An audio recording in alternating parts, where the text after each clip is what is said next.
Welcome back to the Asia League. A lot has been decided, but we've still got some games to play. It's all fun and games out here, including with two legendary commentators, Michael and Zen. Oh wait, no, sorry, it's my other two. It's Dev and Pengu. Pengu, I will say, mate, do you know how excited I am for you to come on the show every single time? Yes, look, you've got great accolades. No. You're a phenomenal colorcaster. I just need the love. I need the love, mate. That's all it is. Welcome back to the show, Pengu. How you been? If you're so excited, why do I get so much flack thrown in my direction every time I join the Discord server before the show starts? Because the last 30 minutes, it's been I'm short and I'm bald and this and that. No love whatsoever from any of you guys. No, look, I gotta say, Nick, that's how we treat everyone. That's just how we are.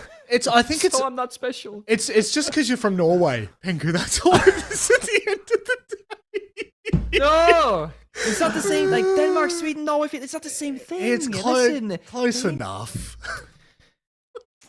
You know, your employer, technically speaking, Blas, they're from Denmark. I'm gonna bring this up with them because if I tell them about this behavior, they're not gonna be happy with you. Oh god, you're gonna tell your parents? Please don't. For the love of God, please don't tell mum and dad, please. Actually, don't get them to watch this show because I will lose my job instantly. Dev, welcome back to another fantastic day. Day 7, of course, the final day before playoffs.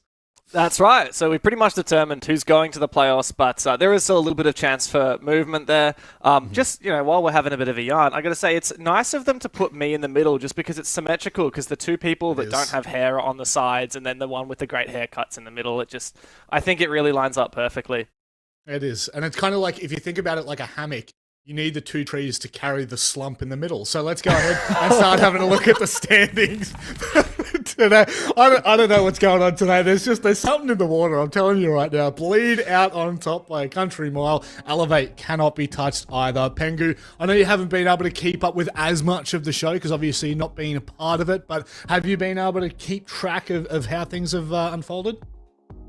Yeah, so obviously it's no secret that the PSG Talent Boys, they scrim teams like Bleed and Elevate, NoCap, and I was telling Fabian a long time, like, Elevate are looking really good this season, they're gonna be like better than Bleed maybe even, we're gonna find out what happens. Elevate gets like 7-0'd by Bleed, by the way. I'm like, okay, I was wrong. I don't think the overall situation right now is all that surprising for the standings, maybe with the exception of Fury being all the way down the bottom, but they're not many points behind, right? If they win today, they can go up in the standings. The matter of fact is, they're locked in that like top 6. They cannot break it into 2, not even close. No, and Dev, Asia's kind of played out quite similar to OS in many ways. A couple of thoughts and expectations heading into the league have been shattered. As it's kind of progressed, teams have somewhat brought back some of the conversation, but certainly it's not that kind of top 4, then mid 2 and then bottom 2. It's actually been a little bit different this time. It's really been top heavy.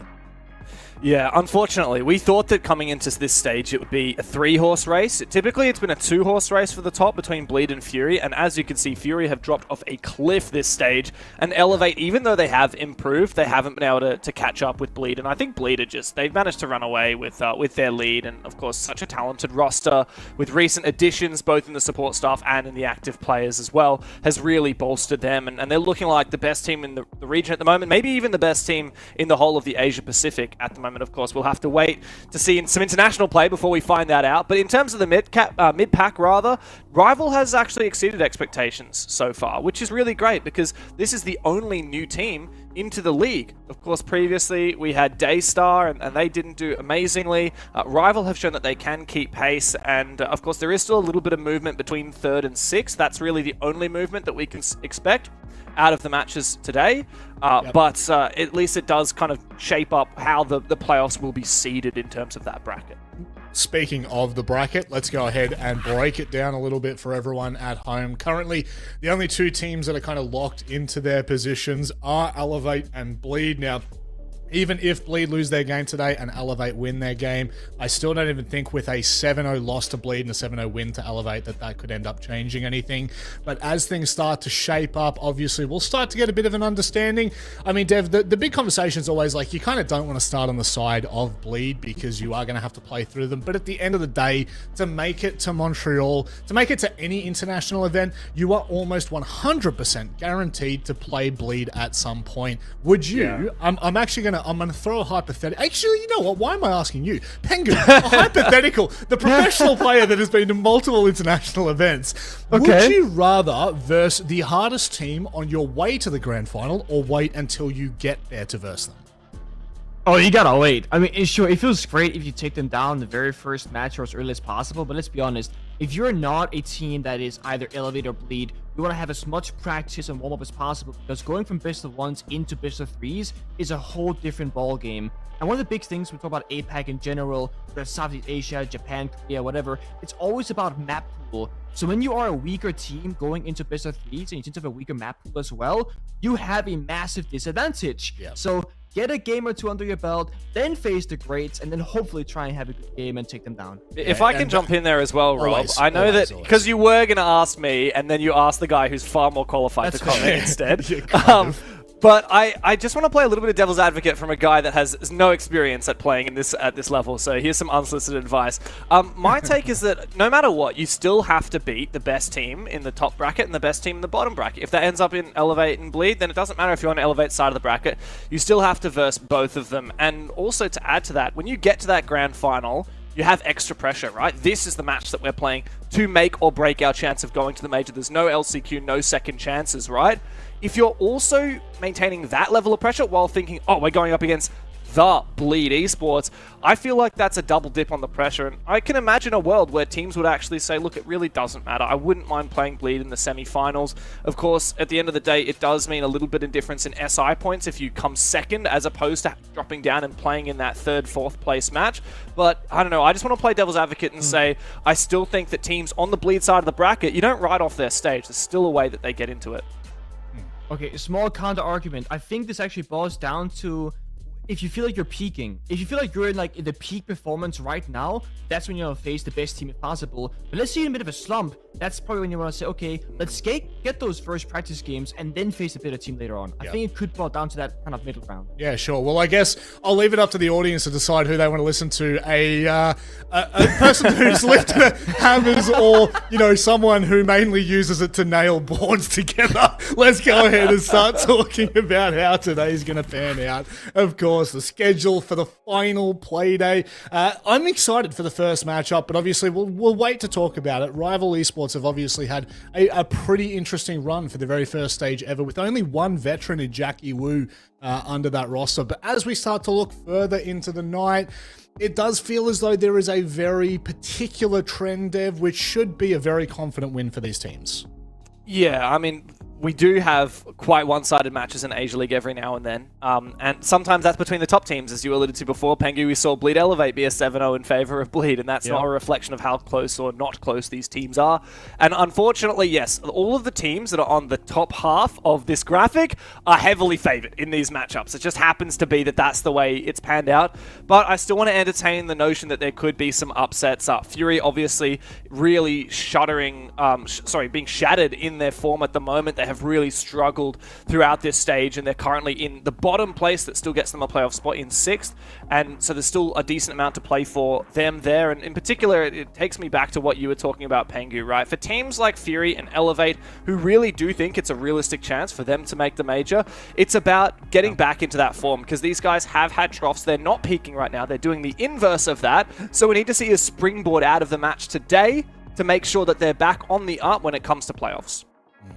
Yeah, and then with that, you can look at Bleed and go, okay, they're confirmed, they're locked in, same for Elevate. They can just hide maps and hide strats and try and play the same maps as much as possible right now, because they should take these stops comfortably. And even if not, it doesn't matter if they lose, they're still locked in top 2. Yeah, I mean, looking at predictions, there's not really much to write home about here, unfortunately, for a lot of these teams. Production loves a good troll, and I love a good coin flip. So there's not too much that we need to dive into in that discussion. I think that there's realistically, when you look at these matchups for tonight, they are heavily one-sided. Your Furies at the moment trying to bounce back and showcase what they're made of in this league. Obviously, NoCap and Elevate have their own storylines going.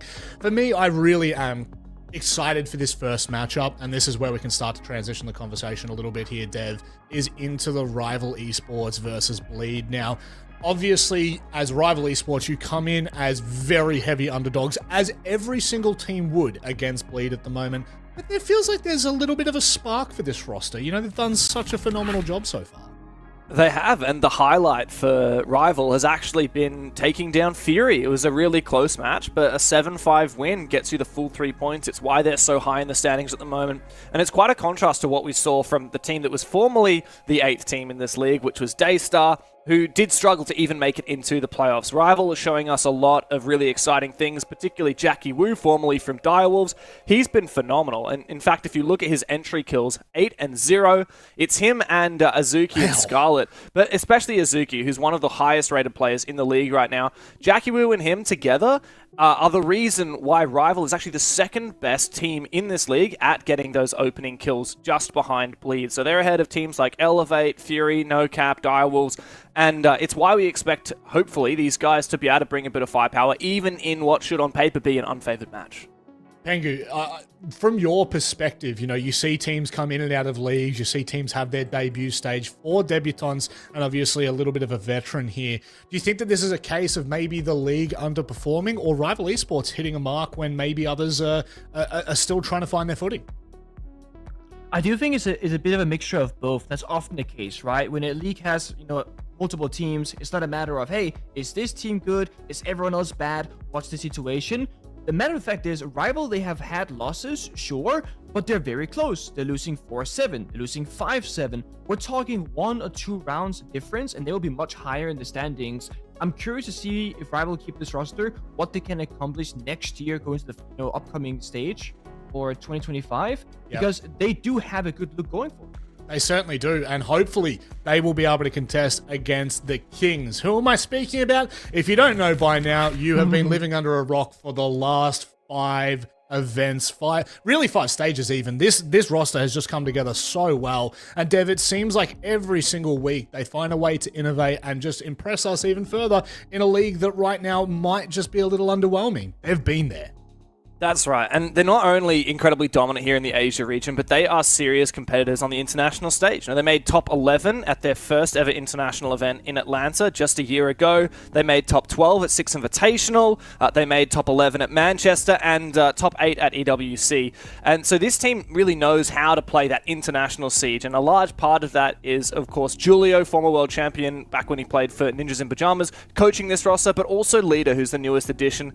And Leader has a real slew of experience in various regions, various teams, hailing from the UK himself. He's now come down to Asia, and he's helping support an incredibly star-studded lineup. Like, Reaps is kind of regarded as like the APAC Shaiko, or at least the Chinese Shaiko, and Hov in this stage has been next level, like far and away the best player in this league, even outshining Reaps. And so we expect so much out of this Bleed roster, not just here, not just in the Asia League, but internationally. We expect these guys to be gunning for being one of the first teams from APAC to make it to a major grand final and potentially compete for a victory. Pengu, what's your thoughts on Leader joining the roster? Very curious about that one, right? I mean, Leader, he was playing in Europe for a bit and went to MENA, where he actually was shaping up teams to look at very dangerous internationally. But then he also would leave that region seemingly out of nowhere. And I was very curious what's going to happen, because I know for a fact Leader had offers from tier 1 teams in North America and Europe. And instead of keep trying to figure out his place over there, he came to Bleed. And I don't think that's a bad choice for him. I think he's the right character to teach. I'm not going to say the worst teams, because Bleed is no bad team at all, but teams that are from regions that aren't, classical tier 1 in NA, EU, and Brazil, because he has such a good leadership figure, so much knowledge and understanding of how the game is supposed to be played.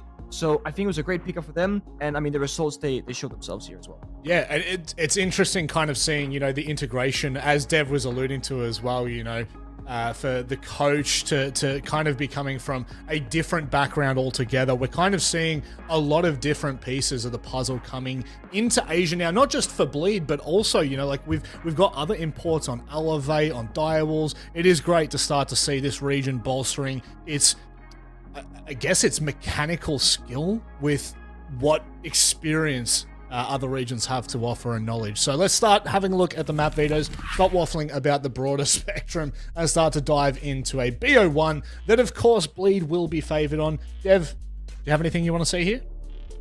So one map in particular that both of these teams really seem to love is Clubhouse, and I can see it hasn't been banned as of yet, and it looks like that will be our map.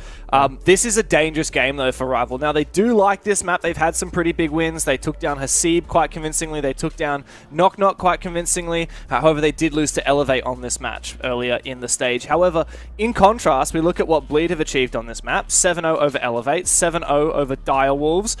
We even saw a 7-4 over Fury. Like, this is arguably Bleed's best map, and even though Rival are quite comfortable here, it is going to be a insanely gigantuous task in order to take them on their best map. Tengu? Yeah, and the biggest thing for me here is that Bleed are going for the classical take of saving maps. They've only played Labs, Cafe, Sky, and then like 3 times Clubhouse. They're going there again. There is no reason to Bleed to show anything new right now in best of ones. They're saving it for the more relevant games in playoffs, so this is excellent map veto from them.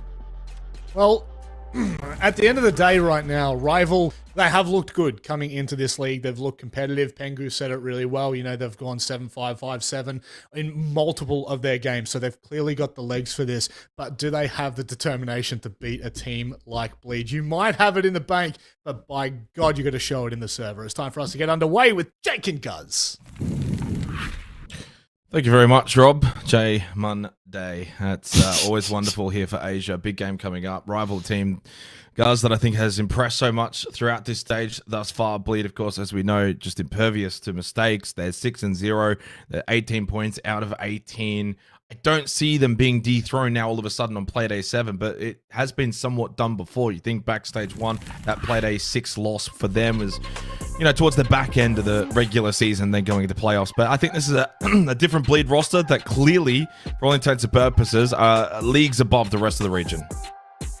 Yeah, absolutely. So full expectation of Bleed again are going to find a victory here and top off what would be a flawless stage, collecting all 21 points against across our 7 play days here for Asia. As for Rival, well, still an opportunity for them to see a bit of a shake up in the standings.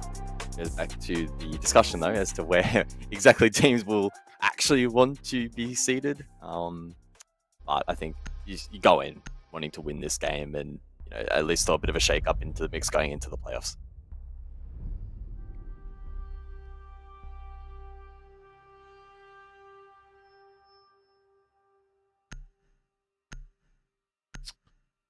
Well, it's only been 5 days. Of course, we had the Super Week last week. Fridays when we kind of closed things off for Asia League. Back already here on the Wednesday.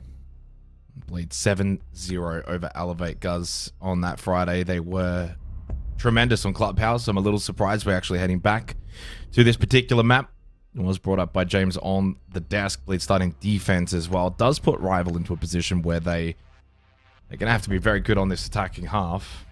Amos Grim banned out, no shield bans in this particular match, as Army and Tuberata then follow as well. So shield operators aplenty, the Clash, the Blitz, the Montaigne, all available in this particular game of Club. I imagine we will see some usage. We had the second playday as well, where Bleed was 7-2 over NoCap. So it was in some way going into last week a testing week for Bleed, NoCap and Elevate, and they handled that with flying colors, only dropping 2 rounds over the 2 games. Now to finish off with Rival.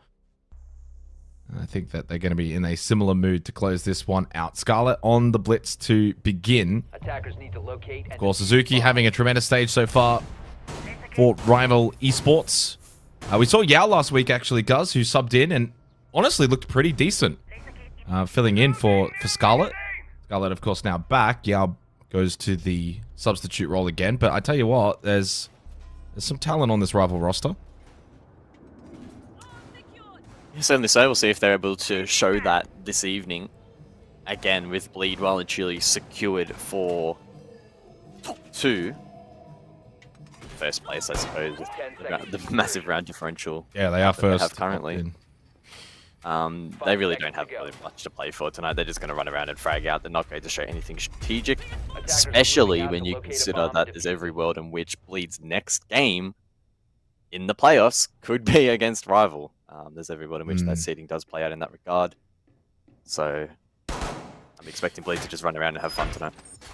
I do also want to sort of highlight, by the way, because NoCap play KnockKnock tonight, guys. Now, I think we can probably guesstimate they'll get the 3 points. Even if there's a world in which they only get the 2, they would lock in 3rd place. So, it's looking very unlikely that any other team, it's looking virtually impossible for, say, a rival here to get into 3rd place, which does mean they're going to be on the side of the bracket of Bleed, which, for all intents and purposes, and this is the time to bring out the saving strats talk, but these two teams are very likely to meet again in the playoffs at this rate if rival are to, say, win their quarterfinal matchup.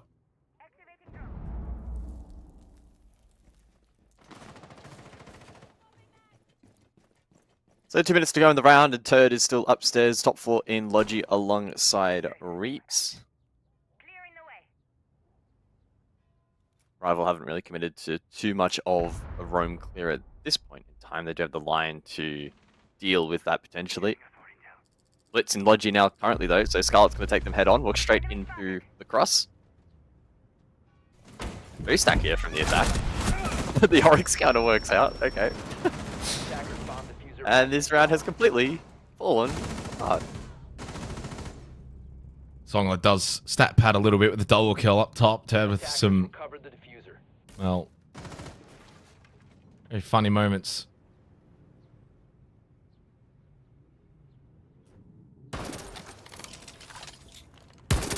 Yeah, round pretty much over. Songler will be giving it his all, though, of course, trying basically get the 1v5 ace.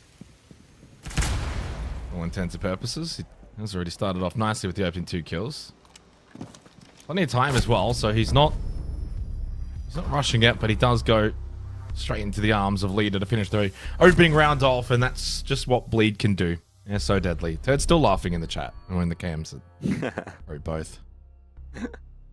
Yeah, I mean, it's pretty chaotic over towards Logi there. We saw the double stack from the defense and the cross from Bleed, and then a 3 stack off the back of Blitz, then the Oryx to open things up from Reaps.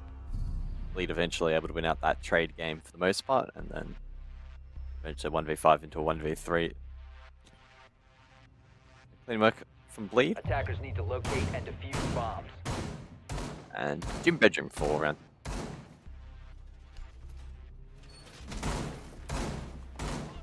Yeah, they'll get a go at it again, but it needs to be reiterated. You know, if you're rival here, this actually might be a case, guys.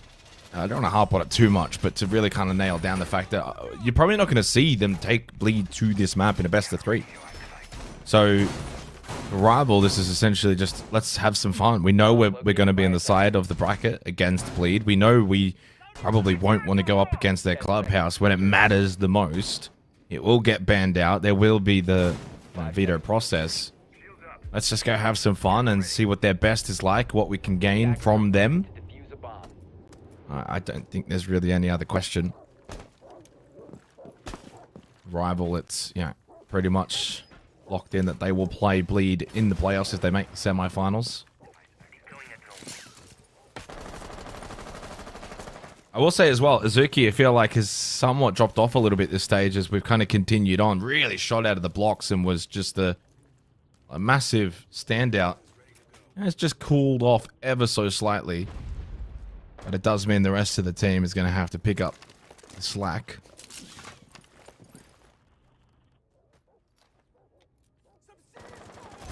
And it is in the hands of the battery, rather in the hands of Mentalist. He is picking on the wall, and so that allows CCTV to be opened up relatively easily here for rival. It was just the mute jammer in play to help deny that.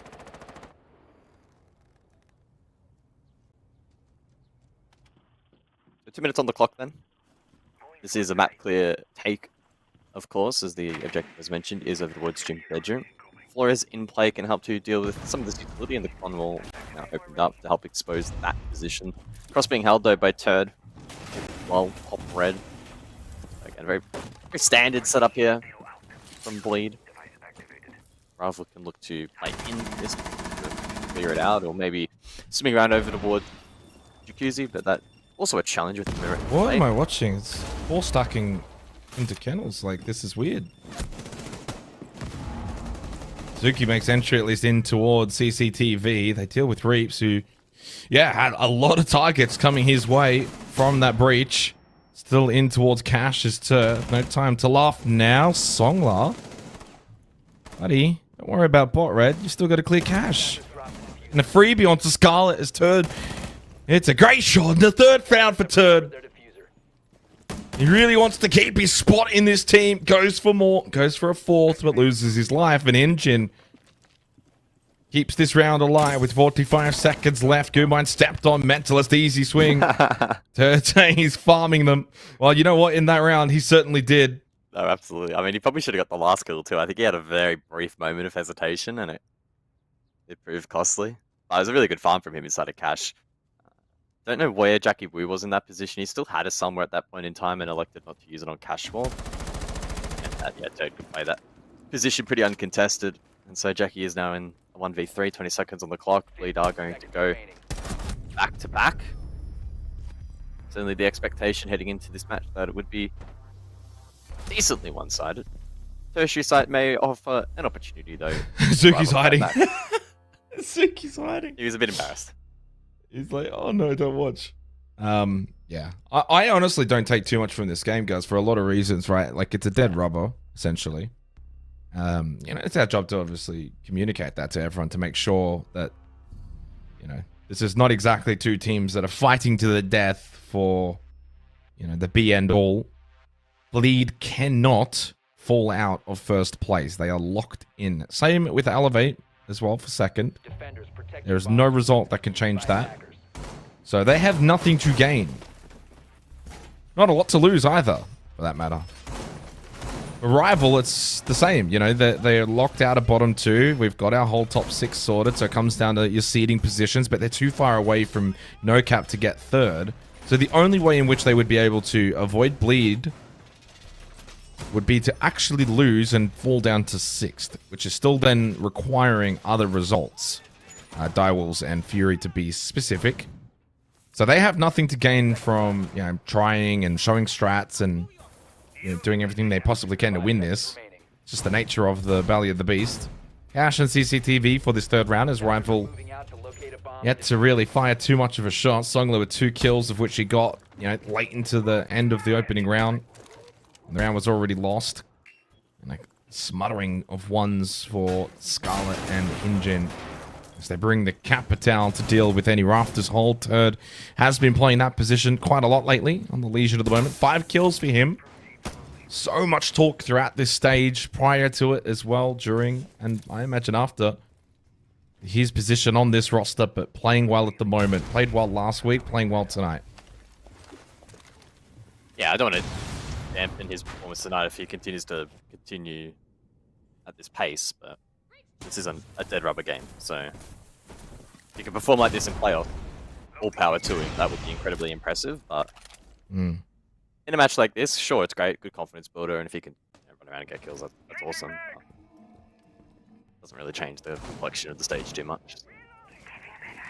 I think the concept of run around, get kills is actually something I'd like to apply to Uzuki here. You know, you're playing the Nook. It's, yeah, a bit of a dead rubber game, but I think he's certainly got the capabilities to just find some kills, be a nuisance. Thorn in the side, bleed, potentially here on the attacking half, but so far 0-2.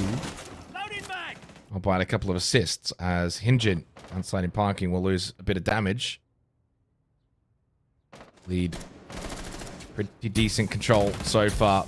Easy headshot on to Songla. Not exactly sure what that peak was. They wanted to try and get Jackie Wu up in towards Rafters with the asphyxiating bolts to clear out Turd, who's still alive. What? On 2 HP, eventually dealt with by Hinjin. Lead will still keep their advantage in terms of players and double down with a kill from Holvin. They've dealt with Jackie Wu on the shield. And suddenly down to Azuki and Scarlet.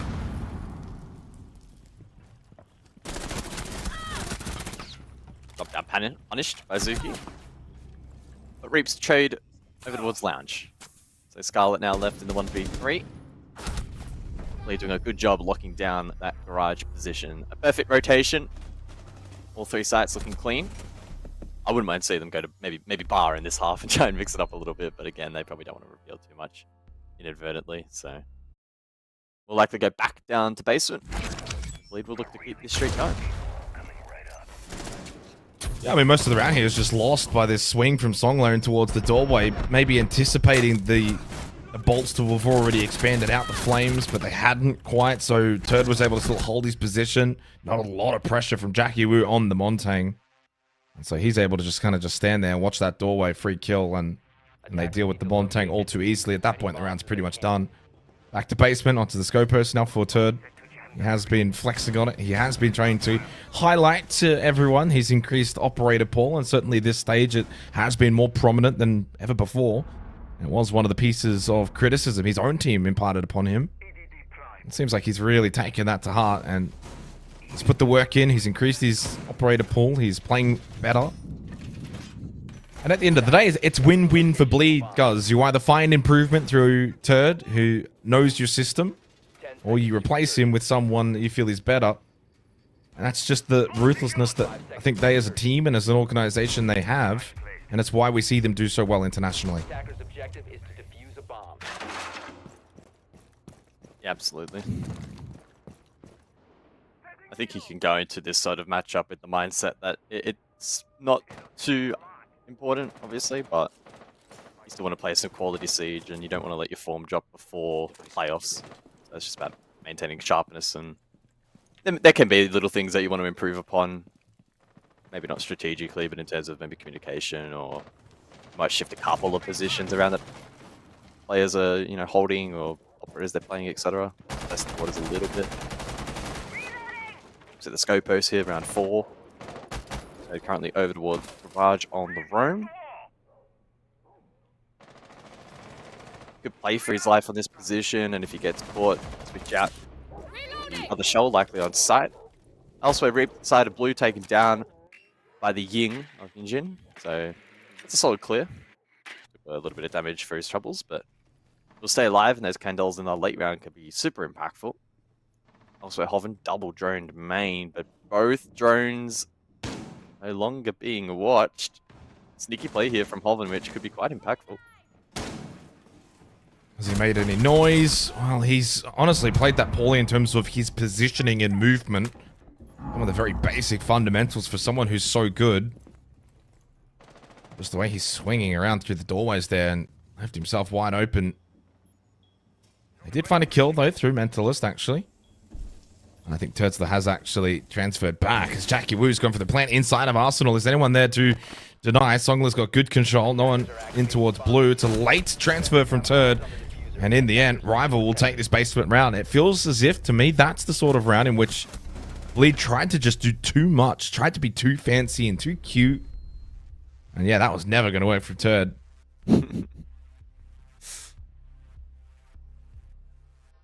Yeah, certainly some ambitious plays in that last round, but Bleed having fun with it, which is good to see.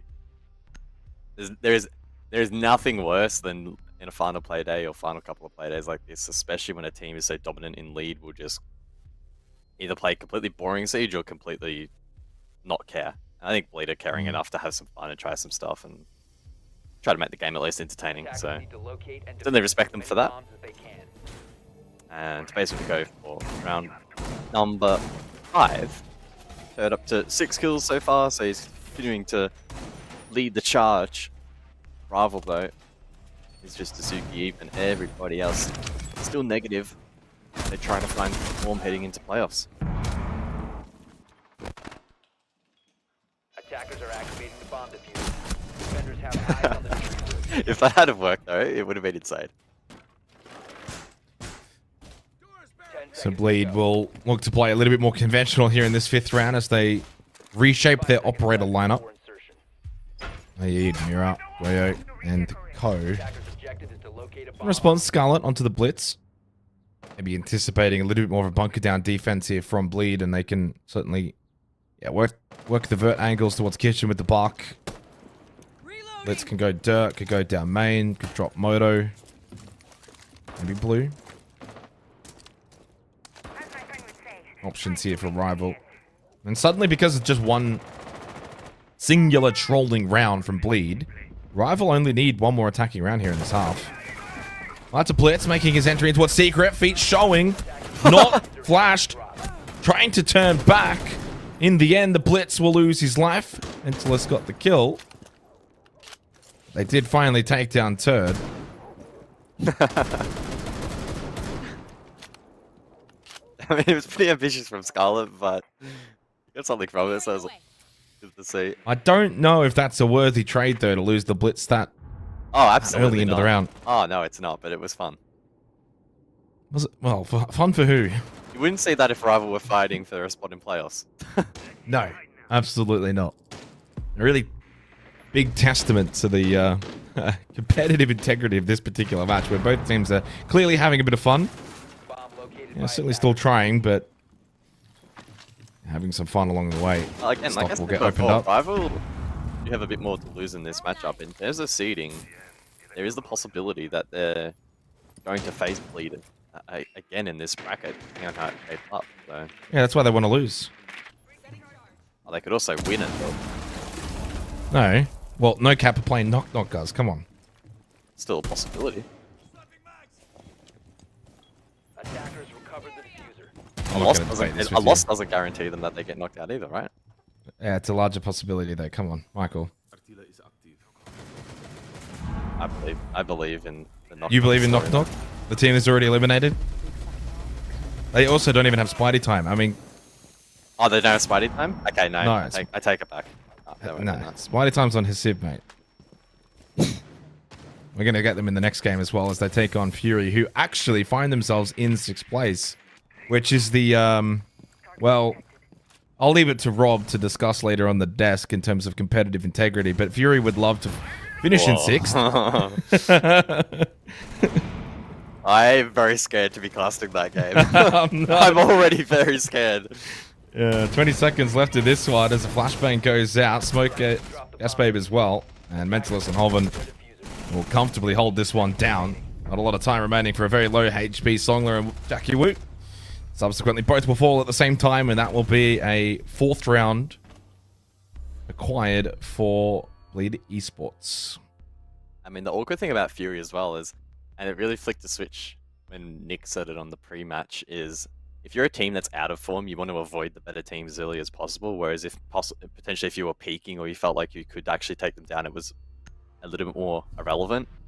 It's definitely fair to say that at the moment, Fury are nowhere near the peak of their powers, and so they probably do want to avoid Bleed at all costs. So, yeah, that next match is going to be very interesting.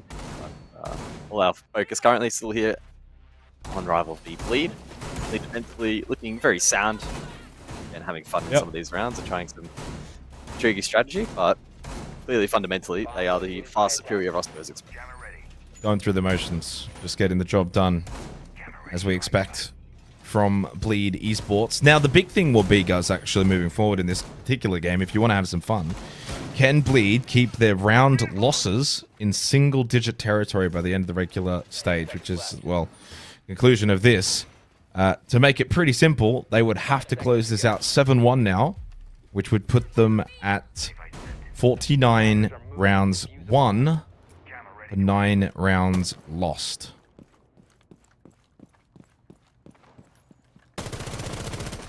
What do you think they're going to do it? I mean, it's a little bit tricky because Rival are going to go on defense club. You probably assume they can win things like basement. How many rounds did they lose in stage 1? They lost 26 rounds in stage 1. 26. So the gap has widened. That's insane. Wow. If I had to guess, Massively. I would have thought it was maybe like 15, 20 max. It's 26 losses. Wow. I just had They actually lost more internal- rounds than Fury. I just had an internal like beep beep beep coming from James Devmato where it's like, well, actually they lost 3 rounds to Hasib Warriors, but the forfeit. You had to okay. get that one in. Even if you cut that in, it's still a big gap in stage 1. It is. It is. You reckon Bleed would have Fine. lost that game if it had a... I honestly, this is the thing. I still think they could have actually lost it because Hasib were going on defense. It was Skyscraper, if I remember, and It's Cafe, yeah. Oh, was it Sky? No, I thought that was Cafe. You're right. Sorry, it was Cafe. Similar in notion, though. I think, right? Going into Cafe defense for Hasib. I would have backed them in. I don't know. They were playing very well. It got to 3-3. 3 attacking rounds on Cafe. Yeah. we'll never know. That's the unfortunate reality. I'm sure if you're a Hasib Warriors fan, then you probably say that they could have got the job done. Yeah, they actually genuinely got out. How funny is it that that is pretty much the only time this stage that they've been genuinely outplayed? Yeah.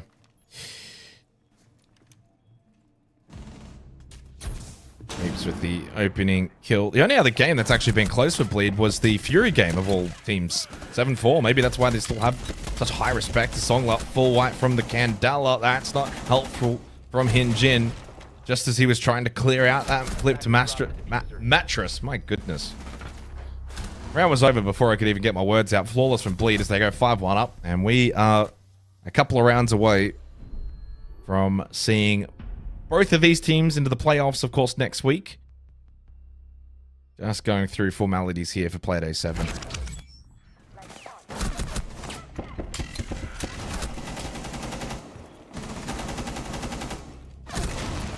Man, Mentalist having fun this game, though. Yeah, he absolutely farmed in that round. Able to lock down bedroom. Good little stat pad for him. I wonder how he's been looking this stage. He's not necessarily known for posting up huge numbers. I'm loading it up now. Currently top fragging off the back of that round.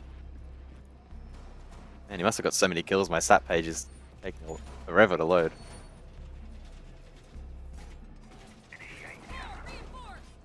I guess that fun fact is going to be on pause. Oh, here we go. So Mentalist heading into the night. He was the lowest rated player on the team, but he still had an even 100 EPS. He's still very impressive. 74% cost. 10 seconds to He's certainly been doing a good job. 5 seconds left before insertion.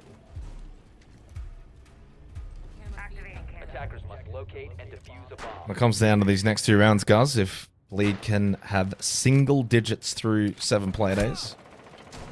Oh, Hoven's just copped one there in the back of the head there. He's almost lost his life on the blitz. Not ideal. Do you think as the stage has gone on, teams and players are getting a little bit better at dealing with shield ops? Prevalence and the strength of them may be waning ever so slightly? No. Well, Not even a little bit? Well, you say as the stage has gone on, I don't really know. Yeah. As the year has gone on, definitely not. We're seeing the ban rate and the win rate both increase. So Well, I'm At not least so talking. globally. That's why I said stage. I don't think so. I don't think there's enough data. Okay. I would Bomb be more located comfortable by formulating my opinion after the major. But if you want to talk about Asia specifically, I don't think it's an outlier from what we've seen globally, no. Okay. Often, I think, preparing for a potential oil pit push here.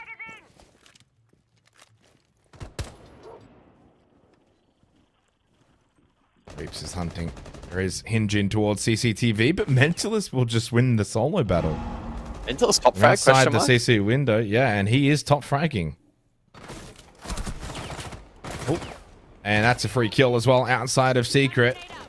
Feel like we haven't seen much of Leader in this game, guys, but he gets himself a kill there as Jackie Wu is down on the vigil. Finished off by Hoven. I think it was last week, actually, Leader went ballistic and had an amazing week in the last 2 playdays that we just recently had. Today, though, it's all about Mentalist and Turd. It's the strength of this roster, and then when you consider Hoven and Reeps are typically they're like statistical leaders and the top players, you can definitely still expect to get good performances out of the other 3. They are so dominant in this region. 8-1 for Mentalist. Whew. Wonder what Mentalist's kill record is. Because again, it's not really his role to be collecting a ton of kills in most games. Oh, got on the flank by Azuki. Fight by his standards tonight, 4 and 5. Maybe in a position here though to help clutch up alongside Scarlet, who finds 1 himself. He's also above on the flank, but cut down. So 20 seconds then for Azuki to put on a bit of a show. 15 seconds to go. 10 seconds remaining. I think by now you should know in this region it's the Reap show, Guz, not the Azuki show.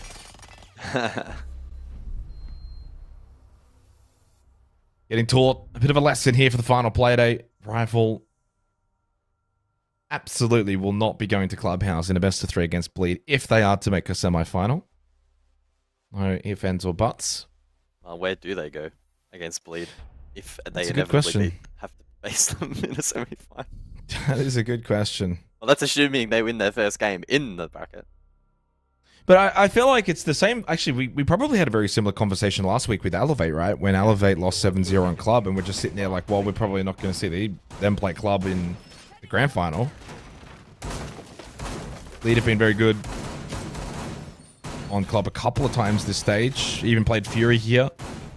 In fact, they played Cafe and Skyscraper once, Labs once, and 4 clubhouses, Gus. So going into the playoffs, there's a couple of ways you could look at it. You know, you can kind of sit there and say maybe the map pool hasn't been shown that much. Is that good? Is that bad? But it also goes to show their dominance on Club. To me, suggests that's an insta-ban if you're a team versing them in the playoffs.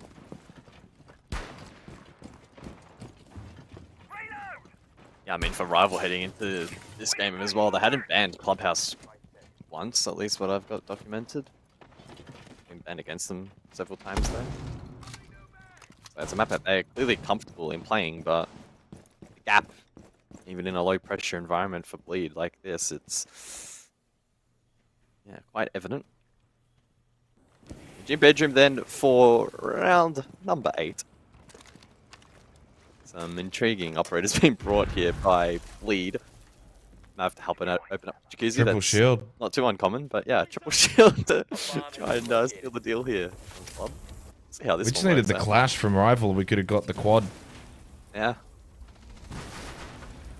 Reaps pulls out the pistol though on the blitz and opens things up, but they do lose 2 of their 3 shields pretty quickly at the hands of Azuki. Gets himself now up to an even ratio, 6-6. Rough one for Jackie Wu, 1 and 6 in this game. And a chance for Rival to extend this and to also deny Bleed the ability of having just single-digit round losses on the stage, or at least in the regular portion. Ends up being now a rather fascinating round to see if they can close this out. As Turd makes his way towards top main, he pre-fires with the pistol. Mentila's still outside of Jacuzzi with Leader on the roof, so we'll see if Mentilas can also bag himself double-digit kills inside of 8 rounds. Leader flashes but doesn't follow in towards Logistic, and he gets caught on an angle find by Scarlet. And with the loss of Mentalist, indeed this will be a round loss for Bleed, and the single-digit round loss differential for this stage will not feature, unfortunately for Bleed. Rip. Yeah, the triple shield meta was not particularly successful in this round. Off the back of Azuki's pick over towards Garage, able to find 2 picks. Neither not dropping off the back of these flashes and would have fallen into a frostmat anyway. And those flashbangs unable to lock some of the key positions to enable the likes of Turd to finally break the cross over towards top main. Basement then, round number 9. Defenders, protect your bombs from Continually chip away at this match. The Scopos in play now. Azuki can utilize that on the roam and establishes the one on site over towards Arsenal to watch down long. Aid in play here on Club, which isn't always the case, should bolster the defense here significantly for Rival as well. But the lineup here from Bleed indicative that they are probably going to go a little bit more direct. I thought that would be bolstered by the guys, but they instead go for the Thatcher, probably in response to Aid. 10 seconds So if left they before cook insertion. something up here. I've seen this quite a few times from Bleed Basement with the Osa. They try and get Mentalist in through Ashwall and plant covering that for long and maybe a bit of Vert control. So Attackers must locate I assume and they'll go for that defuse the similar bomb. set play here again. Yeah, not the only ones as well. I think it's also a tactic that's utilized in Korea. Must be that. Bleed. Yeah, it must. Is that a strat that PSG play by any chance? I can't say. It's been a little while since we've done Fury. I might have to rain check on that one. I just wanted to make a joke about Nick. Ah. Yeah, but then Nick can just make a joke about Fabian and just wash his hands of it, so... Easy exit strategy. Oh no, Now not an easy exit strategy from here for Azuki. Well, he does make his way out comfortably in towards Kitchen. He can also now transfer out and back down to Arsenal and give up that shell. Yeah, Bleed will typically have a troll round and then follow it up with a pretty normalized round. It's pretty stock standard for them. I wonder if there's a pre-placed Nitro here. Nah. Probably not. No. Where's Vert? I was just thinking he could... Oh!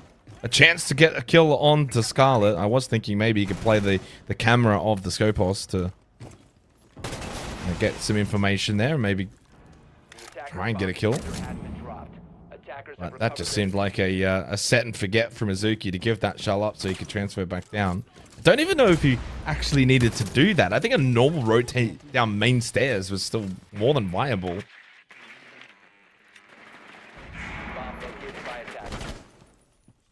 Azuki spotted. No shell remaining, of course.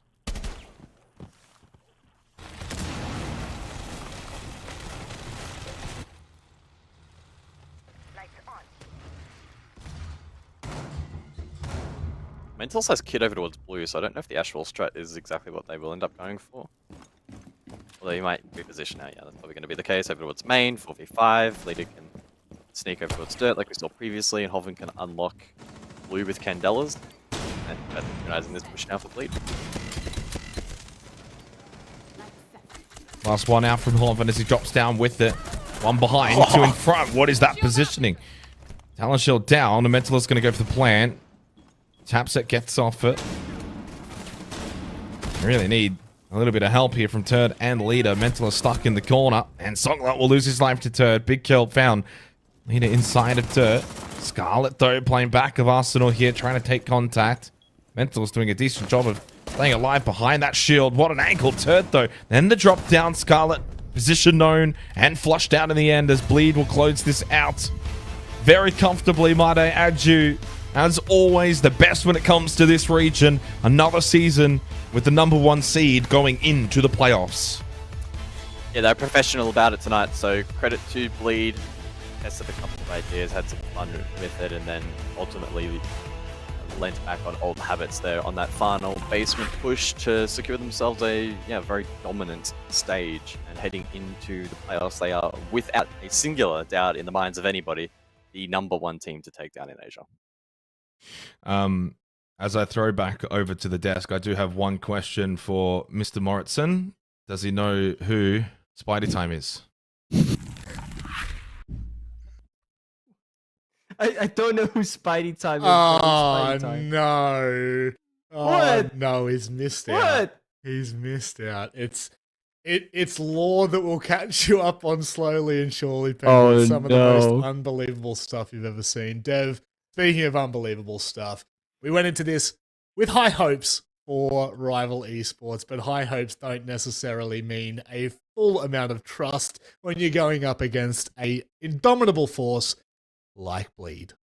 Yeah.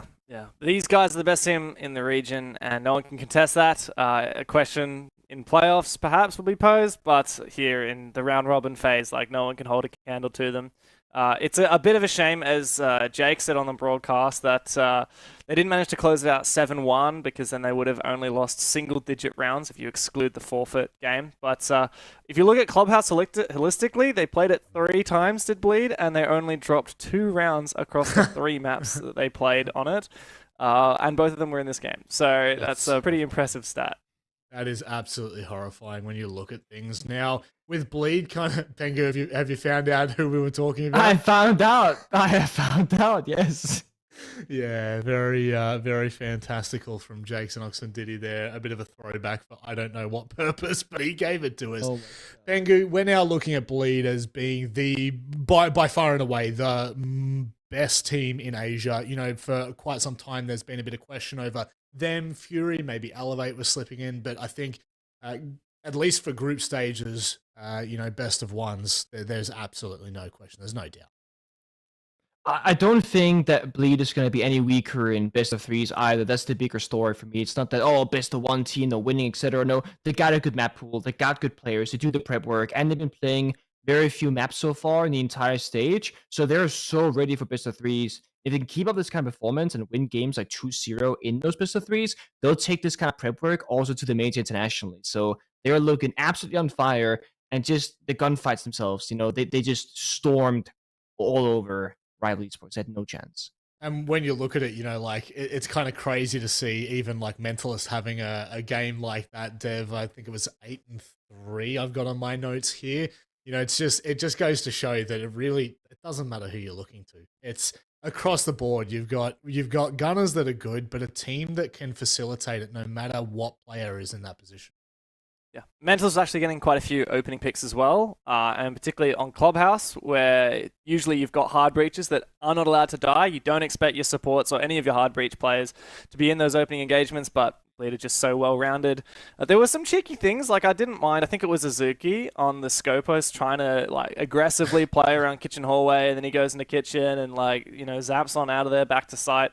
Kind of cool plays, but again, Bleed just very easily recomposing. And I ran the numbers and looked back, and in fact, if we look at the last 2 years of Asia League, and the Southeast Asia League we had last year, Bleed have only dropped one map in the round-robin phase of 4 stages, and that was to elevate in stage 1.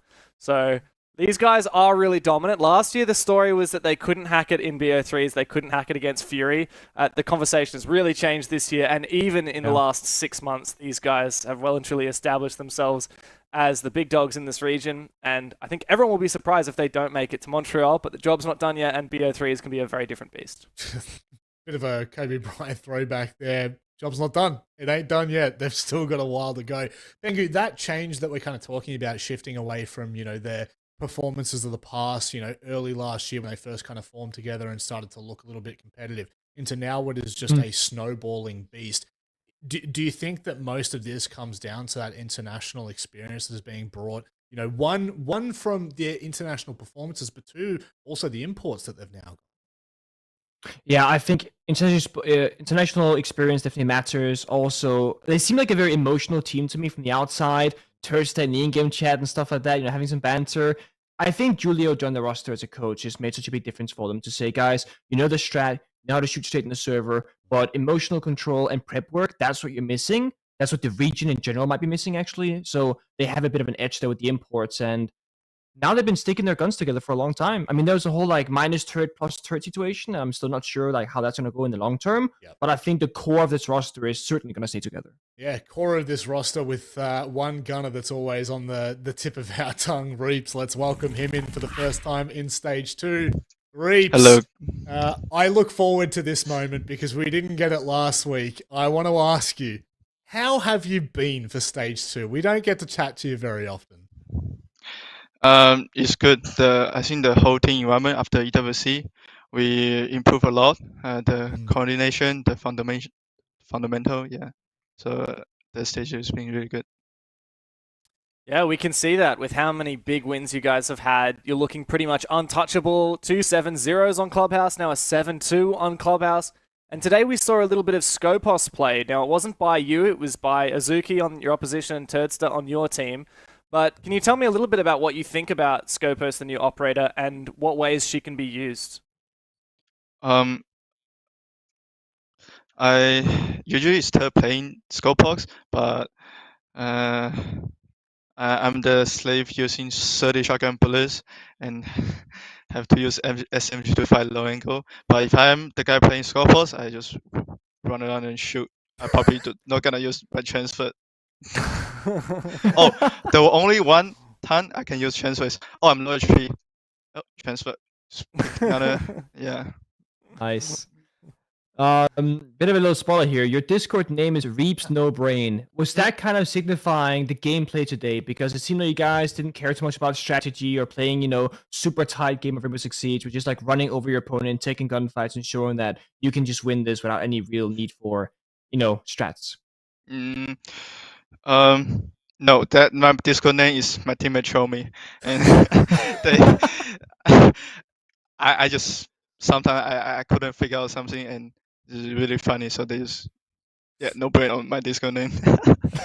Love that. For the strategy, I love how my team adapt a lot.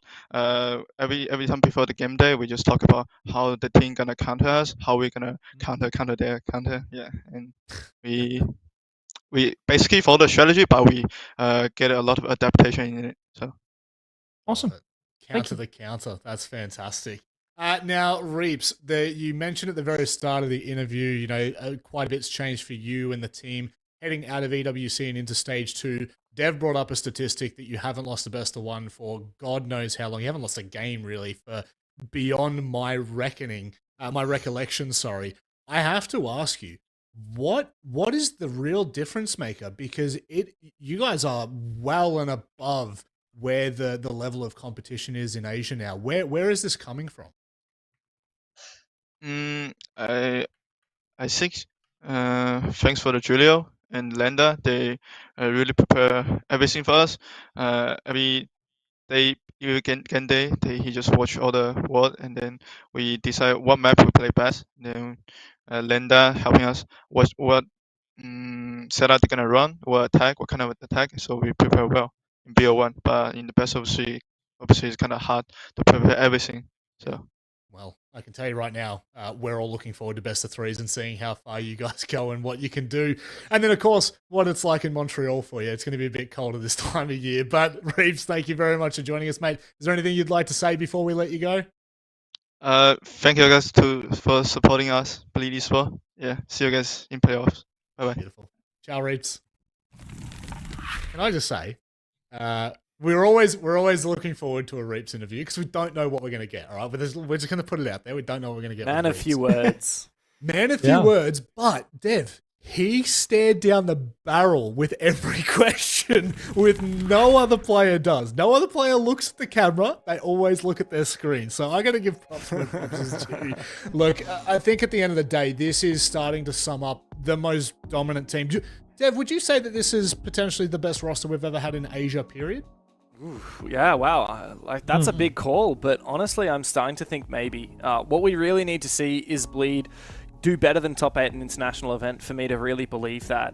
Because, you know, there's been a long history of Rainbow Six Esports, and we have seen teams push really deep at international events in the past. You know, back in 2019, we had Aerowolf, which, funnily enough, Mentalist was actually on that team as well.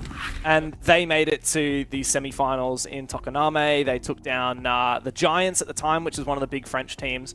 And, yeah, I think that Bleed are probably the current evolution of the kings of Asia, and it hasn't always been the case. Like, we've kind of been looking for that storyline for about a year and a half now, but I don't think we have really had the right to fully say it with full confidence until now, because right now it's the right time. They're in the right place. Fury have dropped off. Elevate can't catch them. Bleed have fortified their position at the very top of Asia. Not only do they have Julio, but I really appreciate that Mentalist also called out Lenda, their analyst from Brazil. And the combination of those two support staff, Leader joining the team, and having the best players in Asia on the other 4 on Bleed, I mean, it's just a dream come true for this roster.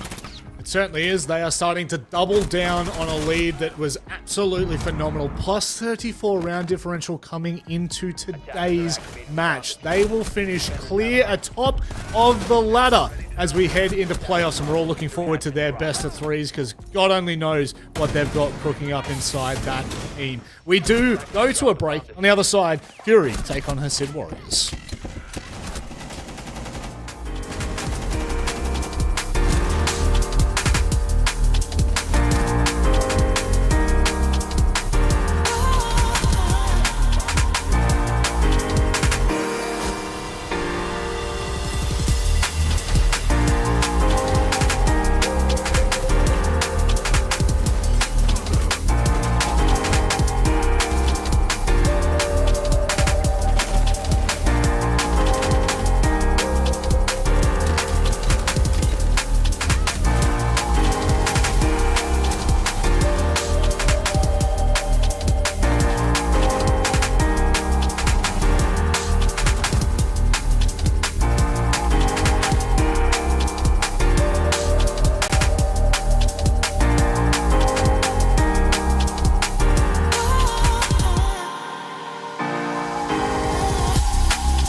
Bleed just continue to show what they're doing. Pengu, didn't know you could dance like that, my guy.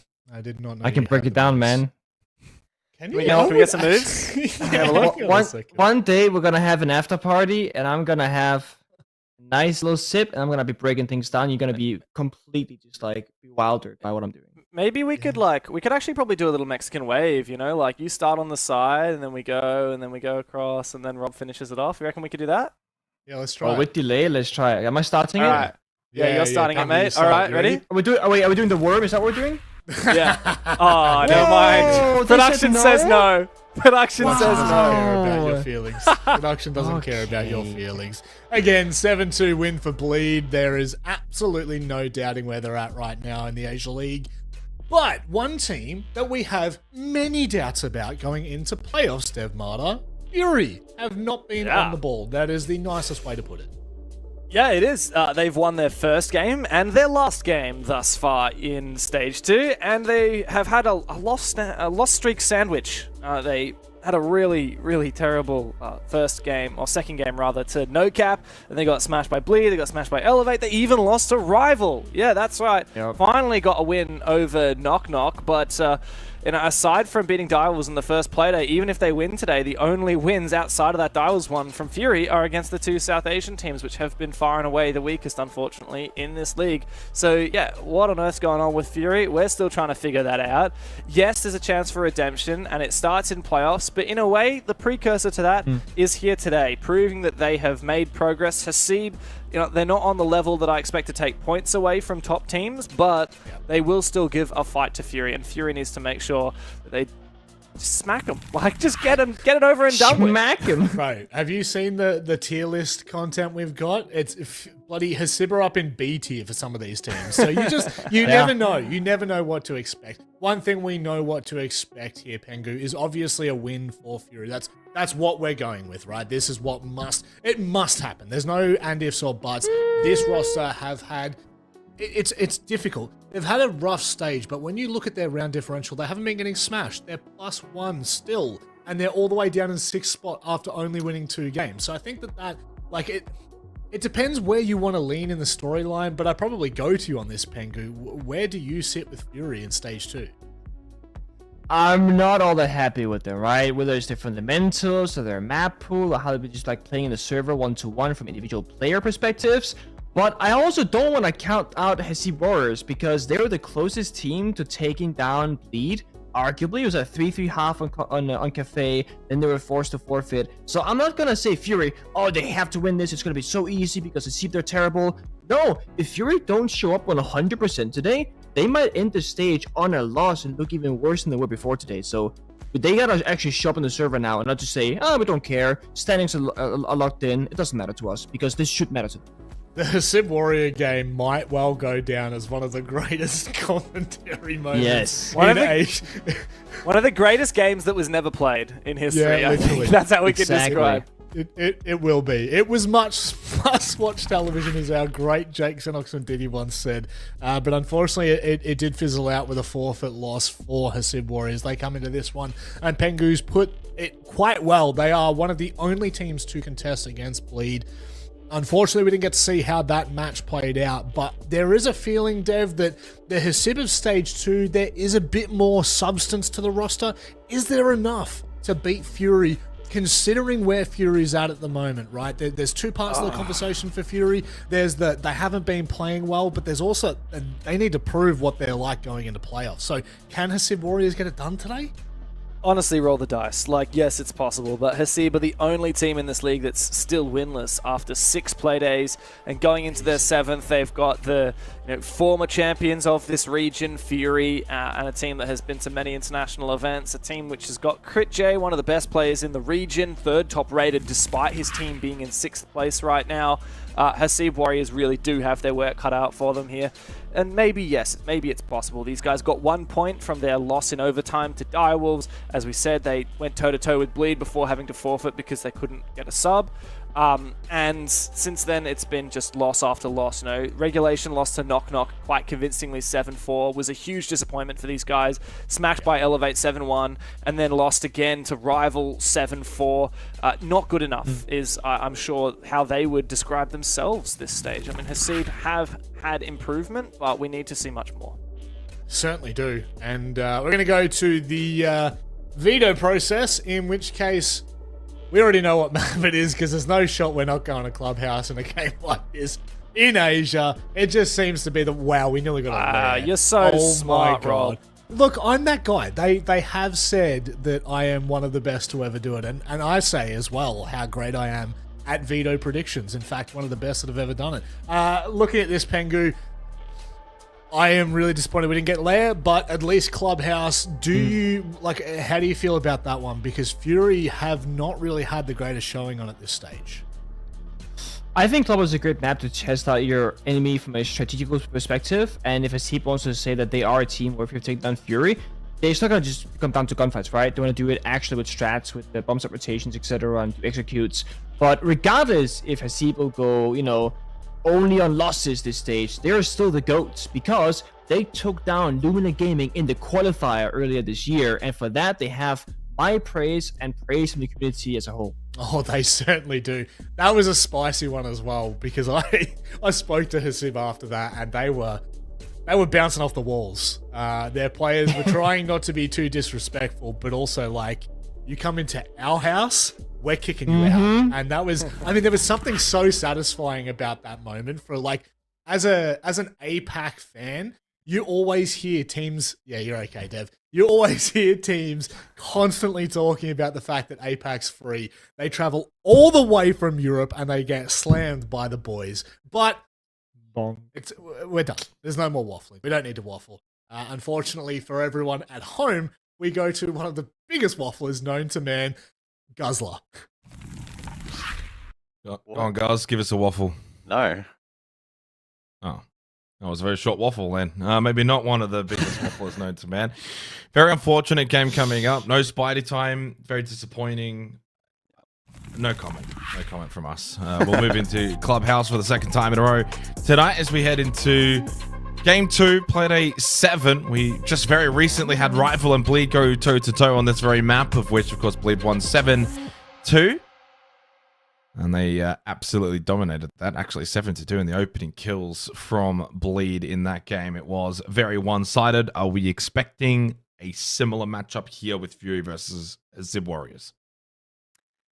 Well, I mean, this match for me is difficult to gauge for a number of reasons. Fury out of form. Hasib have shown flashes of brilliance. So in that regard, it could actually make for a decently close matchup. But then you factor in terms of seeding, and the reality is, we're not going to sugarcoat it, Fury probably don't actually want to really finish where they are right now. So is that going to impact what we see tonight? I don't know. It puts us in a bit of an awkward position, but we'll see what gets brought into the server tonight. Again, I always stand by the belief that you should just be trying to win every game anyway. So we'll see if Fury employ that this evening. It is Clubhouse, so fundamentals will be critical. Yeah. Can we get a hashtag justice for Spidey time going in chat? That's got to be the new tagline for tonight. Considering this is also the last game we're going to see from Hasib Warriors for 2024, Guz. No Spidey time. It's really disappointing as they go into this game against Fury, now banning out the Blitz after Fury already banned out the Ying. So one of the shield ops will be taken out of this game. Too proud to follow as well. Now, in terms of the stakes, no, not medium rare. We're talking about the other one. What's up for grabs for these two teams? Well, Hasib would love a point. They would love to get more than just one. So points for any team from South Asia is great. A win would be amazing. A win would be something we don't typically see from them. And as for Fury, well, realistically, what do they want out of this, guys? Is it to finish 6th place? They could help each other. Yeah, I again, that's why it's a bit of an awkward match. Fury, if they do... Or would you just prefer to get a win, play well, disregard the opponent, and take that form into playoffs? Honestly, I genuinely think you just want to play your best Siege and carry that into playoffs. I would want to just smash Hasib, build momentum, double that down in the quarterfinal. It really doesn't make that much of a big difference. Honestly, I'd go as far as to say that Fury at this point in time, it's not like having the route in the upper half bracket would be massively beneficial against Elevate anyway. Elevate have improved a lot this stage, and if Fury play the way they have over the last couple of weeks, they'll lose that anyway. So I don't think it's the biggest of differentiating factors. Win this, do well in your quarterfinal, and then see where you sit. Attackers are moving out I think there's always two ways to look at it. You want to do the best thing possible in terms of winning, and if you feel as if, say, Elevate is an opponent that you could potentially beat in the best of 3, then finishing 6th is, you know, a good thing. You can't finish 3rd, it's impossible. Should add that. The other part of it, yeah, is the idea that, you know, you also don't want to necessarily just bow to Bleed and be like, oh, we can't beat them, so we want to avoid them. I'm sure Fury would say that they could back themselves in, and in total fact, Fury came the closest to getting anything off Bleed so far this stage in that 7-4 game, subsequently on this particular map, guys. So, I think Fury would quietly back themselves in for that semi-final matchup, provided they can refine form that has been missing so far this stage, as Dark will lose his life to a lurking Baz, who collects a second onto Crit J, making his way up main. Defense shredded early on here from Hasib Warriors. And a good time for them. Even without Spidey, they've got themselves a decent start here for this game. Yeah, presence still over towards stock here from BG Men. So we'll see if Hasib elect to clear that. The drone from Fatah. BG Men will fall back. So a pretty good start here from Hasib in terms of attack. Now just about connecting the dots for the late round. Bit of pressure blue. Options can arise how they want to play around the shield, whether that's a hatch drop or a dirt push, maybe even main. There's different options available here for them. Good use of the Ash charge there onto the mirror window. That compromises I9's position behind triple. So just going through the checklists currently are Hasib. Not wanting to make any mistake. That's a good playmaking opportunity from Baz. It's his 3rd in the round. Attackers have located a bomb. Yeah, they're going to win this round. I9 and BG Man probably overwhelmed by the shield play of Taha. Nitrocell, as that flies in the air, so do the bullets that land in I9's face, and therefore he cannot detonate said Nitrocell. Well done, Hasib Warriors. They get themselves an opening attacking round on Clubhouse against Fury. Certainly no easy feat. It's a team that did very well against Bleed on this map. They got 3 defensive rounds and an attacking round. Again, Bleed didn't really drop many rounds overall. So far this entire stage, it was the Fury game where they dropped the most. Attackers need to locate and defuse as many So for Hasib Warriors to get on the board nice and early, it's certainly a testament. They did, of course, play Clubhouse last week, guys, against Rival.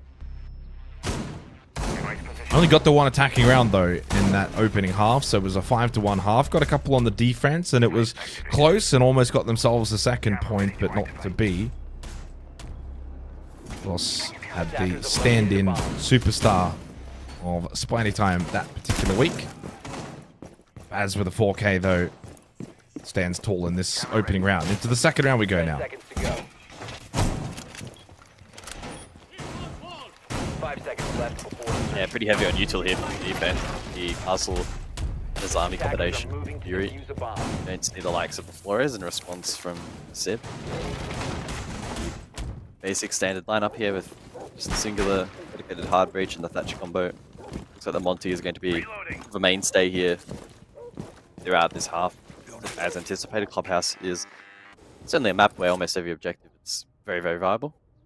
There's some pretty common ways that you can utilize it. Taha currently over towards Garage, so he could take Rafters control and then look to pin pressure over towards the breach. Or he could also die. And so the entire plan now for the attack is quite unraveled. What's the second option here, though, guys? If you don't have the Montang, surely teams at this level have got plan B for situations such as this? Where's that plan B? What does it look like? Well, you've lost a pretty big chunk of your A plan. I think the play is if the Monty loses out early, you can play a bit of a lurk, try to get the fuck back activated from down below. Baz has certainly shown that he's sharp at the moment. Can get him in a fragging position potentially as well. I mean, the wall has been forfeited pretty easily here by Fury, so you see it's not a massive problem.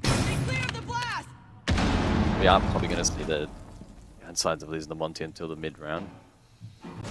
Here's one on main. Prone. Yeah, easy sound here.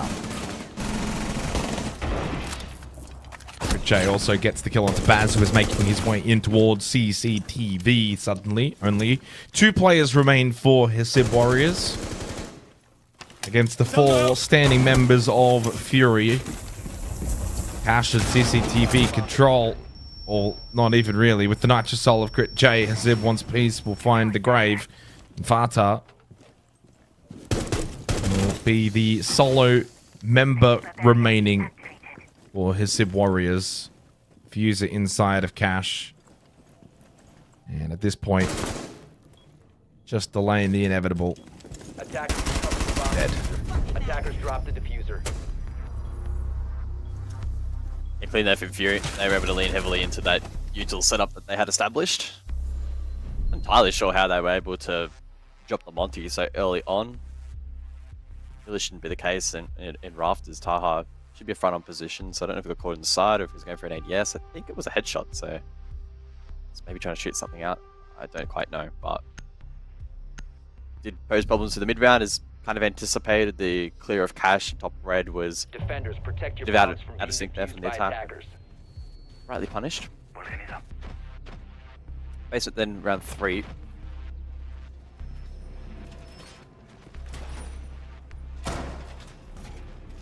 And the Oryx in play.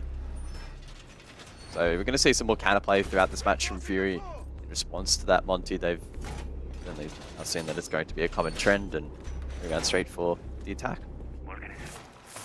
There'll be a bit of an onus here on Dark having impact top 4 on the roam. Here's the mute alongside the assist.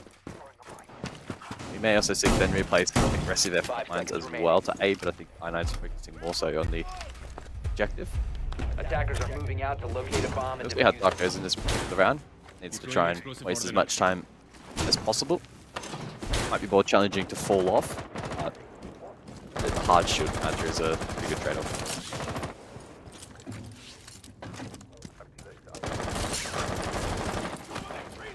Breaching charges up.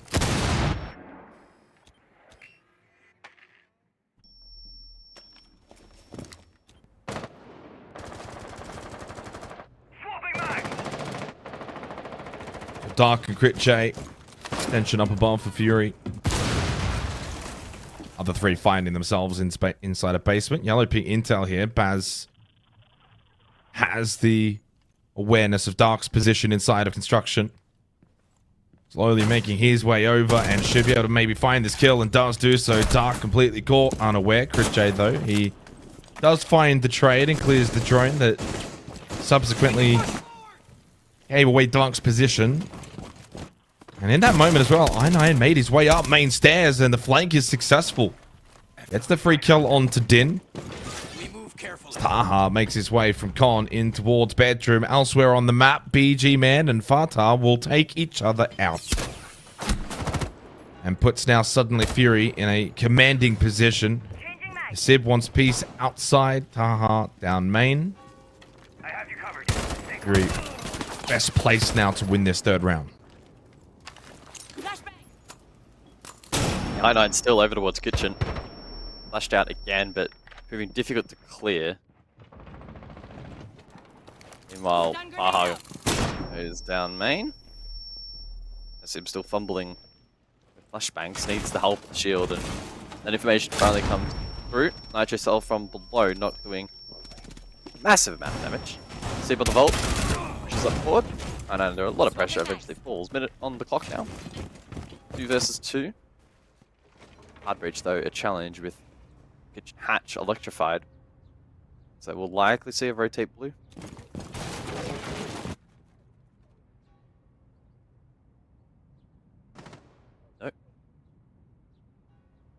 And well, it's going to have to be main. It's main or blue. Only two options.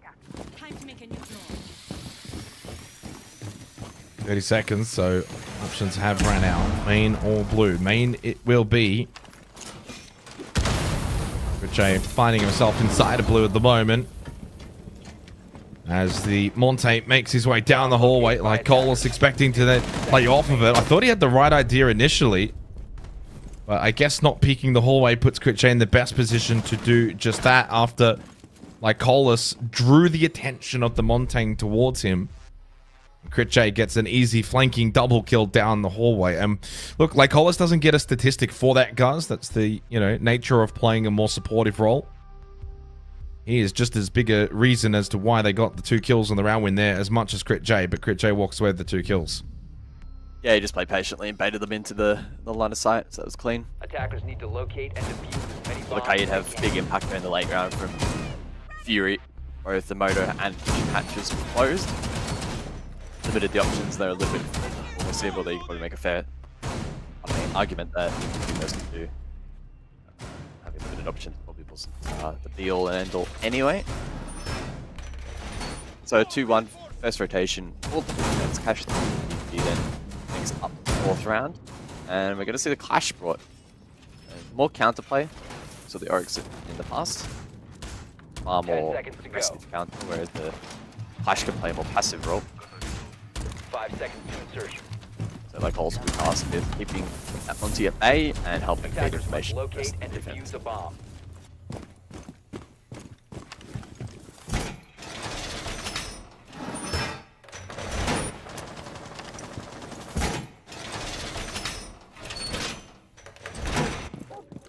Yeah, it kind of feels a little bit slower pacing this match compared to the Rival and Bleed game. Both of those two were more prone to earlier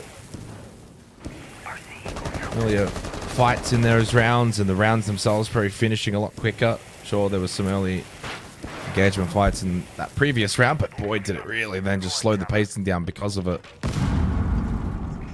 Fury right now just getting the job done against Hasib Warriors. As we head to Cash and CCTV for this 4th round. So far it's Baz that leads the way in terms of EPS for Hasib Warriors. Critchay 6-1. Needs all comers inside of the server. As Lycolis now moves over to the Clash, and it's Taha on the Montang who gets taken extremely low as Fatah continues to try and open up that CC breach by 9 and put him down. The SMG 11, and that is another opening kill for Fury. 3 of 4 rounds now for them. Yeah, the Capital's still up there in the Monty, so they have the key pieces, Hasib, to unlock Garage if they still want to try and execute that. I think that's probably the right play at this point in time. Wire attempted to be cleared on the stairs over towards Garage. I think I missed it. Yeah, I think he did too. Let's get those bolts out, try and... Well, that one was over towards Mini to try and keep the Clash at bay. Need to play off this though. Final asphyxiating bolt. Oh, that was a fail. He's trying to res or heal. Yeah. Overheal himself, didn't work. Probably PG Man's thinking to himself, yeah, I won't do that again. Somewhat winnable round now for Hasib, but certainly will need to do a little bit more than what they've accomplished thus far. Starting to get that CCTV control, though, with Taha on the Montang. He's actually now pushed into Cash, despite the fact Fury still have top red control. Taha, by himself in Cash, has just died with the kit.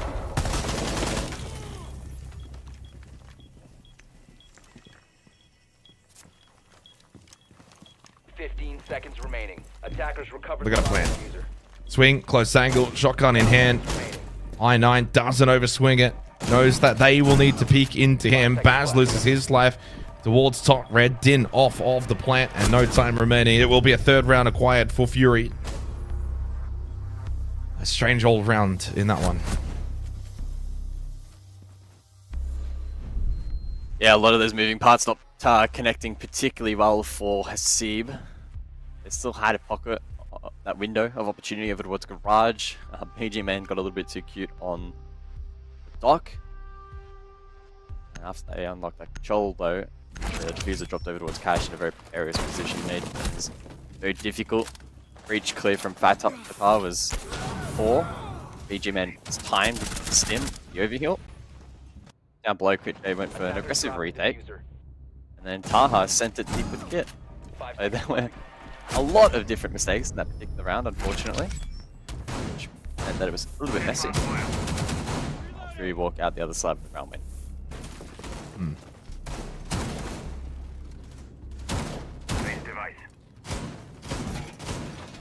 Slowly but surely getting Fury now into a good position to close this game out as they're 10 seconds to insertion. capitalizing on these defensive rounds. 2 more to go. If they can get to a 5-1 lead, it will be a long way back for Hasib Warriors. We have to locate a bomb and defuse it. Another standardized looking default lineup for Fury. Will double down on the wall denial, triple even, I guess, if you include the mute jammers, along with the Kaye claws and the shockwire batteries. Once again, the Montang for Taha, for the most part, didn't do too much wrong in that last round, but eventually just sent it into Cash solo and got overwhelmed. Oh, do we have a trick there? No, not to be. Kaye claw will get caught by the Thatcher EMPs, and CCTV will get opened up. Late mirror window, actually, to look to maybe contest, but on the soft wall. Intriguing. And even if you can't play this directly close by, it's still good information here for Fury defensively in Cash.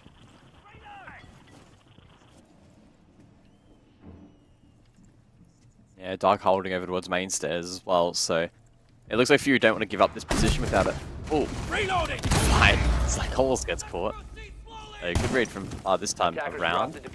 Richard did find one in the meantime, so got value from that mirror window. That's the sign then to fall back. Zip catches Dark though. So the attack has the advantage. They had the Monty still standing. This is a very winnable position, and 2 rounds in the attacking half for Hasib would be a strong position to find themselves in when the sides switch. Yeah, as long as they get Jacuzzi opened up easily, then no real issues, I think, for this round, especially with the Montang. Jacuzzi's still electrified, by the way, and the ace is actually top red, so either they aren't going to open it up, in which case I probably give some credence back over to Fury, especially if this Nitrosol from Iron 9 does connect towards the balcony. That's step over. Not going to work. Probably one that I honestly think he should have saved for the Montang. Especially down a player. You need every piece of utility that you hold to deal with the shield. Throws that one away quite literally. A bomb has been located.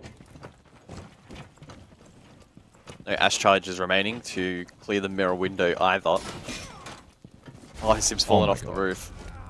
We got to watch that as well from the POV of Taha.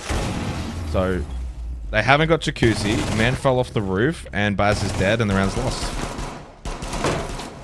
Attacker's bomb diffuser has been dropped.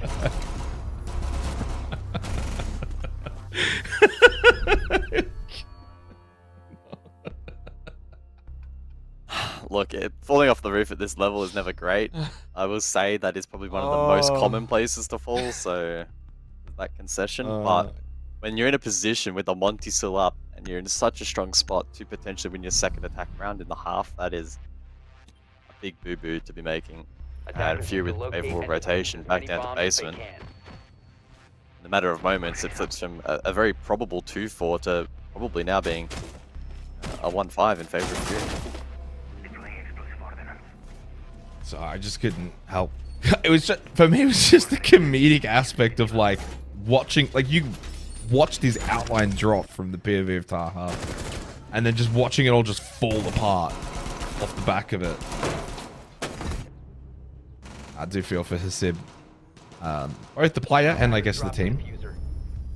Mistakes do happen, guys. It happens, as you said. 5 seconds to go. Spot where it certainly can be a little bit more prone to happening. But doesn't make it any better. Look at the KDAs, by the way. If we can keep that expanded, Crit J 12 and 1. That is not an error. It's not a mistake. We've had no rehosts. Like Collis and Dark, no kills between them. Crit J's got 12. Y9's got 5. BGM 3. Swapping mags. Crit J's farming. Over 180 EPS. He's on. Can he get 200?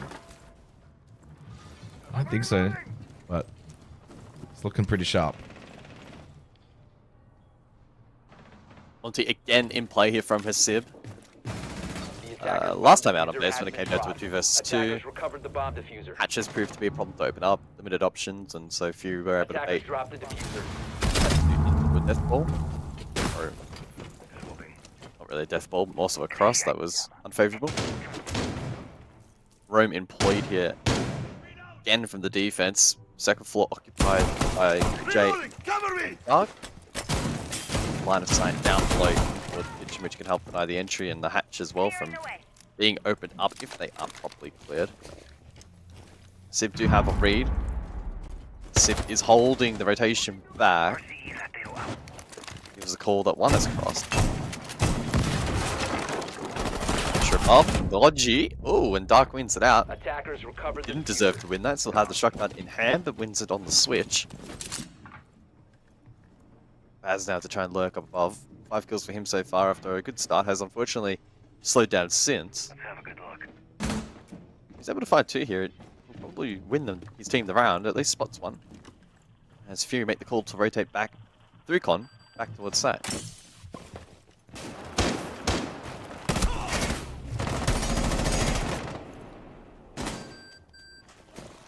Jay, an absolute linchpin for Fury at 12-1. They can deal with him. It certainly will open up this round.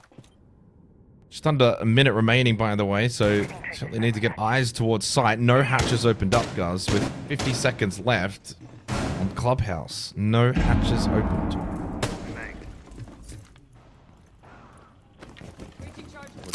Really We low. haven't dealt with the Oryx. Yeah. Which is going to weaken the Monty play as well. There's also in a flank position. 30 You can seconds. play Moto because the hatches are closed. Yeah. So even pushing down main here becomes very difficult. The Montaigne can't push down the hallway. He'll give up the side unless he does a little crab walk. Oh, never mind. No, he just sends it. Okay. 15 seconds left. Well, the game is teetering on Bomb diffuser. being over as we head to a 5-1 half for Fury. Hasib Warriors, unfortunately, playing into the Rome game that round. Couldn't then get back to site and put in a decent attacking effort. Well, they brought no Thatcher and no Impact Emps into Kaid. You want to play like that, that's fine, but you have to ban Kaid. I'm not sure what the thought process was there. Maybe they wanted to initially go for some different type of attack and it didn't eventuate. The destruction of the Rome, I'm not sure, but... Either way, a good defensive effort from Fury. Now on to the attack, a 5-1 lead. Attackers need to locate and defuse bomb. And look, we posed the question as to how you were going to play it, right, given circumstances around leading, and clearly they've gone in with mindset of farming. Yeah, I mean, honestly, credit to them. Credit to Crit J. 14-1. 100% cost.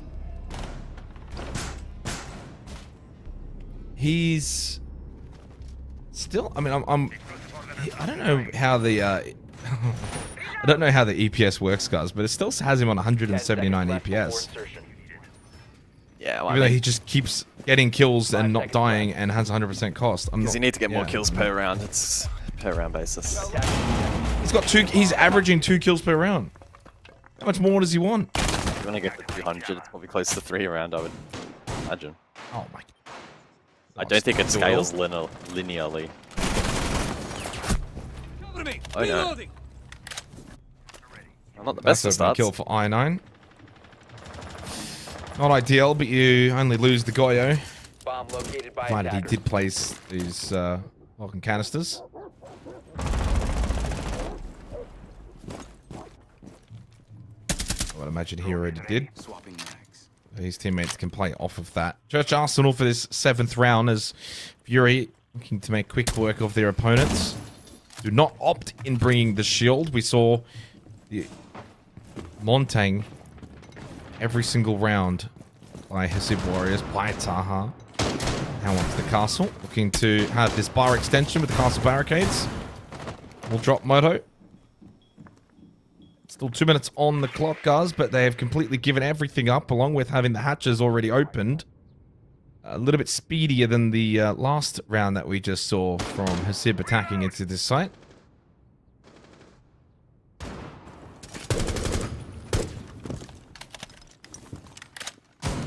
Yeah, I'm pretty surprised Hasib have elected not to bring the Kai themselves this round. It's freed up the composition a little bit here for Fury. They haven't bought Thatcher, they haven't bought Impact M's, but they don't need to.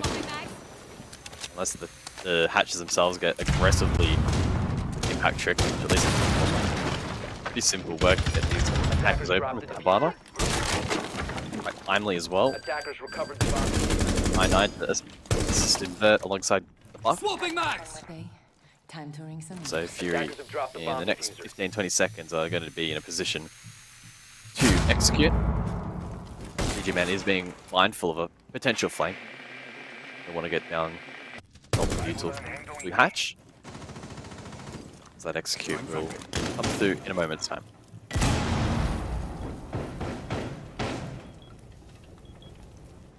And they find a way to foul crit J. Dark will drop blue. Pretty free kill. That's a lovely second kill. Man will get rid of Fatah and Taha by himself inside of church. 20 seconds remaining in the round as the drone does make its way through, expecting pressure maybe remain, but he is completely lost. They've already got Arsenal. They're in through blue. They've got everything else. And I9 will get the final kill of the round as we go 6-1 up here on Fury. The curse of no Spidey time for Hasib Warriors has befallen them. A curse in which has clearly caused their poor performance today. Next time, maybe put the goat in. What were his stats out of interest? Do you have them?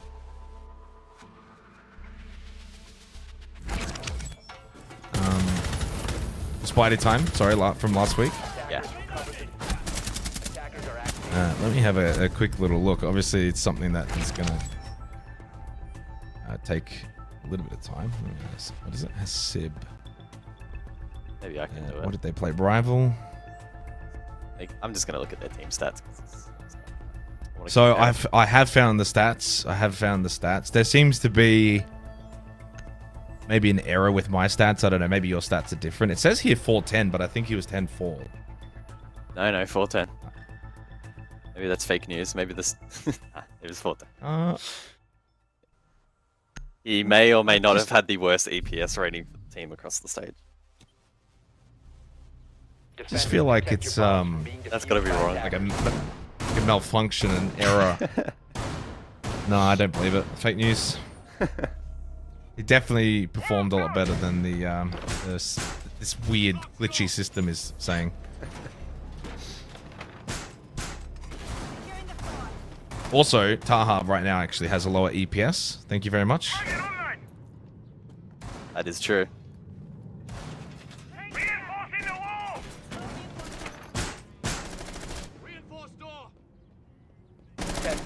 Yeah, true. Maybe the 5-6 APS, the 56 APS is missing a 0 at the end. A 5-6 APS. That sounds a little bit more he like gets it. bonus points for playing well. Attackers must locate and defuse a bomb.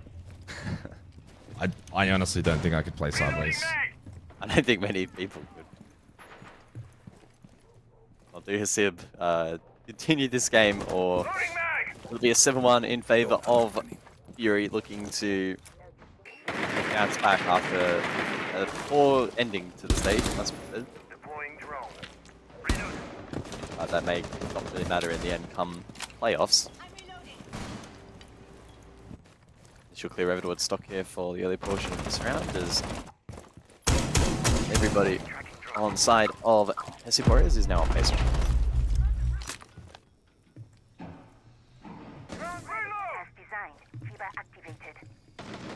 Taha, though, on the Bandit, still lurking around main stairs as Hasib Warriors have looked to send us to Church Arsenal for the 3rd round in a row. Twice due to their choosing. Of course, the last round of the opening half also ended on this particular site. So, basement again. Opening kills have been largely dominated by Fury. So far, winning 5 of 7 rounds played. Can they make it 6 of 8? When it's all said and done, we shall see.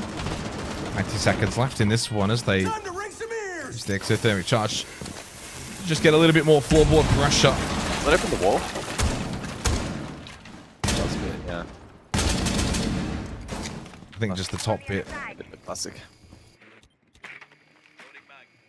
Mirror window on that side. There was one. Yeah. Yeah. I don't mind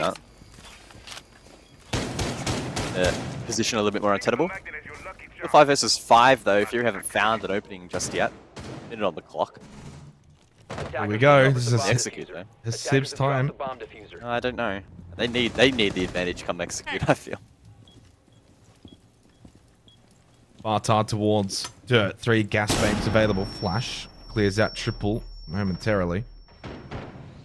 No one really plays off of that flash though by I9.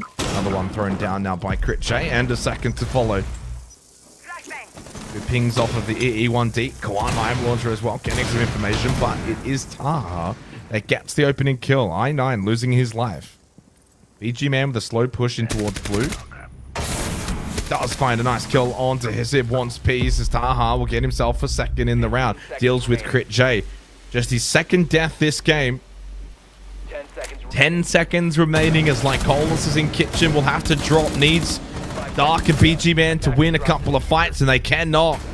Hasib Warriors will find their 2nd round win of this game. I mean, genuinely, that was actually really good defense that time around. They were able to protect the mirror windows and played off them to lock out that attack. Fury got stalled out even once the Grim Hive launcher and the frag grenade utility came through, the flashbangs as well. There's a lot of utility dumped there by Fury, and they didn't get a whole lot to show for it. And outside of maybe Hasib getting caught out over towards the church double door from blue, nobody else was dislodged. So yeah, some good solid basement defense there from Hasib Warriors. And I suppose Fury will now maybe take a tactical, although I don't know if that was the case. Either way, I paused in the action briefly.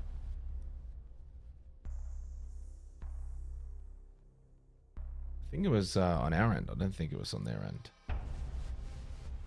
I did see we had we did have an observer DC, so it may well be the case. Yep. Although I'm hearing the tactical timeout countdown, so I don't know. It's shambolic. All falling apart.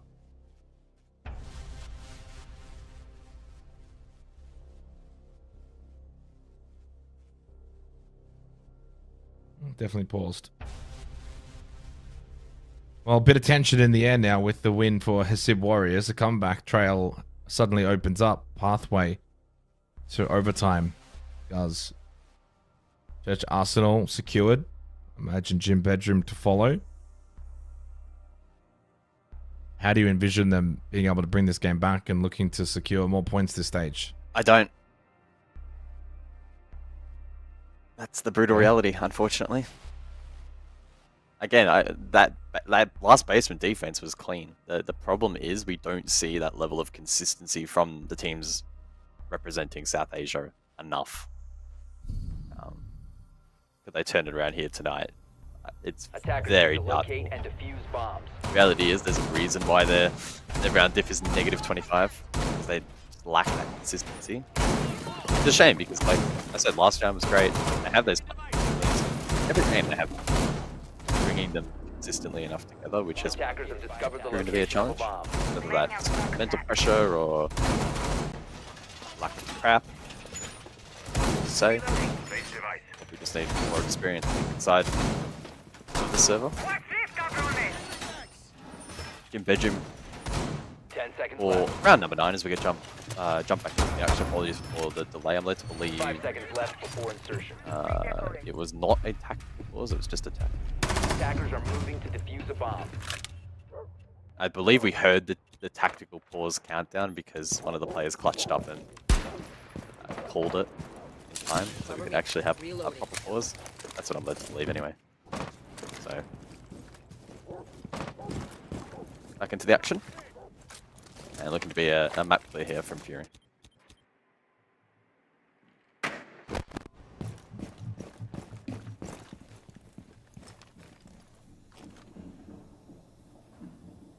Time to ring some ears. Hasib Warriors wanting to extend this just a bit longer. Of course, once this game does finish, their stage comes to an end. No participation in the playoffs as they have finished in the bottom 2, unfortunately. As of right now, of course, their stage does still stay alive in the aspect of playing out this match as long as possible. At its conclusion, win or lose, your time for 2024 is over as Dark gets the opening kill. So far, there's only been one round in which Fury get the opening kill and have not been able to convert it, and it was the opening round of this game long time ago.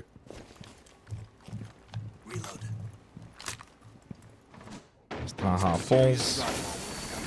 Fury in a pretty solid position. So Critchay with the shock drone. Gains ground and info. Cache is cleared, and so he establishes this presence for the attack. Pond is reinforced though, so will require some utility if he is to clear that. The pressure has to fall back, and Logi reinforced off. Fury unable to cut that down. Does mean though that they will now have control over towards Con, and can then look to maybe establish an attack in through the likes of Logistic, or maybe focus their efforts over towards Jim. DPC gathering information inside of bedroom, so Critchay's position is known to Hasib Warriors. Such an EMP over towards music, and I9 can, off the back of that, open up the bathroom. As now under quite a bit of pressure, we'll try to establish an aggressive line of sight.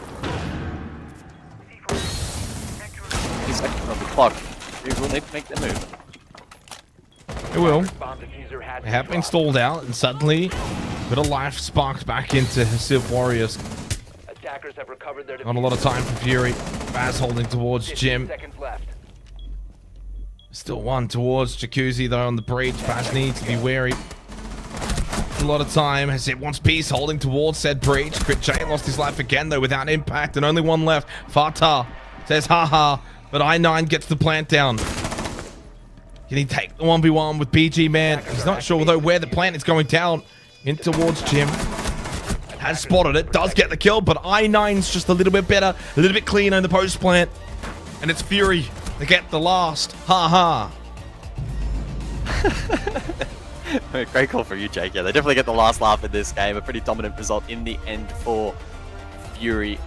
A lot of work, though, to be done to be a real competitor in the playoff bracket, but they took the night seriously. They played some decent siege, and I'm sure they can try to build up to something special to that quarterfinal and potentially what lays beyond it. Incredible performance from Fury. Unfortunate for Hasib Warriors, we do say goodbye to them. Their time has fallen short for this particular stage, and so we bid them farewell. For Fury into the playoffs, of which they will now be on the side of the bracket, you would imagine, with Bleed. We'll see if that's confirmed by the end of the night. Right now, though, we've got two eggheads to go and have a conversation with, and James. I can't believe this guy cast the grand final. That's he literally that last call. Just understand this, ladies and gentlemen watching from home. That gentleman cast the most important game of Rainbow Six Siege in its history.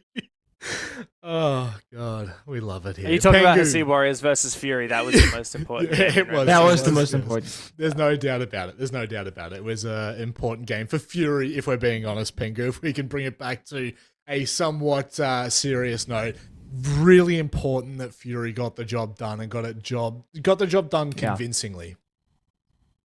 It's important for them, but also very disappointing for Hasib Warriors. I think everyone expected more from them. I also think themselves too, where they're not finding their stride, they're not finding momentum, they're not finding their map pool. It's kind of like they're missing pretty much everything that you expect from a team, like fundamentals, droning, entry, strats, etc., etc., etc. And there are so many rounds that I think in that particular matchup where it's winnable, but they can't close things out, they can't stay in it, they fall apart in the mid round, and then Fury they just steal rounds every single time. Dev, it just unfortunately for Hasib, it just continues the storyline. This is another playoffs that they're going to miss, and it really feels like they're clutching at straws now. Yeah, feeling a little bit like the old one out. This year, the only team that has played in the Asia League and not been in playoffs at one point, of course, KnockKnock were in playoffs in Stage 1. Or we've got Rival are now making playoffs here in Stage 2. So, yeah, it's a bit of a rough day to be a Hasib fan, especially considering they were pretty hyped up coming into this stage as looking like the better of the two SA teams and potentially taking points away from some of these big teams, but they end up going winless. They found 1 point out of their Direwolves game, but that's all they're going to get. To flip the focus onto Fury for a moment, though, because those guys are the ones that really need your support right now. This is a team that we expect so many great things out of, and yet this stage just frankly has not been it. And this game doesn't fill me with that much confidence either. Yes, a 7-2 is a great win, but especially on those attacks, I want to see more from Fury. There was a lack of conviction, a lack of coordination on those basement executes, and we really need that to get fixed up before these guys move into BO3s. Pengu, BO3s is probably the bigger discussion here now that we start to transition away from the groups and all of the fun stuff that comes with the first 7 days of play. What do we expect to see? What kind of shape-ups can we see from Fury here to give us a little bit more confidence? To keep it simple, is to tighten up and go back to fundamentals, as Steph was saying, shouting up at executes and playing together in those like 5v5s and 4v4s. Yep. Use your utility, do a countdown 3, 2, 1, and hit that bomb site. Don't stall out. Well, that's nice and short and sweet because we're going to need it. Lycolis joins us for the interview, the gentleman that we love to see. Lycolis, other way, yes. The camera flipped. It's okay. It does it to me too. Look, a game that we always expected you to win coming into it, but obviously, the stage hasn't been great for you guys. We spoke to you last week about, the kind of shortcomings of the team. Do you feel a little more confident going into best of threes now that you've got a couple of wins on your back at the end of the league? Yes, of course. And myself, we always believe that we're playing better in best of 3. But yeah, we still have like a lot of things to fix. Yeah, to do our best tomorrow and next week as well if we win. Yeah. So I hope we could fix this mistake today as well that we made tonight. Yeah, obviously we already know that you guys have been struggling recently, but I really want to try and dive in and figure out why. What's going on behind the scenes? Is there something with the team? Is there something with the support staff? Is there something with individual players? Like, what do you think is going wrong? Because in last stage, you guys beat Elevate, and of course now you lost to Elevate, Bleed, NoCap again, and Rival, which was a huge surprise to us. So what is it that's actually happened behind the scenes that's led to this struggle for you guys? I'm not really sure. There's like a lot of things happen behind the scene that like we can't talk. But well, I would say that I believe that it was just like us making mistake because like I think we were like doing pretty well in the practice, but we just like kind of shut off in the game days. So yeah, I think that's the problem. Okay. Let's have a question. Of course, there's so many different play styles and ways to play Rainbow Six Siege. I'm curious, do you guys, or maybe yourself, have any inspiration that you look towards? You look at Fury or FaZe from Brazil or another team in your own region or Europe or North America. When you think of, we want to learn from these guys or this team or this region, is there anything that you take from that? Or is it more like creating your own style?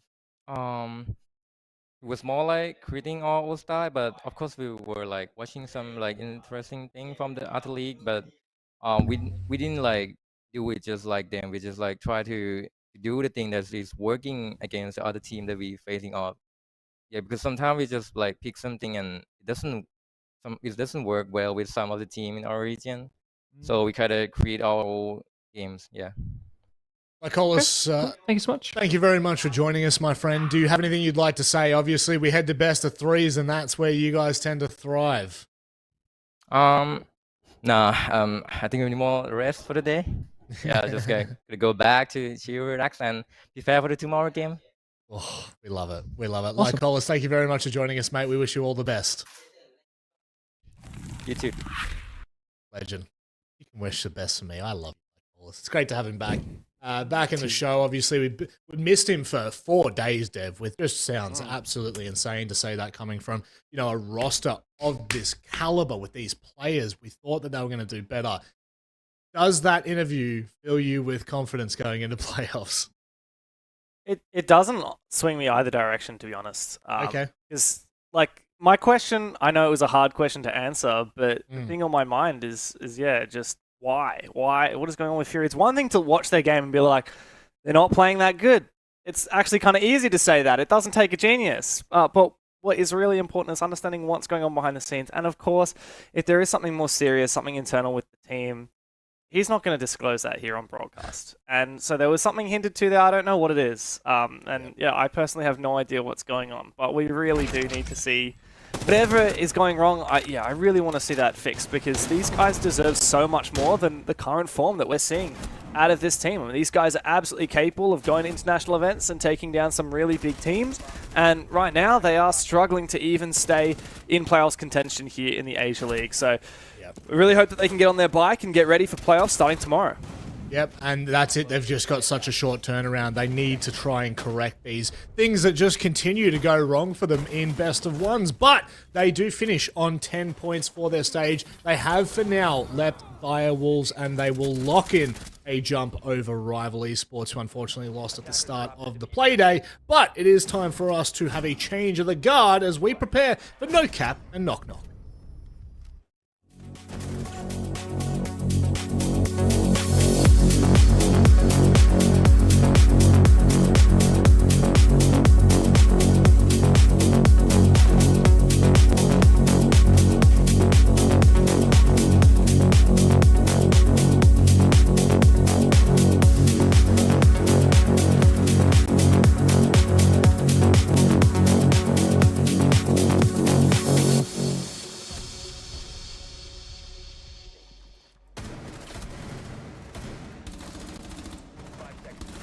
Attackers drop the diffuser.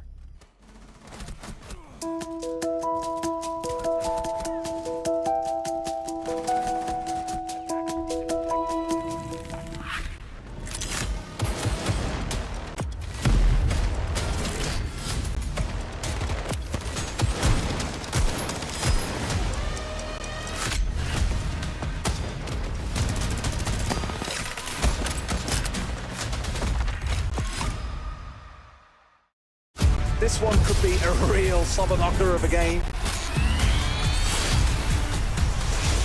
They've got to clear out that position. That one through the screen as Spirit pops the head. Managing to close it out. Spirits must know that they're there. Manages to find the kill. 2v1 Frida is low health though. Oh, what a take from Spirits! In the 1v1, holding to the back of Spirits. They've traded places, but Frida has that one extra little bit to tie him. Oh no, no, the team tier list. Oh my god, bro, no.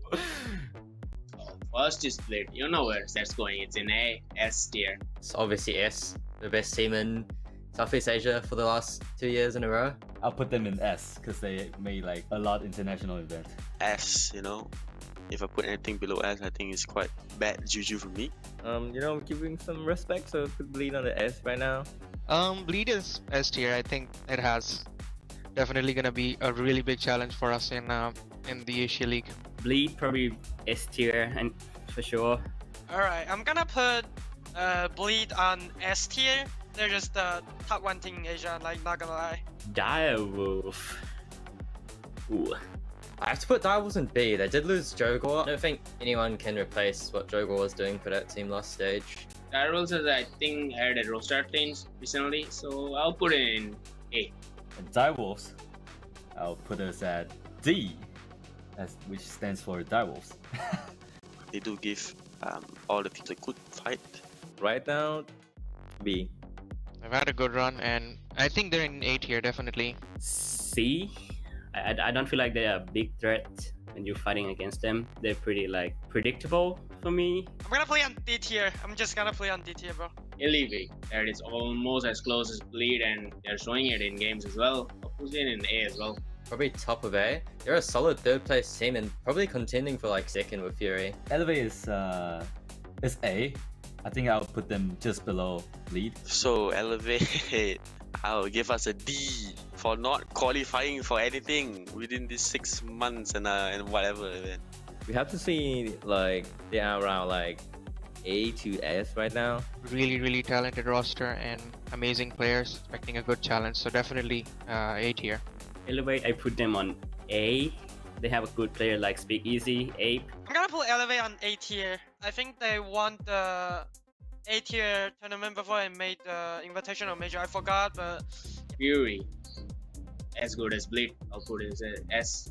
They played international. They have international experience. So yeah, Fury obviously under Elevate in A as well. But very close. Actually, Fury over Elevate. Sorry, Fury over Elevate for now. Fury is just right beside Bleed. They're as good as them, I think. I think for Fury, it'll be same tier as Bleak. Yeah, I would say maybe even one higher. Fury F. Let's go. No, Fury D tier.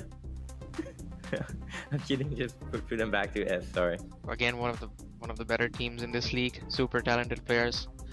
Expecting to just have a really tough time in the play day. So A tier for them. Fury, I would put them on B. That's my opinion. Please don't clip this and put this on Twitter, Fury. But I think they rely on Grid J too much. Fury, I'm gonna put Fury on S tier. I think they're like top 2 team in Asia. The reason why is because their playstyle is pretty unique and they got a star player, Grid J. He's probably a top 1 frag, honestly. Oh baby, it's Hasib Warriors. Oh goodness, we know we are the best. For Hasib and C for now, don't really have the gunpowder contest with a lot of the other Southeast Asian teams. I think if they feeling good today, they can beat like every team in this tier list. So, but I'll put them in C. Hasib Warriors, I would rank them in B. I think Direwolves still was a better team, so let's put them on to C first. We have a long history with them. Just been playing them for years. They have a really promising roster now, and I think they are up in there in B tier. And I would put them on C. Hasib Warrior, I'm gonna play on C tier. I don't think they scrim a lot, and even if they scrim a lot, they don't really scrim good things. And I think the reason why they don't scrim good things is because the ping issue. KnockKnock. Some old friends, I guess. I'll put them in D. Maybe C. I'll put them in C. KnockKnock, like I just said, probably in the D tier. They didn't look too hot last stage. The only team they beat was actually Hasib Warriors, but I think that was a one-off. I think they do get farmed by Hasib Warriors quite often. They had the same situation with Hasib, so I'll put them in C. I'll categorize them as B as well. I would say they play a different style as well, so I think B would be a fair judgment, I guess. KnockKnock? I really can't judge it. Let's put him on C. I don't know. I didn't watch. Yeah, sorry. Our roster is pretty strong right now, and we've had a lot of practice as well. I think I'm gonna put us in A tier. I have to say that like their gun skill is not like the same level as Bleed or Elevate or Fury. I would put KnockKnock on B tier. I watched they against Lumina in qualify before. They actually did pretty good, honestly. I'm gonna play on C tier as well. NoCap, probably B.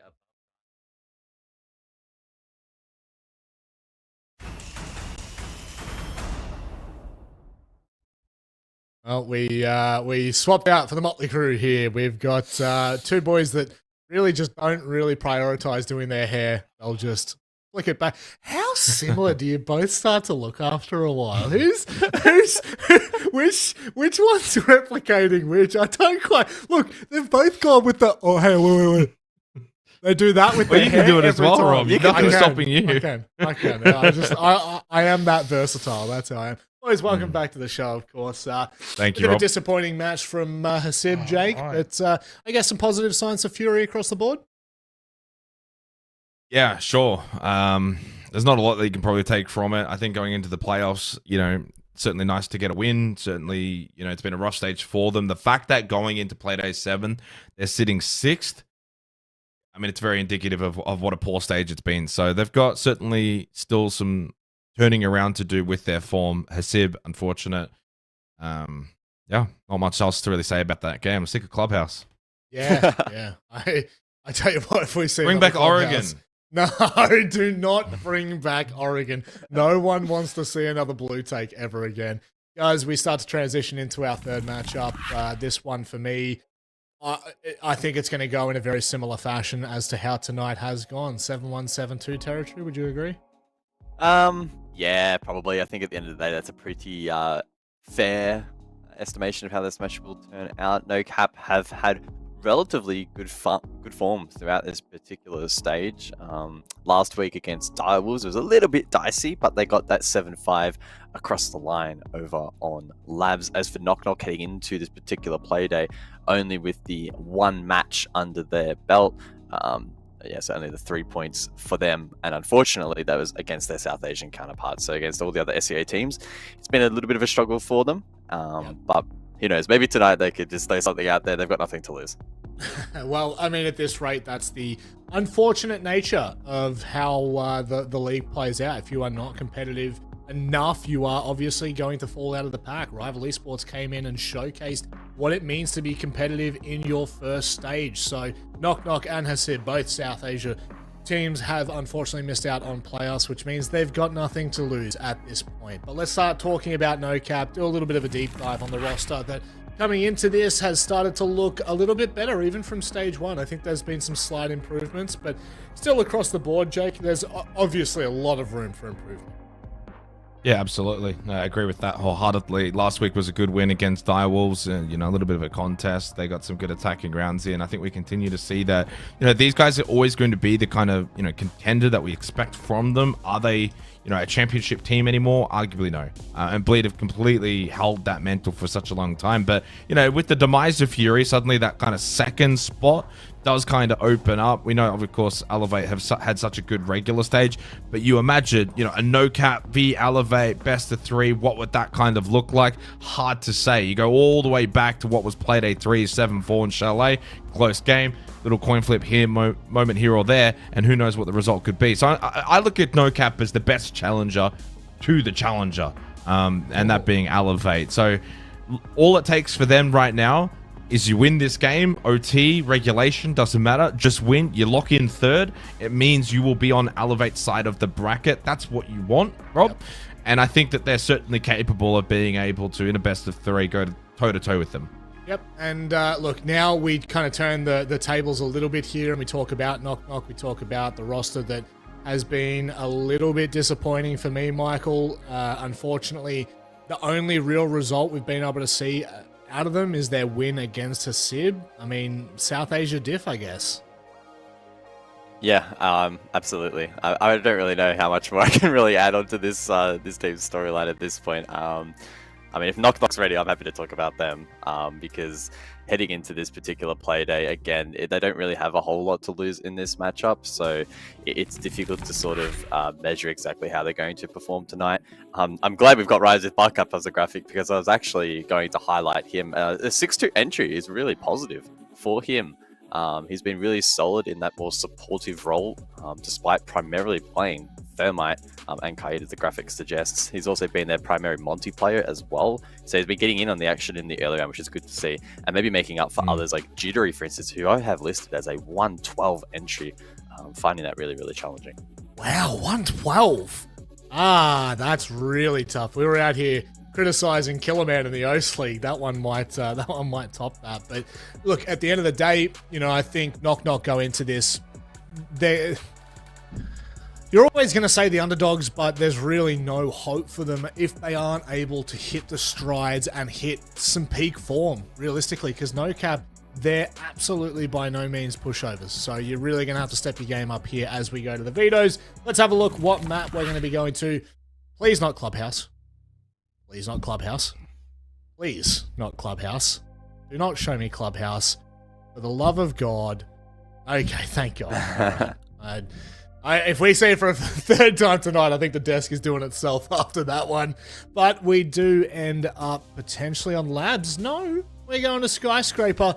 Always concerns me, Jake, when we head to Skyscraper, because if you are not a fundamentally good attacking team, this can look like a shambles, and we're going to a no-cap defense side first half. Yeah, I mean, I was kind of hoping my color caster would do the analysis required, but Clubhouse is a map that NoCap don't play. It's 1 to 2 on their priority ban order, so I was never expecting to go there for this game.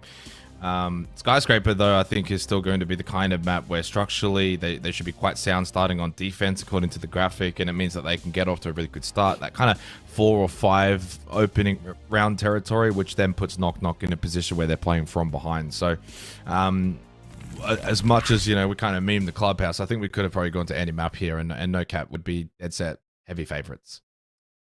Very difficult. By the way, I was going to mention, Jake, I was going to say that, yeah, it was the 8th preference map, so we were never seeing Clubhouse, thankfully, which is good. I don't want another club.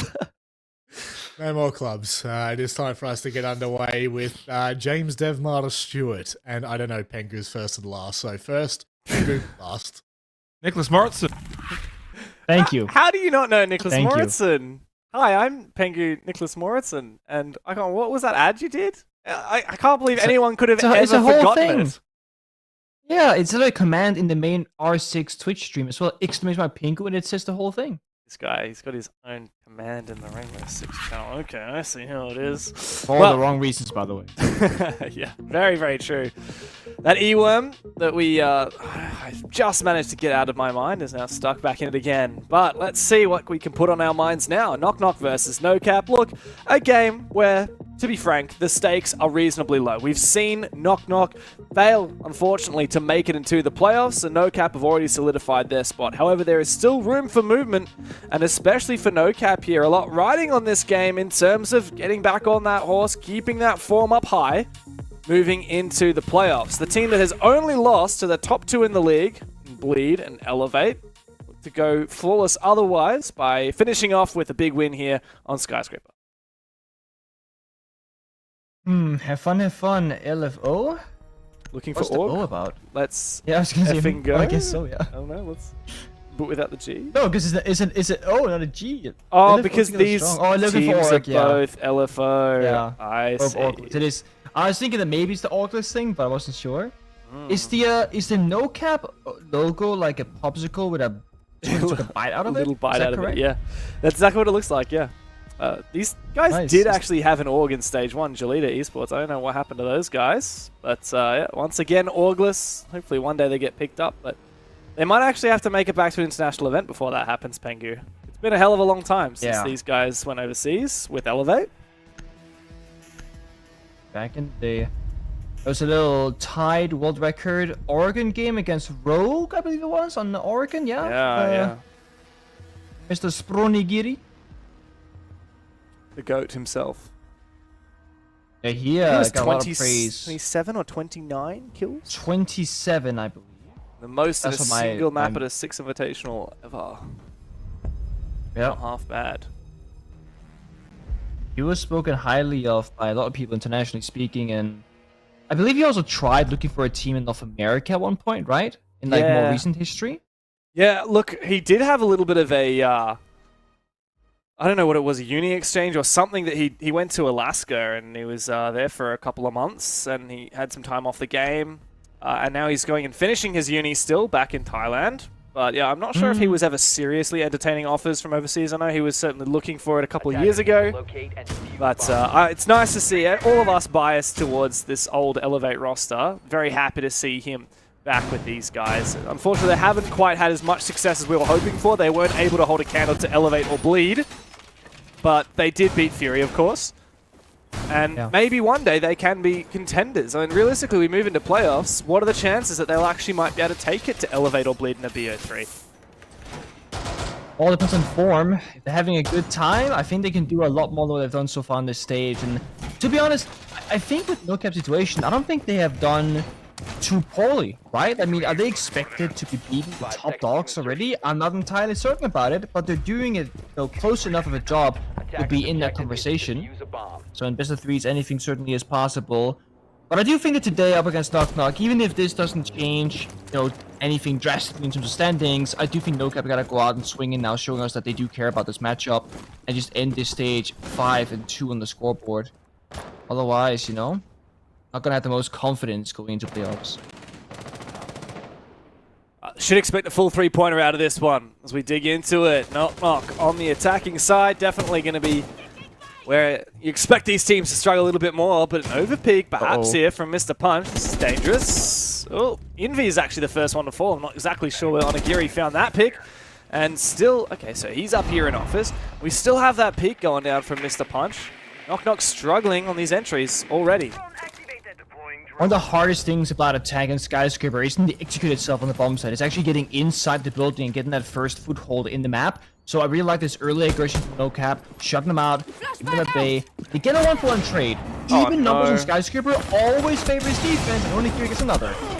He does get traded through the wall eventually. However, I don't think Beat will know about it as of yet. This is essentially even numbers, though. You said that still favors defense here, but I don't think NoCap are going to overextend. And Beat's now droned out that Onigiri is, in fact, down. This should be easy for KnockKnock to get in. Gotta sacrifice him. It's too risky because, again, if they go for Onigiri and that rescue mission, it doesn't work out, then you no longer have the equal numbers. The reason why Skyscraper favors defense on equal numbers is because there's very few pathways in towards the side. You typically have like 2 or 3 areas, right? You got like the dragon area, the drum area, that's 2 portions, and then you either go geisha or you go back staircase.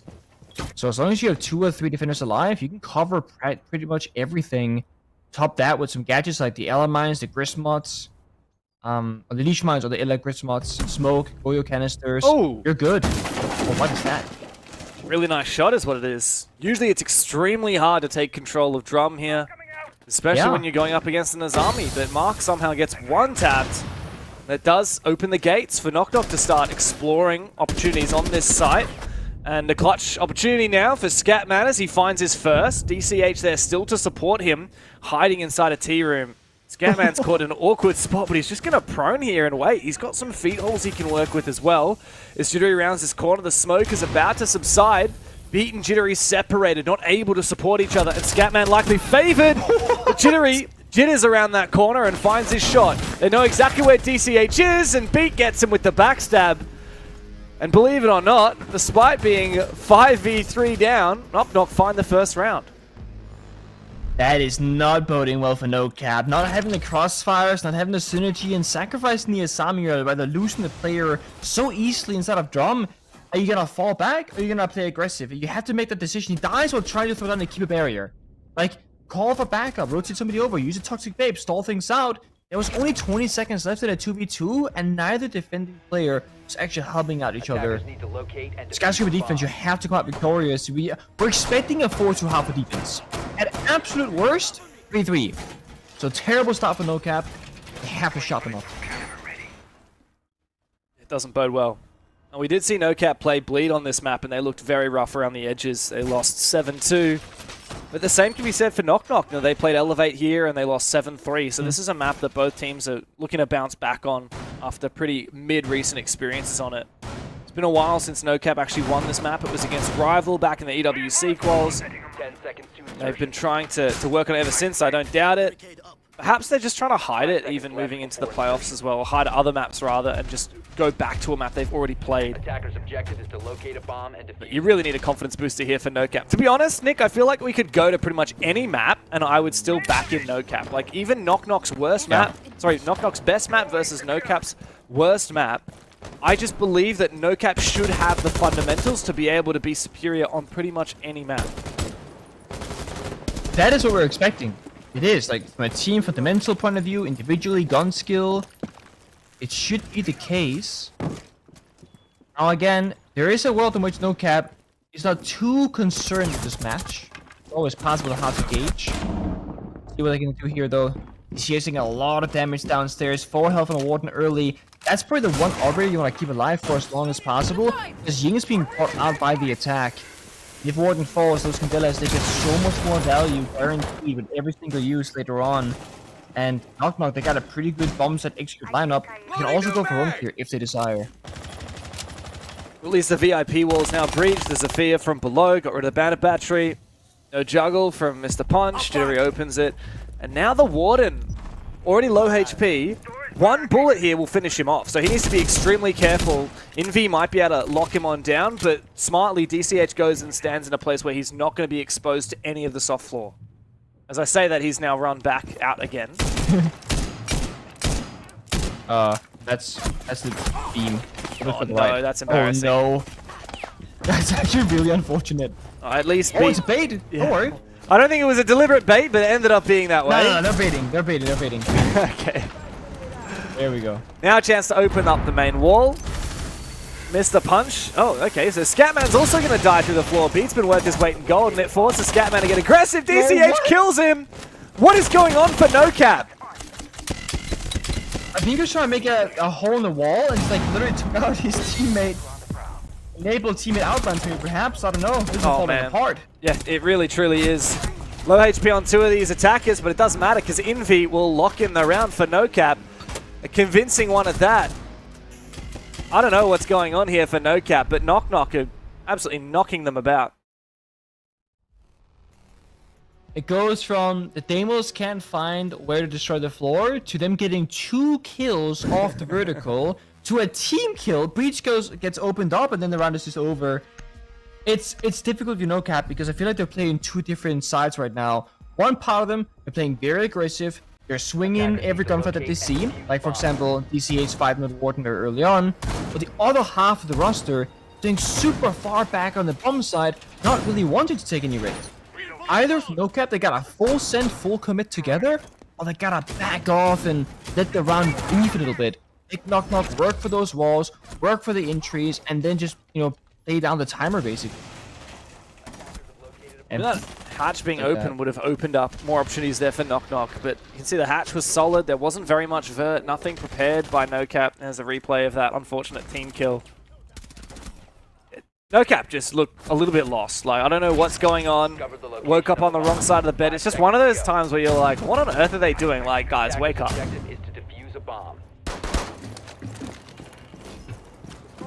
No, this happened to our 3rd time in a row, and it's time for a technical timeout, I reckon. Absolutely. Talk things through, sharpen up.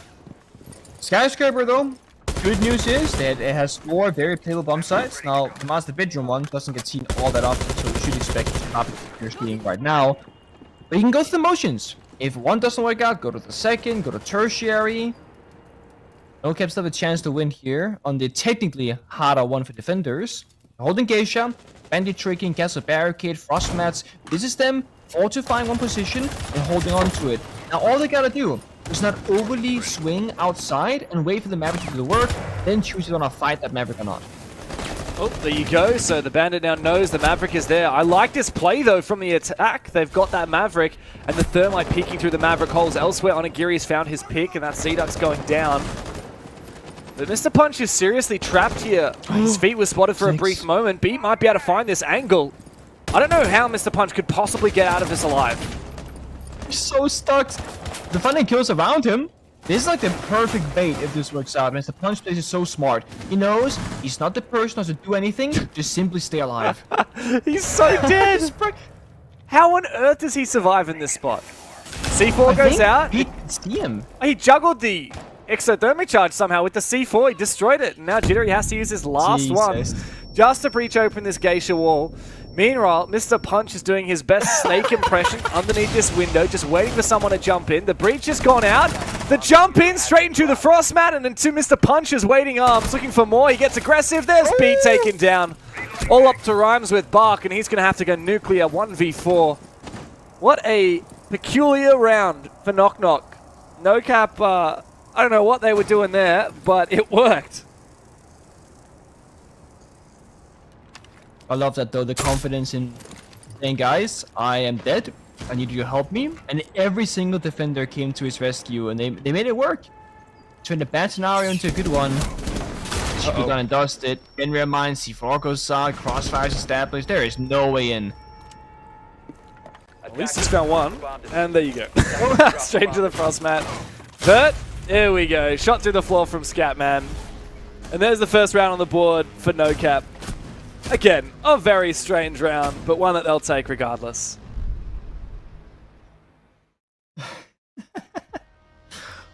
It's just so puzzling, honestly. Skyscraper is one of those maps where there's a lot of things you gotta do. The breaching, the roam clear, the bombs that execute the plant.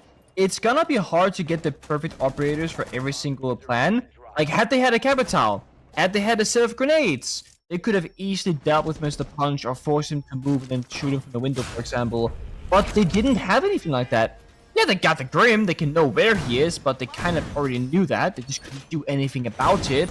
They couldn't do any verticality because that's what the bomb set is downstairs inside of kitchen.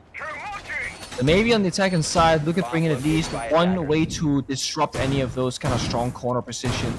Nades, for example, the Striker, the recruit operator, could be a great addition to the roster. It's always secure that you get some sort of destruction. Or it could be for home clear, we'll see. Rhymes with Buck is going through the motions right now of operators. Yeah, he's actually settling on Twitch, it seems. No mirror. So I assume he's just looking to counter the traps, like the Legion mines, the L mines. Yeah.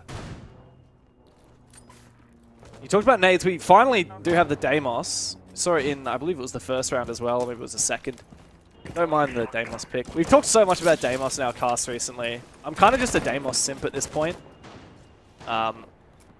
This map, it can be good, but I also don't mind a Dokkaebi pick, especially because flashes are really good on Skyscraper, or a lot of angles you just want to flash and peek. But to me, the win condition here, or the improvement I want to see from NoCap in this round, Pengu, is Mark should not be dying so early in drum. Like, he should be able to hold on to that position for the majority of this round. I mean, hold on to it. As soon as you just fall back and say, you know what, you can have drum in a 3-on-3, I'll happily give it to you. Or when you play the 4v4 and the 5v5, for example, that's when you gotta fight for more map control. You can't just play on the bomb side in those two rooms. NoCap are falling back very early this time. Less than 60 seconds burned, and on KnockKnock already in the building office. Already forced back, I believe, all the defenders. So a really good pace here. And NoCap also building up all their elements early in the round, meaning won't be available later on. Attackers recovered the bomb diffuser. Flank watch from the Nomad. We also got a couple of drones spaced out around the map, and the team's flicking through them. Nice way to clear out that Keeper barrier as well here at Shrine. Ooh, careful not to overpeak. You don't want to face this ARX. NoCap are hoping that KnockKnock will move forward, and Mr. Punch could be able to find this kill, but he's about to be drones. Strange seeing so many Ela picks, by the way. Not historically such a great operator at the moment. That gun, certainly not one of the best out there, and the mine's not hugely impactful as we see the Twitch coming through and clearing out even more of this trap utility. Bit of disaster here for the attackers. Maybe Onigiri swings out, finds 2 picks actually. That might stop the entire push. I know Onigiri was earlier in Terrace. I think, okay, so he might not have actually stayed in his hiding spot in Terrace. He might have moved back into Drum when he found those kills. Zdux finds one. Overswing from Mr. Punch is punished. Maybe way back into it here for KnockKnock. Onigiri has managed to fall back into Drum as well. And it really is up to Envy to find this pick. The drone out. Onigiri on that Legion. Spots him. He's got that position with the Keeper barriers. Onigiri just falls on back. This is what we wanted to see. Yeah. Like, play the numbers, get the crossfires, make KnockKnock work the time right. 20 seconds. Yeah, you can give them drum. It doesn't matter anymore. They gotta brute force everything right now. Little time. Toxic Babe's going out. One final one as well. So one doorway. That one to his right. One B. Constantly pass on through. They're forced into like this drum door. Yeah, and Onigiri is going to catch them on this rotation through that Geisha position. Easy as you like for Onigiri. Massive 4K for him on the rounds. And a pretty open and shut case in favor of NoCap. After the first 2 rounds look pretty dismal, they're back on top of things. And in the driver's seat to win out this half. Looking better and better, but still a little bit concerning with how fast they give up map control for KnockKnock. If NoCap expected or assumed or even knew that KnockKnock can't quite problem solve the bomb side, it does make a lot of sense, however, to fall back as early as possible and play the numbers. And KnockKnock literally just got stuck. Only Geary, we didn't see the 2K that happened on screen, but I think he just swung out aggressively, had a good read, had a good maybe sound cue or something like that. Now that NoCap are no longer trolling with the team kills and the early deaths and stuff like that, it's looking a lot better for them. But this bomb site right here, the office bomb site, that's where things were really, really going the wrong way for NoCap, where they were blatantly trolling with the team kill, where they, didn't really hold anything together. DCH spawn peeked with Warden. This is going to be that final test. And quote unquote, one of the primary bomb sites that should be easy to win. Can you force that wall, Mr. Punch, please? I'll punch hold them. There we go. 5 seconds to insertion. Attacker's objective is to locate a bomb and defuse it. Yeah, I do wonder why, as you said, NoCap aren't really contesting map control that much. Seems very strange. They seem to be maybe giving KnockKnock a little bit too much respect. Not to say that KnockKnock are not a good team, but I mean, NoCap have really good fraggers on their roster, and I expect them to continue pushing and looking for kills. Mr. Punch does try and make a spawn peak C4 work out, but it doesn't quite land. Oh, up here. I was the Benito. The second stun? No second stun. Just a single one being used. That's a massive risk because the Sophia stun went out so early. It was before the thermocharge was popped. That means that there is time for a mistake to happen there. Second stun goes out. This time there isn't the second one. The bandit isn't even there anymore. The wall gets opened eventually, but that exothermic charge, being juggled will make the other primary breach much more difficult later on. Yeah, it's awkward now for KnockKnock just because they've taken so long in achieving these simple steps, or what would be simple steps. And there's no clear counter to this mirror window as well. No Ash on the board. The Twitch has been foregone. The Retera opens up a rotate next to the mirror, but that's not really going to do much. I think there's a Selma just going out onto it. Yeah, Selma has pre-placed 2 brows on it to answer to slow things down, but Mr. Punch could have rotated over with the bandit, technically speaking. No, don't have that immune gem on it, but they should have at least. But time is okay here. NoCap can fly, they can fall back, play that second line, play inside a dragon, just keep burning down that clock, keep burning out utility, because KnockKnock, they don't have much utility left. Ooh. Yeah, I mean, at least a couple of flashbangs still to work with. In fact, we haven't seen a single one of those used left, so that's 9 flashes. Air jabs if you want to get creative and use them aggressively. Speaking of flashes, here they come. A direct trade between Onigiri and Rhymes with Bark. But Mark is completely unchecked and unflashed in his position. A C4 to follow. Not going to find any damage onto Z-Dux. Here come the flashes to follow up. Mark has no support. He will go down very quickly. Mr. Punch, meanwhile, gets aggressive elsewhere. Numbers continue trading back. NoCap will win that exchange. A bit messy here. Nice bit of util coming out, but it's a very dire situation for the attackers. No time, little help to have, no droning. Yeah, what is that? Yeah, Invi's now in a 1v3, and let's be real, it's not happening. He's not going to win this. NoCap are playing quite passively. Don't need to give him any 1v1s here. He's hoping to bait out a pick. In goes a C4, it baits him into the vault, and he gets his life taken away. Easy round at the end of it for NoCap. And a nice way to close up that half. If they are able to win this next round, that's the 4-2 split that Pengu, you said they will be needing. But are they going to be able to do it? I sure hope so. I mean, NoCap, funnily enough, they decisively lost the first 2 rounds, and then they decisively won the next 4. Yeah, decisive one way or another, right? I guess that's the bigger thing. Locate and defuse bombs. Don't really know exactly what to expect in this final round, though. The tertiary can be difficult, but last time Mr. Punch single-handedly hiding inside of Geisha, made the work. Just single-handedly did all the difficulties of the round by just baiting them in. KnockKnock, they can't get distracted on side missions. It's all about the main quest. Step 1, get the wall. Step 2, clear Geisha on top floor. Step 3, go for execute. You see somebody roaming across the map, see a guy stuck in a corner, you can of course try and kill that person on the server, but don't get stuck chasing, running around, double joining, jumping in windows, and putting yourself in a bad position. Just look what you have. So I want to see them bring out some self-destruction, like the nades on Indy right now, on the sledge for example, the Ying, that's going to be the bomb side of the room clear early on. This is good, much better up in our lineup. The only worry is that this time there's no Maverick. So Mr. Punch is playing the Bandit. It's gonna trick the Geisha wall. Now you can rotate the Thatcher Thermite duo over there, but that's not gonna stop a Bandit trick. So because they don't have Maverick, I don't know if they can actually get through this. Okay. Well, now they definitely can't. Attacker's bomb diffuser has been dropped. Yeah, no thermite. No secondary hard breach and can openers. Nice aggression there from Mr. Punch, but it's punished. A little bit unnecessary. Oh, DCH, man. So, would have been an advantage here for NoCap, but they've just thrown it away. If anything, when there's no hard breach on the board, that's when you want to play more passively. Yeah. A little bit of a blunder for NoCap. This could have been such a simple round for NoCap. They can just force them to go into the setup that they, they're setting up for defense. They can play vertically, they can hold things together, they got man advantage, they got everything going for them. Now, they've thrown that all away. Asia can be opened up, got top floor control, or they will at least in a moment here. NoCap are forced to play horizontally by the bomb side, but guess what? It's exactly where KnockKnock will be attacking from with the Ying. So no real counterplay for NoCap anymore. Scatman's very close to getting pressured here from delivery. Oh yeah. Candela goes out, forces him back. Aggressive swing now from Rhymes with Bark, but he loses his life to the little punch hole prone.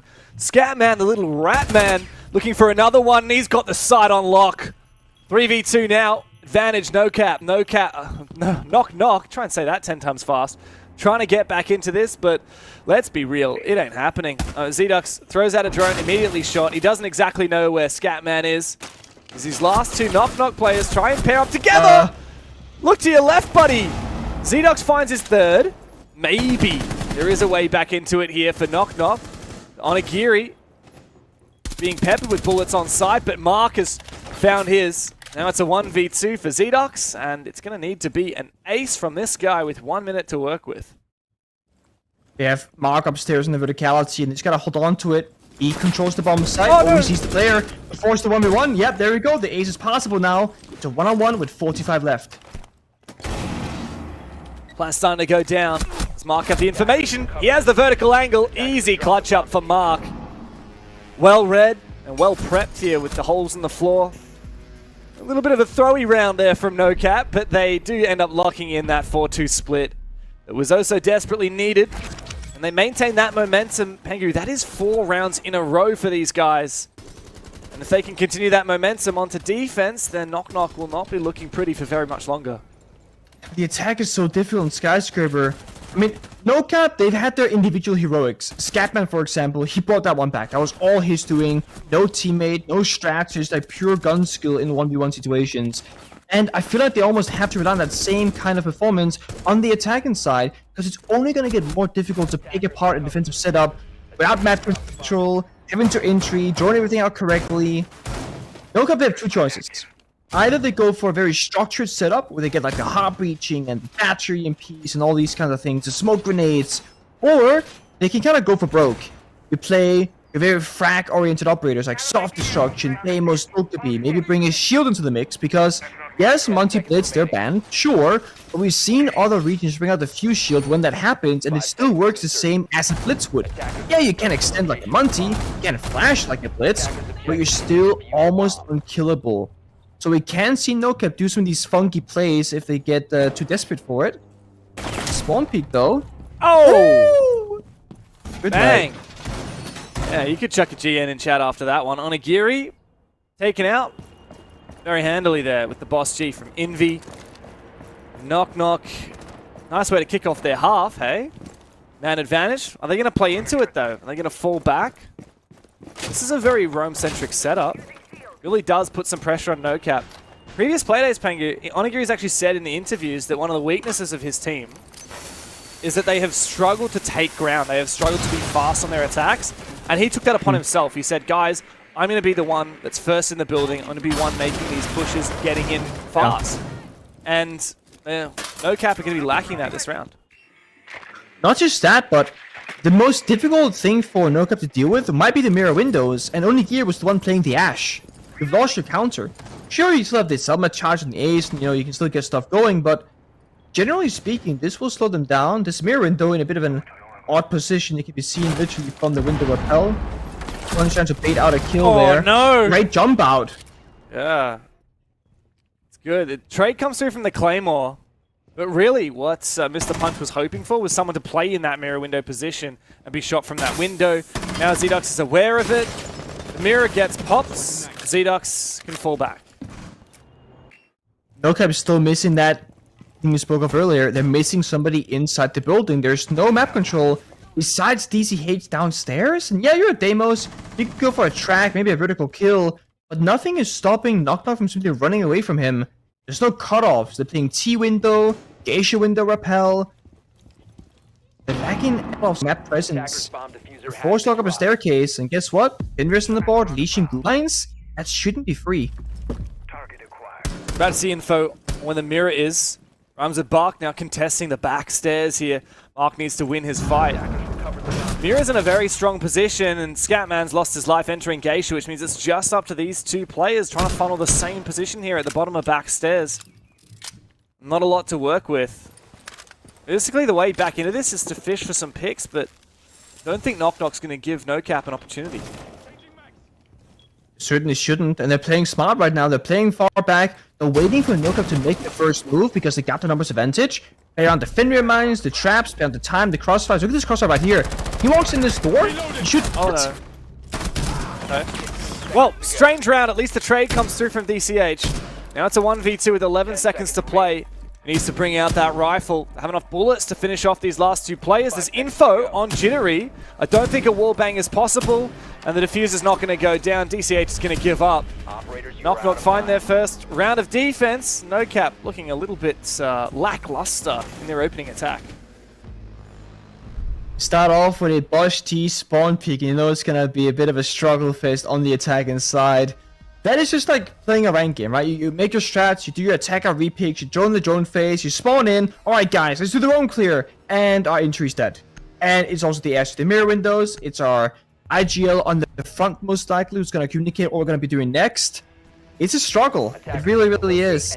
It goes to show again why Skyscraper is so hard for every single team in the world to attack on. This is not like an APAC thing or EUNA. Every single region.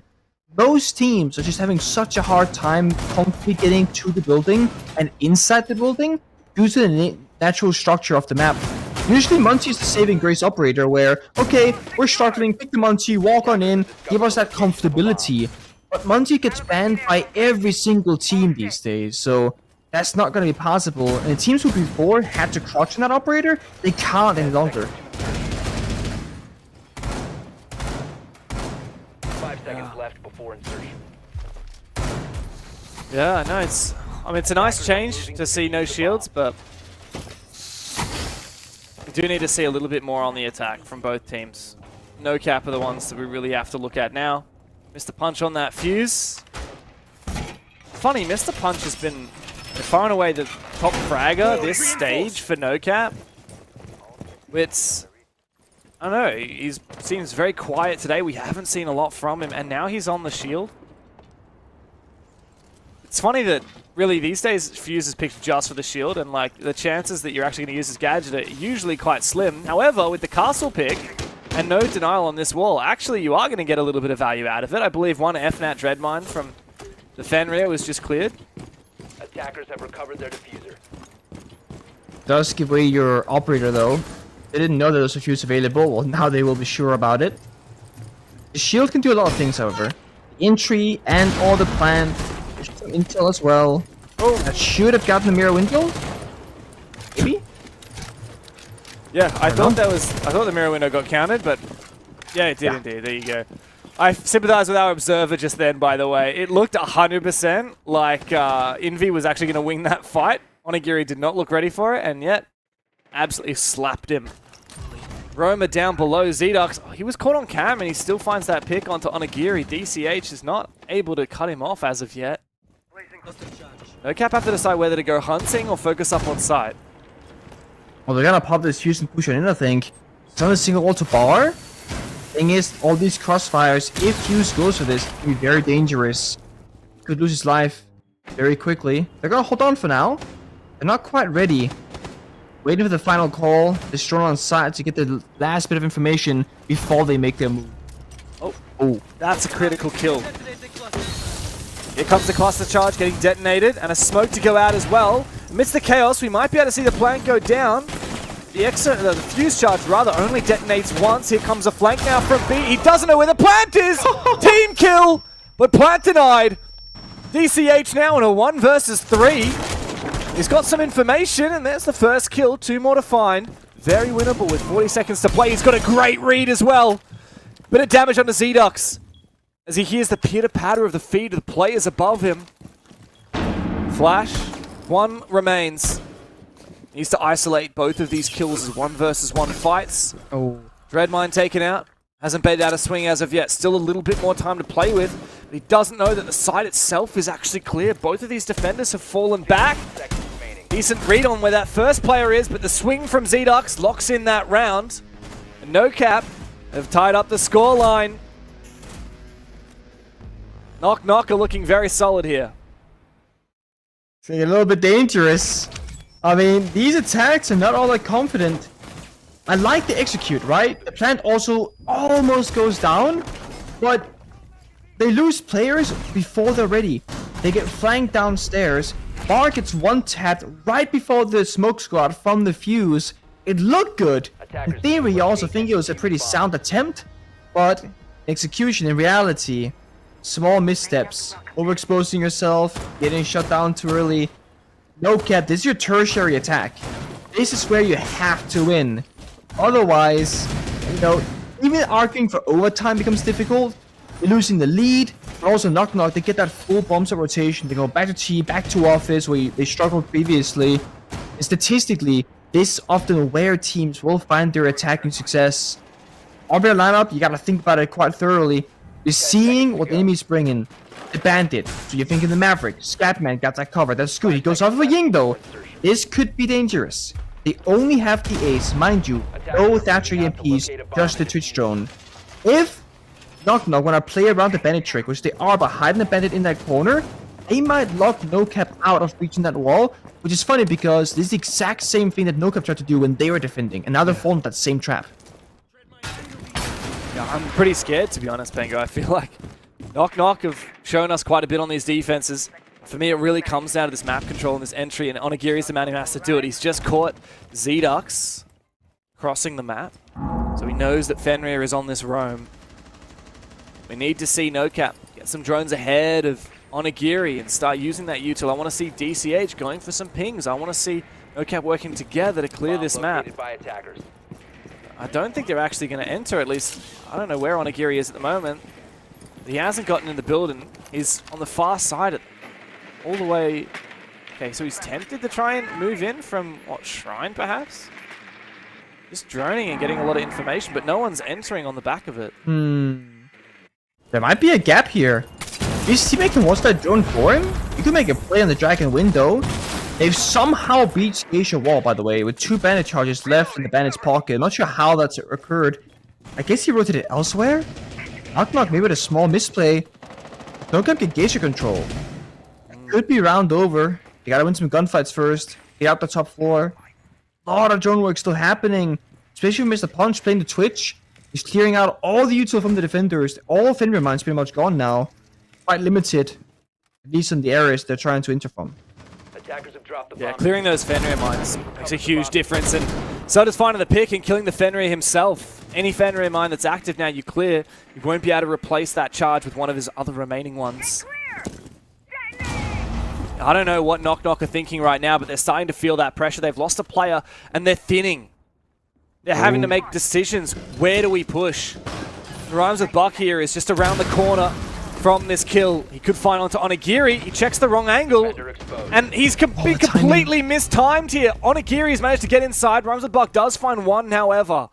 Still KnockKnock on the back foot, numbers disadvantage, and Rhymes with Buck is effectively trapped up here. At least he has Jittery to support him, but that leaves poor Envy all alone. No, all 3 of these players seemingly still on the top floor, and they find a pick as well. That opens the gates, though, for NoCap to look to this execute on site. They seem completely unaware that it is indeed a site execute. NoCap can confirm it, and all 3 KnockKnock players above. DCH covers as Rhymes with Buck looks for something, dropping from the hatch, but Jittery likely to meet the exact same fate, and indeed he does. All up to Envy now in this 1v3, and the Deimos tracker comes on through. DCH should be able to toy with him now. NoCap somehow just ripped the rug right out from underneath KnockKnock. That bomb site was not secured at all. I don't understand how that happened. Lack of verticality, nobody playing out of Geisha, they even had the mirror windows. that's KnockKnock having all the map control that they technically should care about and not playing correctly around it. Also a massive lack of information. Sure, the Twitch team did a lot of work taking down a bunch of utility. If they were playing more information like a bulletproof camera or Valkyrie or something like that, whatever might be possible, they probably would have been cleared out as well. But that's why you have those pre-placed vertical holes in the floor to check all the common plant spots. The Ying wasn't even planting in the smoke. The smoke was at an angle to stop the defender on the hatch to see where the plant was going down. If there's a hole in the floor directly above, you can just look down, get the kill, shut it off, and then you regain map control basically as a defending team. It's very, very, very sloppy. I don't like seeing this KnockKnock. They were so solid earlier on, but on the tertiary bomb site, they did not play that smart. That's right. Allowed NoCap to find those gaps. Now, tactical timeout's been used by KnockKnock. Really sorely needed as well. As they go back to the primary bomb site. Now, if you remember, this was really kind of gifted to KnockKnock. NoCap just overextended, had 2 players completely feed the start of this round. And I really expect that NoCap will reel it in a little bit more.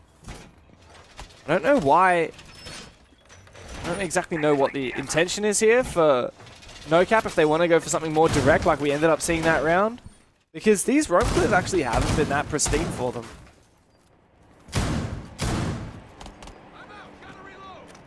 They haven't been, no. And Onigiri, I mean, I want to see this man get a bit more activated on the attacking side.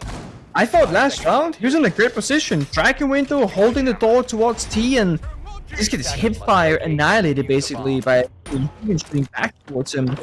He's playing Ashe every single round. Jittery playing Mirror every single round, pretty much, or at least KnockKnock as a team they are. So it's more important than ever for Nigiri to, yeah, okay, get map control, that's your responsibility, sure. But also, we gotta see those Ashe breaching charges go off before he dies. He has a job still to accomplish with utility. He's the one counter for the mirror windows that's not a hard destructing operator.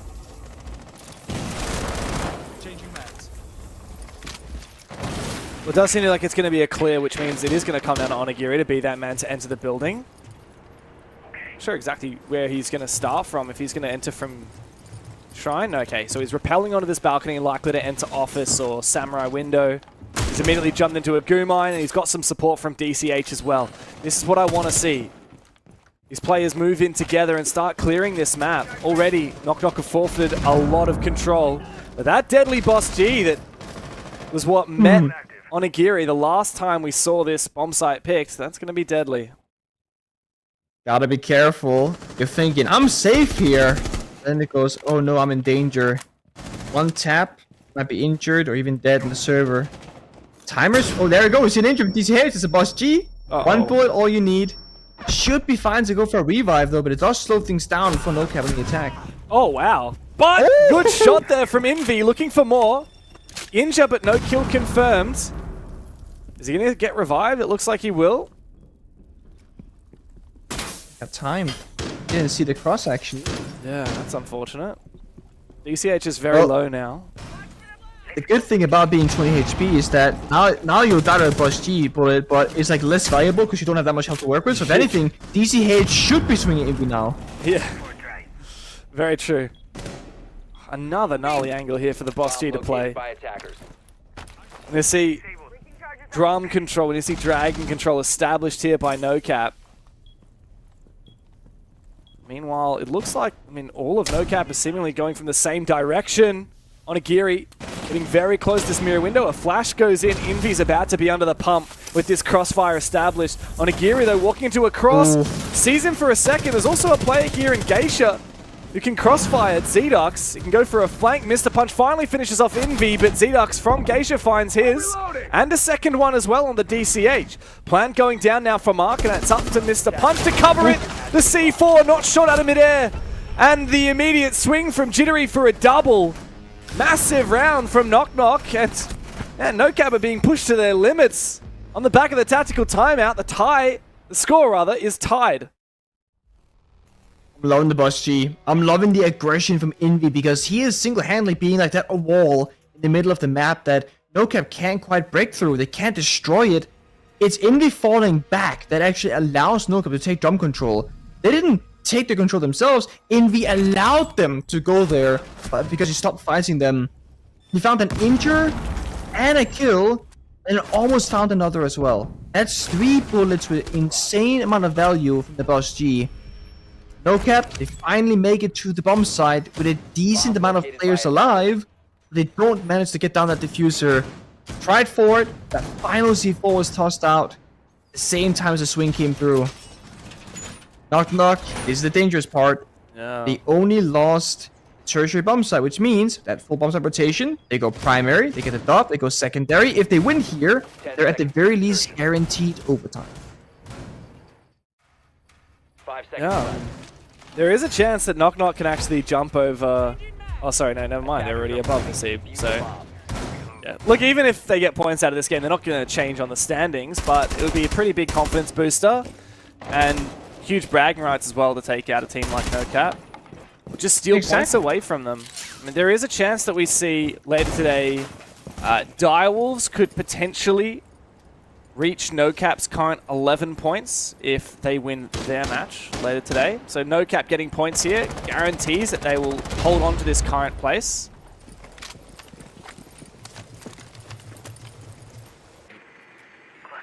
Watching here, seeing what the was on the agenda. We see the fuse once again, and you can't really do the same thing in my mind if you're gonna bring out the fuse. So you fuse the castle barricade and the single walls, but if they wanna go for that same take, so you fuse the single wall, you smoke the side, you push on in, it shouldn't work the second time around because it worked the first time because it's that surprise play. Wow, what's happening? Now the defenders will know. KnockKnock also, they got the Solus this time. You can see the plant is going down. But look at this, they got the call. No! What? How do you lose that fight, DCH? Oh, Zdux is having quite a game. Look at that, Pengu. You jinxed 14 kills. I did. Top fragger in the server. He absolutely destroys DCH, and that is a critical problem now for NoCap, as the fuse charge really doesn't achieve much. It's immediately shot before it manages to detonate more than once. Another fuse charge meets the same fate and doesn't really achieve very much. Breach to come out from the ace, but finally a kill here for the attack as Onigiri finds his long angle. But meanwhile, Zdux is continually being a bit of a thorn, jumping out Shrine, hasn't found anything yet. But I don't think KnockKnock really have a way into it yet. Hunting. There's a C4 though. Oh, here it comes. C4 goes out, but that's surely going to miss. Mr. Punch can continue sticking it. And with that, the plan has been confirmed. Now things flip on their heads again, and it's up to NoCap to go for this retake. But numbers advantage for the defense, and health advantage too. Mr. Punch already lit here on this shield, and he's got 2 players peeking him. He can knock one back, and Onigiri to cover. Big round from him. This is exactly what we needed for NoCap to come back to life. Another entry from the shield. Huge round from Mr. Punch and Onigiri, as NoCap finally get the match point they've been searching for. That was actually a pretty good take. It's very simple, and it could have, fallen apart if that C4 hit its mark, but the single C4 player, the Mirror, wasn't in the right position to get an easy C4 toss onto the plant position. And not only that, but I don't think KnockKnock knew exactly where the plant was going down. I'm not sure. Yeah, they had the Solar still, actually, so I'm not sure why they wouldn't. Mispositioned, mistiming, too far away. Not entirely certain. Also, they had the Warden, but he was also roaming. He could have seen through the smoke. Onigiri with great cover. Plant goes down. That is that. Once you get that successfully done, post-plant's win rate for the attackers is a good 85% across every map in the game. It is such an unwinnable position, or unlosable rather. They should do a bit of trolling. Look at the lineup now. Big change up from KnockKnock. Oh, they're planting, they're playing smoke grenades, let's play the Maestro, the Wamai, the Melusi. Let's slow things down here. The walls now will be a lot easier to open, no bandit, no mute. So those bare windows, they gotta really put in the work. Yeah, it's pretty ballsy here from KnockKnock there, Pengu, to go straight back to that bomb site that they just lost. But I think they're thinking, okay, well, we know exactly how KnockKnock are going to attack this, so let's just hard counter it. But guess what? KnockKnock have no obligation to attack that the exact same way. We're not going to see the fuse. We see Mr. Punch switch over onto the Flores, which could counter the Evil Eyes, depending on how well they're being protected at the moment. And like you said, no hard breach denial. Easy wall open for Mark. Very fast, straight out of the gate for NoCap. good read. They're not gonna bother droning and tricking and looking and vertical destruction. No, just send it. Save those ass charges. They got the Grim Capital. If they can get to where they want to be in the server, they can absolutely go for a plant. The question is, what about the roam game? We're seeing KnockKnock being very active on the extension, breaking down walls, retaking control. Sedox is there, as is Indy. NoCap have not entered the building just yet. They're still in like their exploration phase, figuring out, okay, what's the approach gonna be? ECH stuff from outside. He finds 2 picks. Almost a third as well, and there it comes from Onigiri. Envy's down, and this game is pretty much over. I was going to say that Zedox has to be the shining light here, but he's been taken down, and every single player from NoCap exposes themselves. It's an easy lock-in. KnockKnock have been knocked out of the league. NoCap take a win. It took them a hot minute to get it done, but a 7-5 victory gets them all 3 points. And a sigh of relief as they find a big win moving into playoffs. Where was that performance earlier? On defense, playing together on the first couple of attacker rounds. Also, again, with the coordination, it just wasn't there. It's almost like the guys, it's enough. You know, we've been there for long enough. We've shown enough strats. Let's just win it outright here. Get like 3, 4, 5 kills in a very, very quick fashion. And they take the victory. Yeah, they do. And does this change the conversation for NoCap? Perhaps the only teams that they lost to all stage long were the top 2 of Bleed and Elevate. So maybe they are potentially looking like one of the best teams in the league. Of course, playoffs still to come with the BO3 starting tomorrow, but we'll toss it back to the guys on the desk. I guess we could probably spin a yarn here. A game that probably should have ended much sooner, Michael. It has not done so. You've got to give props where props are due. That is a really great performance from KnockKnock. Whether you want to lean into the NoCap not playing up to the mark category or not, I don't care. I think that this is a good game from Knock. Yeah, absolutely. KnockKnock coming out of the gate strong with 2 attacking round wins. It's actually relatively infrequent that you will see, especially an underdog team, win attacking rounds in the first rotation. So to get out of the gate like that was really strong. But then who else but Onigiri to really bring the team back to where they should have been in this matchup. He had 3 opening kills in a row in that first half, and they were able to roll that momentum into the second half and eventually etch their way through. Obviously, it was quite close in the end, but able to get that result across the line. As I was saying to you guys, though, in the green room, this match had pretty much 0 impact in terms of standings and playoffs, so it's really just a gauge as to how they're playing at the moment. So do we take away from this that maybe NoCap are a little weak because of this result? I don't really think so. It's just a best of 1, and as mentioned, the impact was very minimal. So for Onigiri to have a good game and the rest of the team to follow suit and get the result across the line is a positive, and I'm sure heading into playoffs, they continue to be a bit of a dark horse threat. I value your opinion, Michael, but it's never quite on point when we come to the standards of Jake, Xenox, and Diddy. What are your thoughts on the match, mate?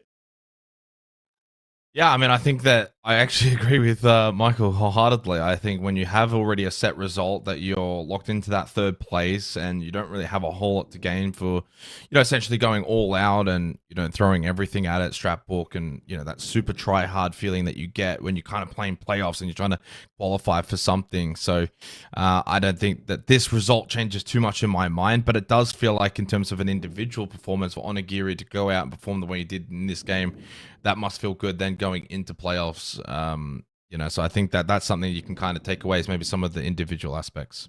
Well, we can speak to him and hear from the horse's mouth. Of course, I'm not calling him a horse. He's a goat, if anything. Onigiri, Hello, welcome. sir. Hello, sir. Welcome. Look, we've been saying all stage. Well, it's not we. You have been saying all stage. You found it hard to get out of the gates. Like you haven't been performing quite to your standard. Today, 15-8.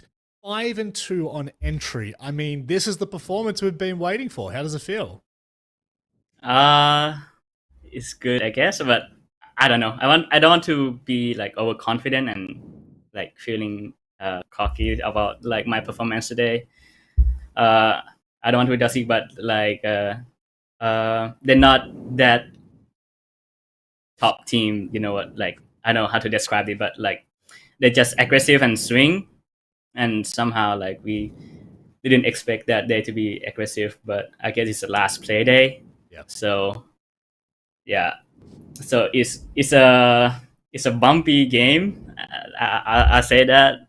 I know that we lost some round with some goofy mistake like team Q and things, but we managed to win, so I take the win. I just want to ask about you personally, Onigiri. You mentioned a couple of weeks ago that you felt like you weren't being aggressive enough, you weren't getting in the building enough and making plays. Obviously tonight, and I think over the last couple of play days, that has improved. Going into playoffs, is it more so just trying to do the same? Are you going to try and be more aggressive, less aggressive? Are you even thinking about that yet? Obviously you don't know who you're playing, but like me personally, I feel like I haven't like find my flow or like my position or like the way this meta is completely changed. As you can see, like it's more about the shield and things. But yeah, so we scream a lot, and then I think I found my like play style or the way I coordinate and play with the team. So I'm pretty confident right now, and it depends on the enemy team. Also, it's not about aggressiveness; it's all about like map control and things. And at the end of the day, it's also a teamwork because we play as a team. So I don't know. We'll see in the playoff. Oni, obviously, I know that you got to play the quarterfinal first. Elevate is going to be the side of the bracket that you are on. Do you feel like you match up well against them, though, and that maybe there is a pretty solid pathway to the grand final? Everyone knows in this region, Bleed at the moment are the top dogs, and they're going to be hard to beat. You don't have to play them until potentially a grand final. Does that give the team some confidence, moving forward into the playoffs? We are pretty confident. I have to say that after we lost to Bleed, it's like how do I say this? It's like a post-nut clarity, I guess. I was expecting you to say wake-up call, and you've just gone straight for the post-nut clarity. You can't say that. Oh, so sorry. I just my pass. I'm sorry. I know it's a family-friendly stream, but yeah. After we lost to Bleed, then we realized like we studied them very hard, and then we realized like what's the main point of playing this meta and on this season. So yeah, we're trying to get to that level. Like I said, we have to improve, keep improving. I think we found our mistake, and we have to be prepared. And I think we are pretty prepared for the playoff. I'm pretty ready for any team. Onigiri, I can't tell you how much I love you, mate. You bring a smile to my face every day I get to talk to you. I feel so privileged to have you here. Look, obviously heading into the playoffs, anything can happen. It's best of threes. Things get shaken up, but we'll leave it here, my friend. Do you have anything you'd like to say that's family friendly? Thank you, NoCap fan and everyone, like for this amazing tournament. We will try our best for sure for the major, and I hope that we not fumble at the start. Then I hope y'all have a good day. Thank you very much, sir. We'll speak to you soon. Thank you, sir. You have a good day. You tight like that with him, are you, Jake? Oni, hey, Oni, just real quick, Oni. If anyone saw me and Michael giggle at the very start of Xenox's chat, that was what it was. We can't. And then we had a real reason to laugh. I mean, that's an all-time call from Onigiri. My God, that is a classic. I don't think anyone was expecting that. I have been on broadcast for nearly 8 years now, and I have never heard someone use that reference. I absolutely love the man. It's good to see him back, Jake. Whatever clarity you want to call it, he's definitely got it heading into playoffs. No, look, words of wisdom really from Onigiri. I don't think anyone can dispute that. It's just a matter of time and a place, time and a place. What's interesting about this game, as much as it was a trouble, for NoCap, they actually won in areas that they don't typically win, Rob. So the entry, it was actually something that was quite fascinating to look at. And the main reason why I looked at it was because Guz brought it up. The fact that Onigiri at one point got 3 in a row. He had 5 overall. Big numbers.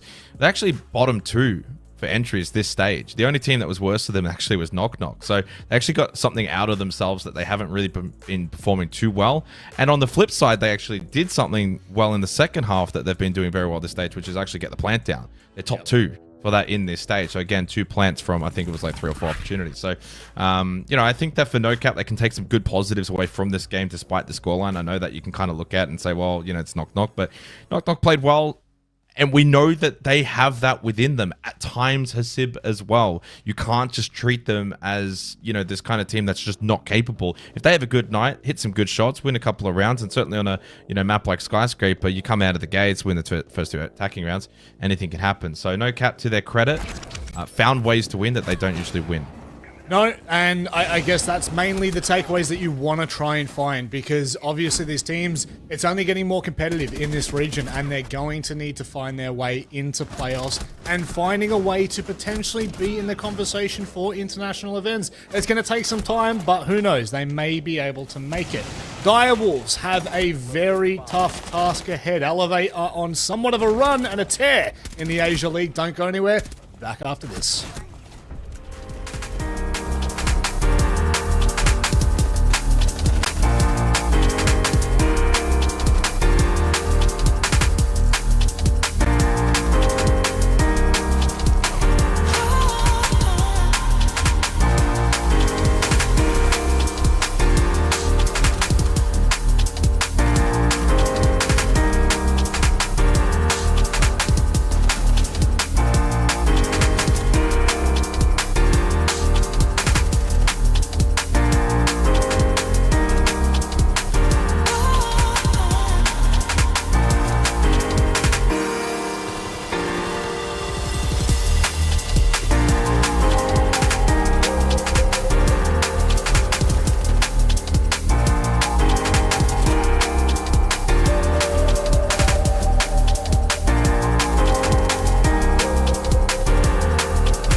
For the primary entry and IGL, I'd probably pick myself. Very good IGL, decent entry, probably the best player in this region. So not from my team, I'd pick BG Man from Fury. Obvious second option. Very flexible, can play a lot of different operators. Yeah, just the GOAT really. From Elevate, I would probably take Speakeasy. I think Speakeasy is still very sharp and he can play a lot of different roles as well. It's obviously a veteran, so I'd probably take someone from NoCap. I'd probably take Sapper from NoCap. You need someone who's like down to do some stupid stuff. I see him on the Vigil Boss G, bit of Kali action. Maybe like someone annoying like that to play against. That's really good. From Rival, I will take Scarlet. Yeah, freshly into the league, plays hard breach, a lot of potential there. So, my coach Julio from Bleed, by far the best coach in Southeast Asia, maybe even the world. Yeah, that's my 5. For Fury, I wanna take Crit J to my roster because he had so much firepower, and also for Bleed, I'll like Reaps on my team because I worked with him before and I know what he's capable of.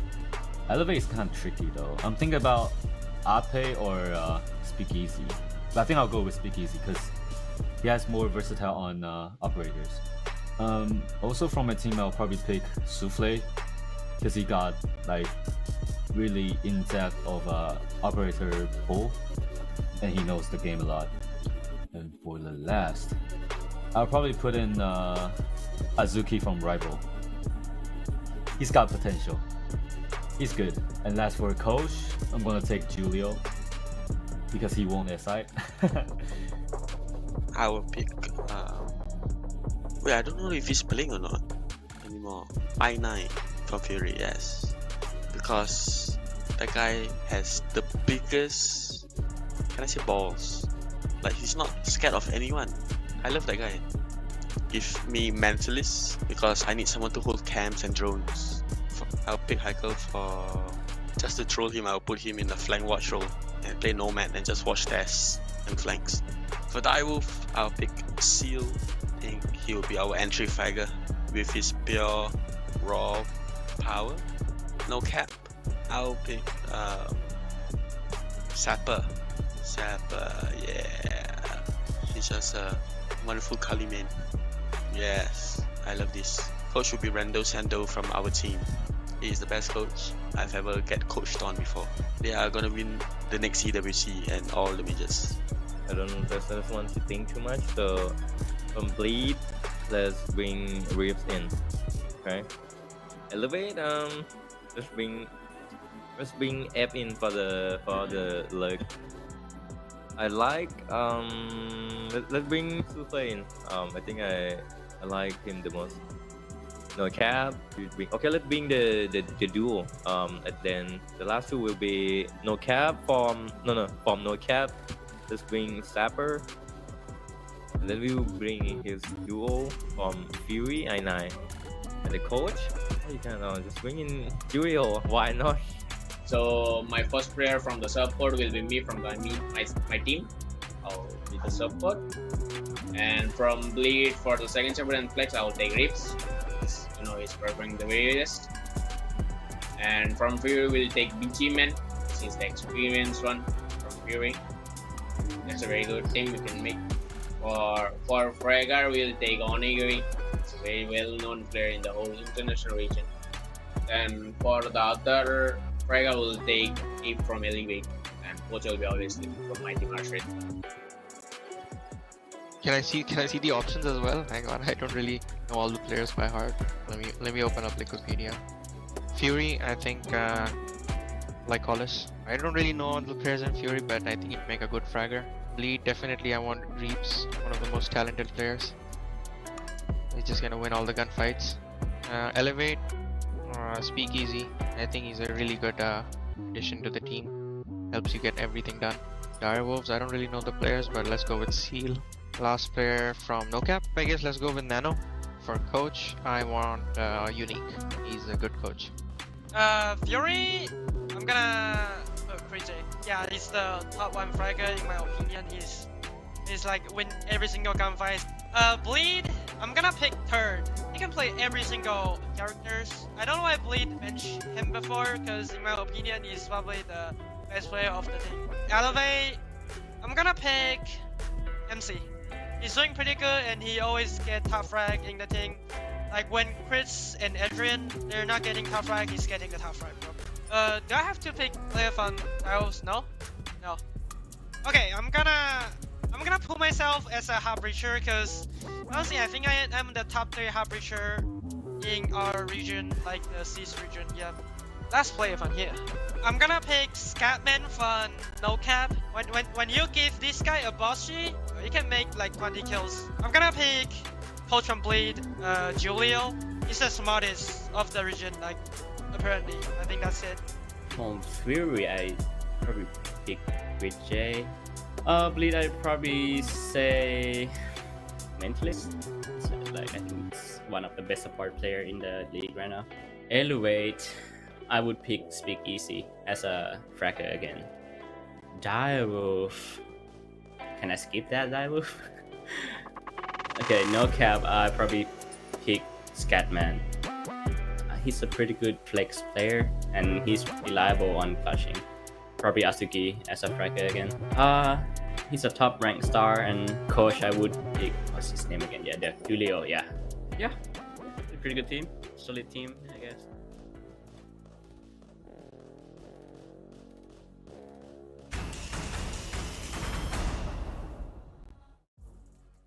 Welcome back. We're all still trying to compose ourselves from that post-match interview. Let me just say post-match interview, okay? There's nothing other. It's match. Clearly a match, nothing else. Guys, we now move on to the final game in our best of one format here. And to be fair, it's actually somewhat of a banger. I feel like, obviously, Elevate are out on top by a country mile. Direwolves have started to have a little bit of form heading into playoffs, but I don't think it's anywhere near enough to maybe push it. Do you think this game could be a contest, or am I on the cope? Do I think it will be a contest? Probably not. But do I hope it is a contest? Yes, most certainly, because it does have the potential to shake up the standings a little bit through the mid-table if Direwolves are able to get a result across the line, and ironically may actually change who NoCap plays in the quarterfinal. Yeah, could be big. Could be big. Direwolves, they come into this off some pretty poor form, unfortunately, throughout the season. They've started to... I feel like they've started to get a little momentum back. There's a little bit more of a humorous smile on the player cams, if you will, Jake, but currently out on only 8 points. Technically 3 wins, but it just hasn't been enough of a showing from a team that we've known in the past to really be up there in that top 4 conversation. Yeah, I mean, they're usually around the mark, probably without actually being at the top end of that, Rob. I think we can all agree. You know, in the history says it's Bleed, it's Fury, at times Elevate, NoCap. So while Direwolves have always kind of been around the mark, they just certainly haven't been able to take that next step. And arguably, this is a stage where they've probably taken a step backwards, which is really disappointing. You know, you think about the inclusion of Juicy. We haven't really heard anything from Juicy. We haven't had an interview. I actually don't know how involved he's been this stage and what he's been able to do with this roster. Clearly, Harambe, we love him. We love his dance. We love his interviews when we do get to talk to him. But I'm going to be completely blunt. He can't be playing next stage. He can't be playing next year. You've got to fill that spot. One of the lowest rated players. And as much as we love him, it's not his fault either. Like, he was supposed to be a coach. He already had taken that step to inactive role. I don't know how he's managed to get back in. I think it was actually Guz at the beginning of this stage thought, why would you not just put Juicy in the roster at that point? But probably communication issues. Unfortunately for Bin, it's been a rough stage. You know, sometimes we're never sure we get these young gunners come in, but he hasn't quite been able to do the gunning well.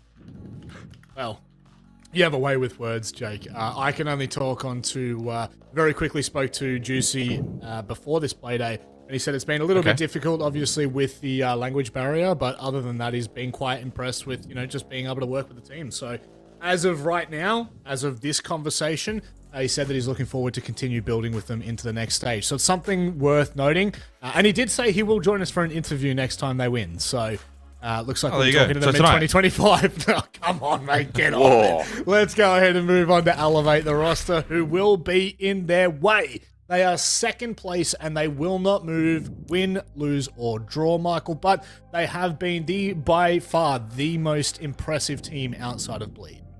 Yeah, absolutely. They very much cemented themselves second in the standings, but also second in terms of a couple of key metrics. They've got the second highest attack win rate and defense win rate.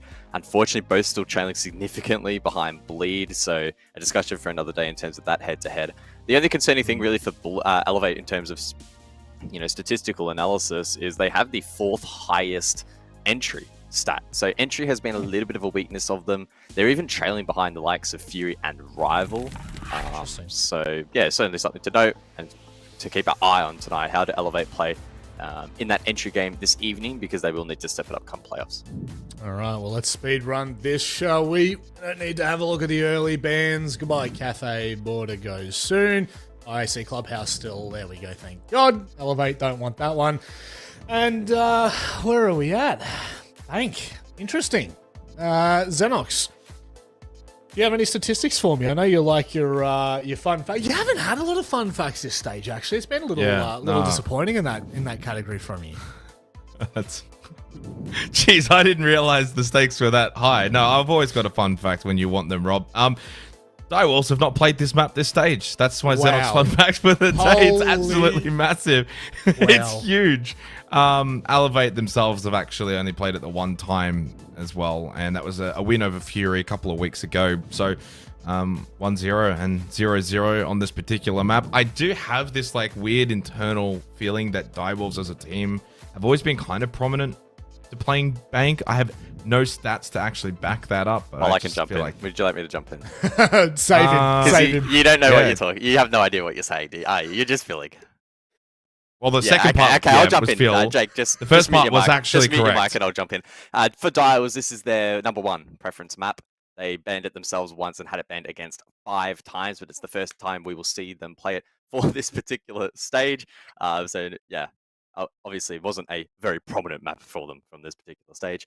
And as for Elevate's second preference map, they've played it once, banned once themselves, and 4 against. So similar preference for both teams. Yep. Don't know if it really changes the complexion of the head-to-head all that much, but yeah. Jake, what are your thoughts? Yep. Well, I think that, you know, Are you what still Guz has here? actually I gone thought and you done. left.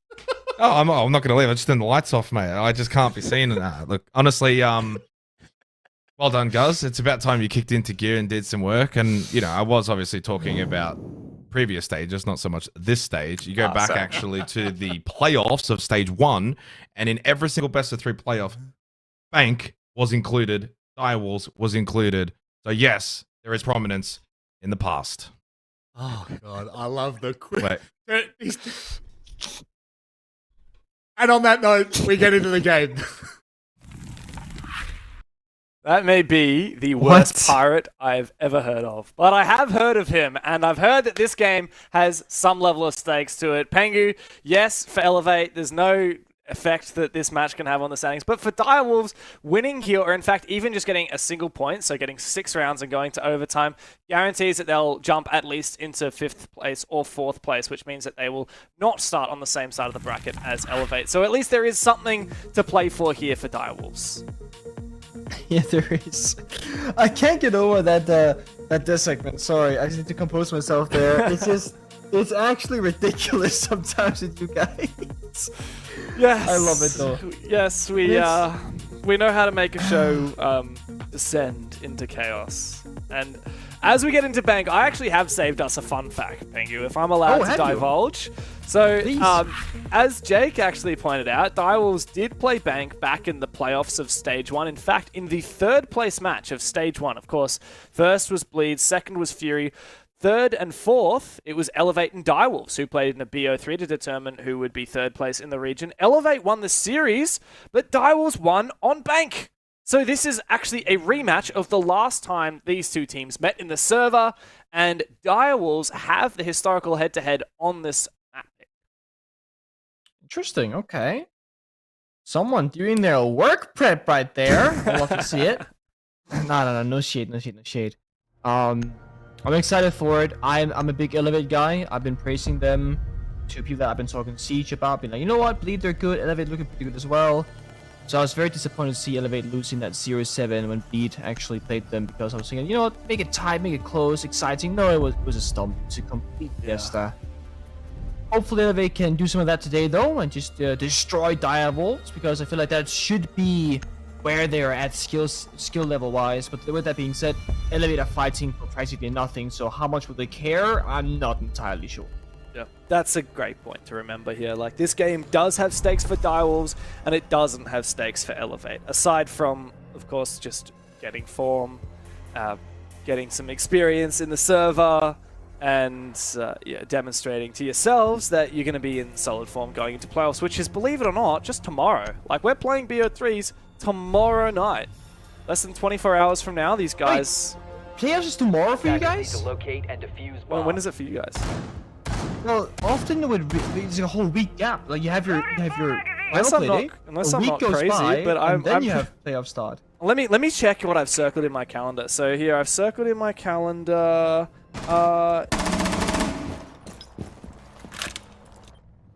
Okay. Yes. Yeah. Sorry, I'm so confused because the time zones. I'm looking at my calendar, and it's got Europe and Asia on the same day, because Europe starts at 1 AM my time. Oh. Today is Wednesday, right? Oh, it's technically Thursday because it's past midnight. Today's Wednesday my time. Yeah, so technically playoffs are today my time, Pengu. Oh my god. Yep. Okay. That's exciting. Yeah, hells yeah. So we get to see these guys go head-to-head in VO3s starting tomorrow, which is lovely. We already know that both these teams have made it into those playoffs, of course. Elevate, though, they get that bye, they start the semi-finals. And if Elevate win in regulation here, then they may indeed getting a rematch against Direwolves in that semi-final if Direwolves are able to win in the quarters. But to kick things off, Ape on a nice fast entry here with the live drone ahead of him. He's about to meet a player. Easy freebie, and bin in the bin. 3 bins. I love that early aggression of the drone work with the entry following, the confidence as well. You see so many teams just drone for roamers and nobody follows through, so find the defender, drone dies, and you gotta drone it again. That sucks, right? Send in a drone, a player behind, horizontally and vertically as well. Elevate working all the floors and peeling back all those layers. This is why for no direwolves, they have an extension to open area, so they are holding on to a soft roam for a bit longer, but with this pace from Elevate, I mean, you can force back direwolves in the next 30 seconds if you're quick, and that's really good for the attacking side. How much longer will we see direwolves hold on is my question. Classic roam in open area here on Bank. Shed's found his on Harambe, and I don't know what Seal is doing. His headset must be broken, as he didn't hear the player sledge in behind him. Easy kill for MC. It is a complete bloodbath. Pika goes for a flank. 1 kill, 2 kills. Farming a couple here for Pika, but he doesn't find the third one. A little bit of aim training for him as he finds 2 exit frags. Shed is unnecessarily hyped after that. And Elevate absolutely suffocate direwolves in the opening round. Having some fun with it. And I'm not entirely sure what happened there with direwolves. I mean, surely they must have known where the attackers were coming from. You know, they had a player die in Archive Tillers, the Solus, so they should know that the sledge is there to open up the soft wall, and they just had no clue what was going on. That's a basement defense when you're roaming. You're gambling it all to work out on the roam. And the moment you lose the first player, you have to make a very conscious decision. Either you fall back and play that 4 versus 5, which is not ideal, or you stay a bit longer in open area and try and make something happen. Direwolves, they stuck around, but I didn't feel like they were trying to make anything happen. They were waiting for something to happen. And what happened was, well, they got destroyed in their gunfights. They outright just got bested by Elevate, who's looking so much more comfortable in the server. Gonna go straight back to basement again and just, yeah, go for broke. Yeah, I mean, what do you change? Aside from don't just keep walking past people sitting there and I don't think a single one of those was really a true engagement. Like the opening kill, like you said, Solus dying, who was looking in the wrong direction. I believe it was Fenrir, who was just like crouching in the middle of the open area. Yeah, that was just freebie as well. One engagement in lobby was technically a 50-50 fight, but an unfavored one. So it's a bit of a red flag if direwolves aren't even actually getting into engagements. If they're just having all of their players shot in the side or the back.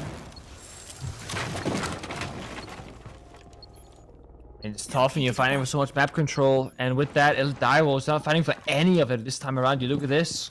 It's a full-on 5-man turtle downstairs. Super out to start with the hatches of the walls downstairs in the servers. Echo, smoke, 2 C4s, 3 with the 2 actually for Plant and I. So usually when you play a heavy turtle strap like this, you need to do like a soft roam just to stall it out a little bit, right? Because elevate an open area. Wait, why is smoke here? What is Harambe doing, man? You need this up leader. Yeah. He's trolling. No, yeah, he's actually trolling. We've seen a lot of questionable moments from Harambe this stage, and that may well take the cake. He is the most important defender in the entire server. Echo is good, sure. The C4 is also good, but the smokes, they're gonna stall for 45 seconds. That's your whole win condition. Burn down the clock, C4, smoke, C4, final smoke, and then final C4. You have Yokai Jones, etc. That's your plan. To stop the plan. With that kill to smoke elevate, they have so much extra time to work with, and they got the IQ for the Yokai Jones too. Unless they blatantly troll this round for elevate, I don't know how they're supposed to be losing it. Oh, very dangerous mistake to make for Harambe. He's made a lot of mistakes this stage. A lot of conversation about him on the desk. You know, he potentially wasn't meant to be playing here at all, formerly the coach of this team. I like the Tuberau here, though, to potentially support that mirror window from getting opened by the X-Kairos. That will not last forever, and there's still a minute left to play. Flash goes out. This nice pixel angle for Bin. May find him a kill. The plant goes down. Here come the smokes, and now he's just going to tap, but will be forced off that angle. Now it's up to Elevate to go for this execute, and Shed's gone actually very deep. This is a really cheeky plant spot with the smoke to try and cover him. No warden on the board, no information. A C4 is a team kill as Pika has just taken out Bin. It's all up to Souffle. A 1v4. Not even sure if he knows where that plant's gone down. First kill, can't even come through. And I believe this can be covered from 2 hatches. Doesn't matter, Uppe finds it regardless. Easy round there for Elevate. Direwolves getting completely dismantled. Yeah, I mean, do I have to say it? Imagine that the defenders had a smoke on the board there. That plant surely doesn't go down. Even without the smoke, they did have 2 C4s in pocket. Only 1 was used, and all it did was it got a team kill. I think it clipped the wall and got stuck and didn't quite get all the way to the bomb site. But either way, bit of a puzzling couple of situations there in the first 2 rounds. Direwolves don't know that they have a full-on understanding of where their teammates are playing and what their overall strategy is going to be, and the individual responsibilities. This one here, it's so. I was saying how you gotta have an early soft drone. That means you start the round in open area, top floor, you kill a drone, you fall back, you kill a second drone, you go back to the bomb site, you're fine. You cannot realize after 60 seconds of the round, oh, we should have been roaming in the beginning. Then you walk up the staircase because it's too late. Because you didn't have any roamers to begin with, the attackers, they own the entire map. 10 seconds left.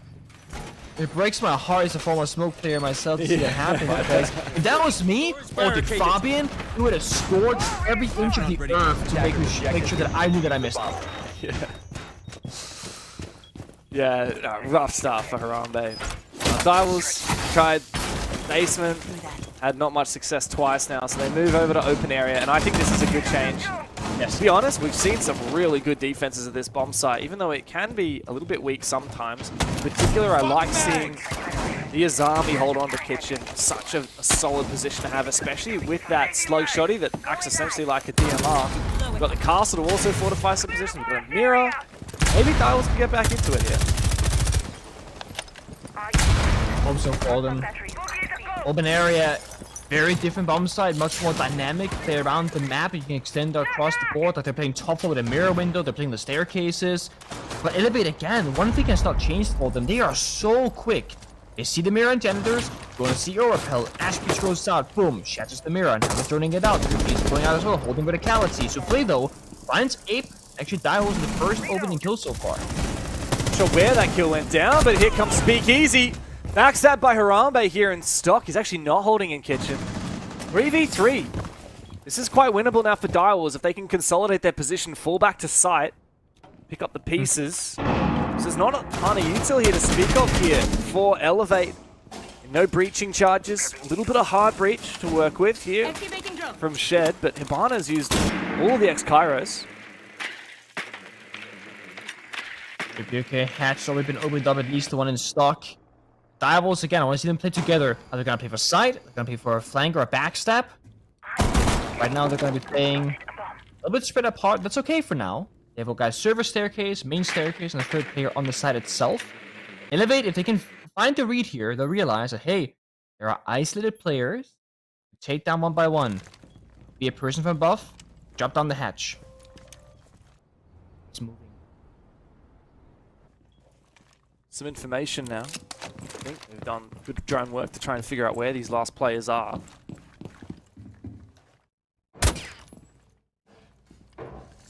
But I think MC is still figuring out his point to actually backstab yet. He is going to be that backstab player.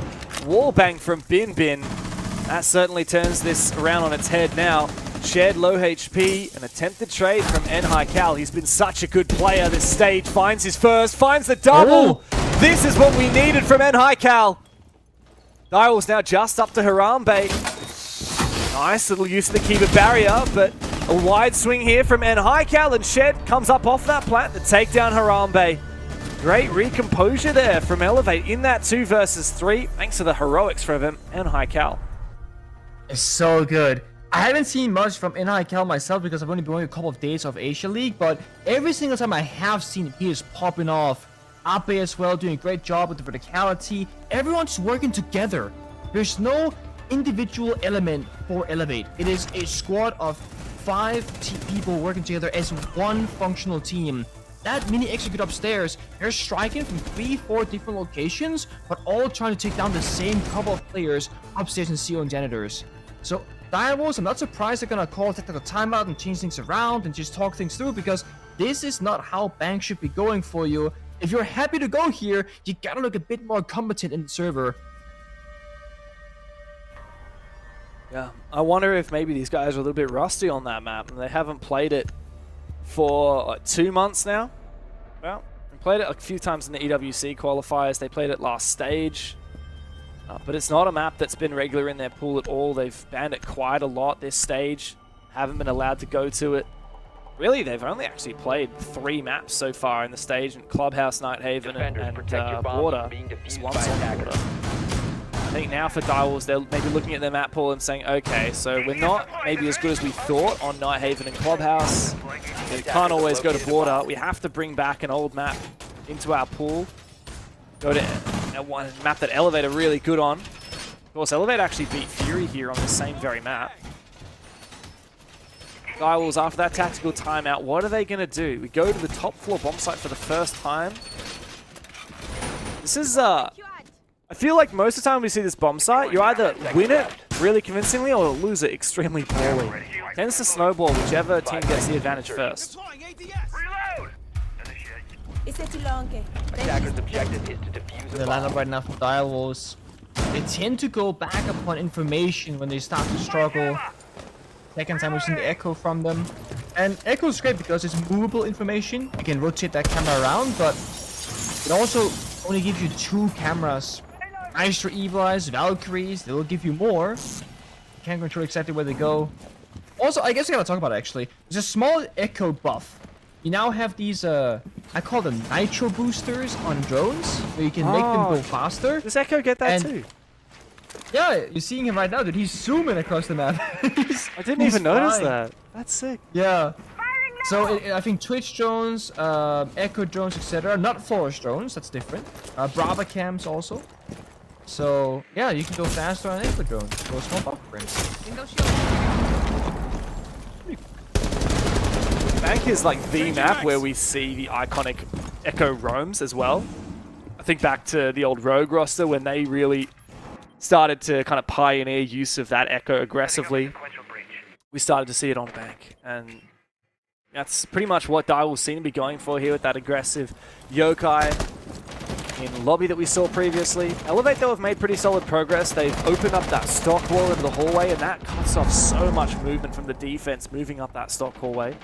Where is the intended execute? This Osa is phenomenal for going for those executes, but they do need to be hyper careful of these flanks, and Harambe is here waiting down below. Oh, he's so close to someone. Timing here. Does he have to read? Oh, they don't hear each other. Like 2 ships in the night, they just pass one another. Bit unlucky there.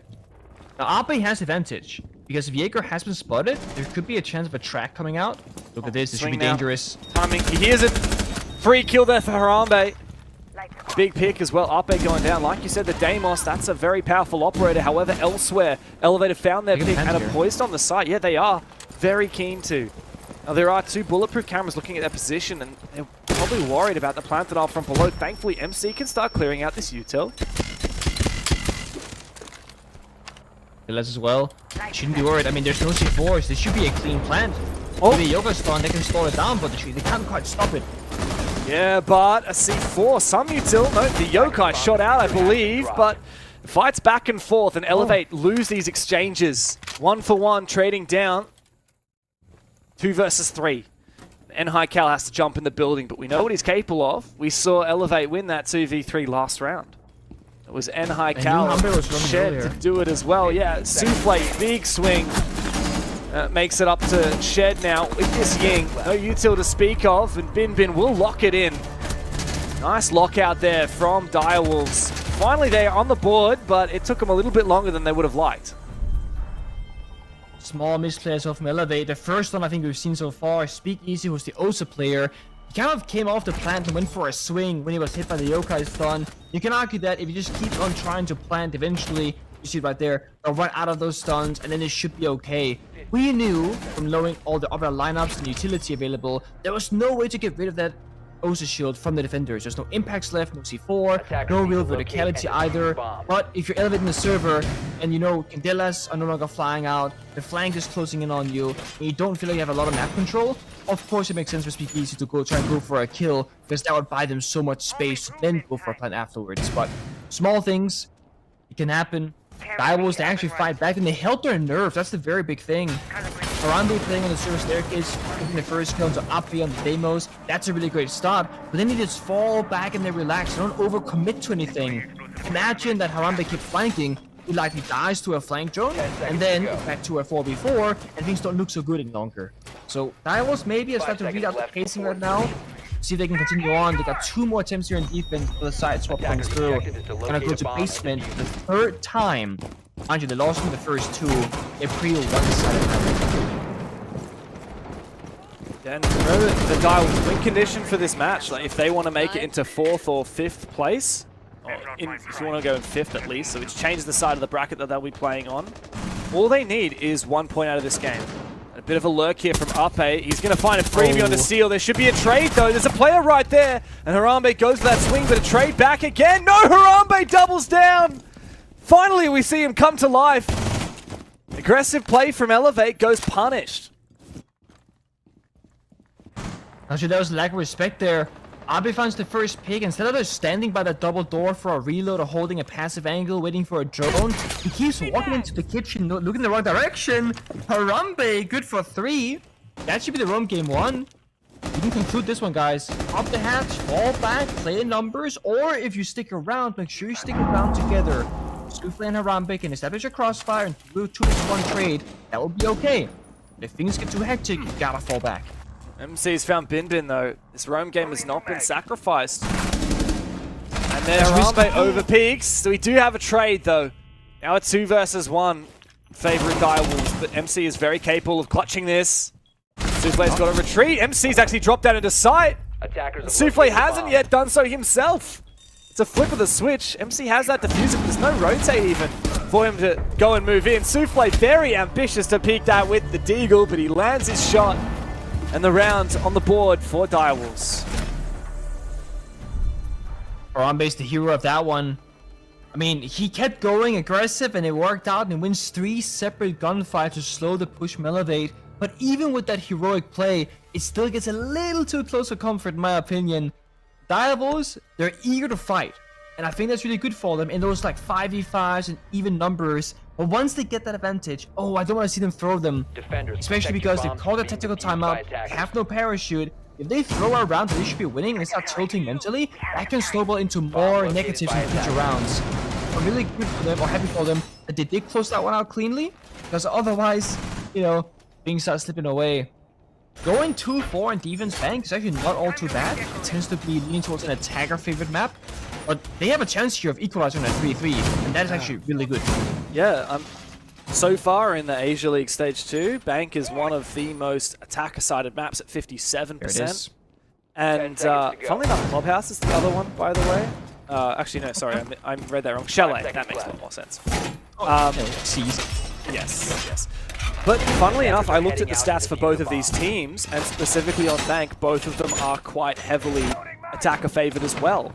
So, yeah, 4-2 is not bad, but I want to flip that on its head and say a 3-3 would be massive here from Direwolves. However, Harambe, 15 seconds into the round, is caught out on a reinforcement.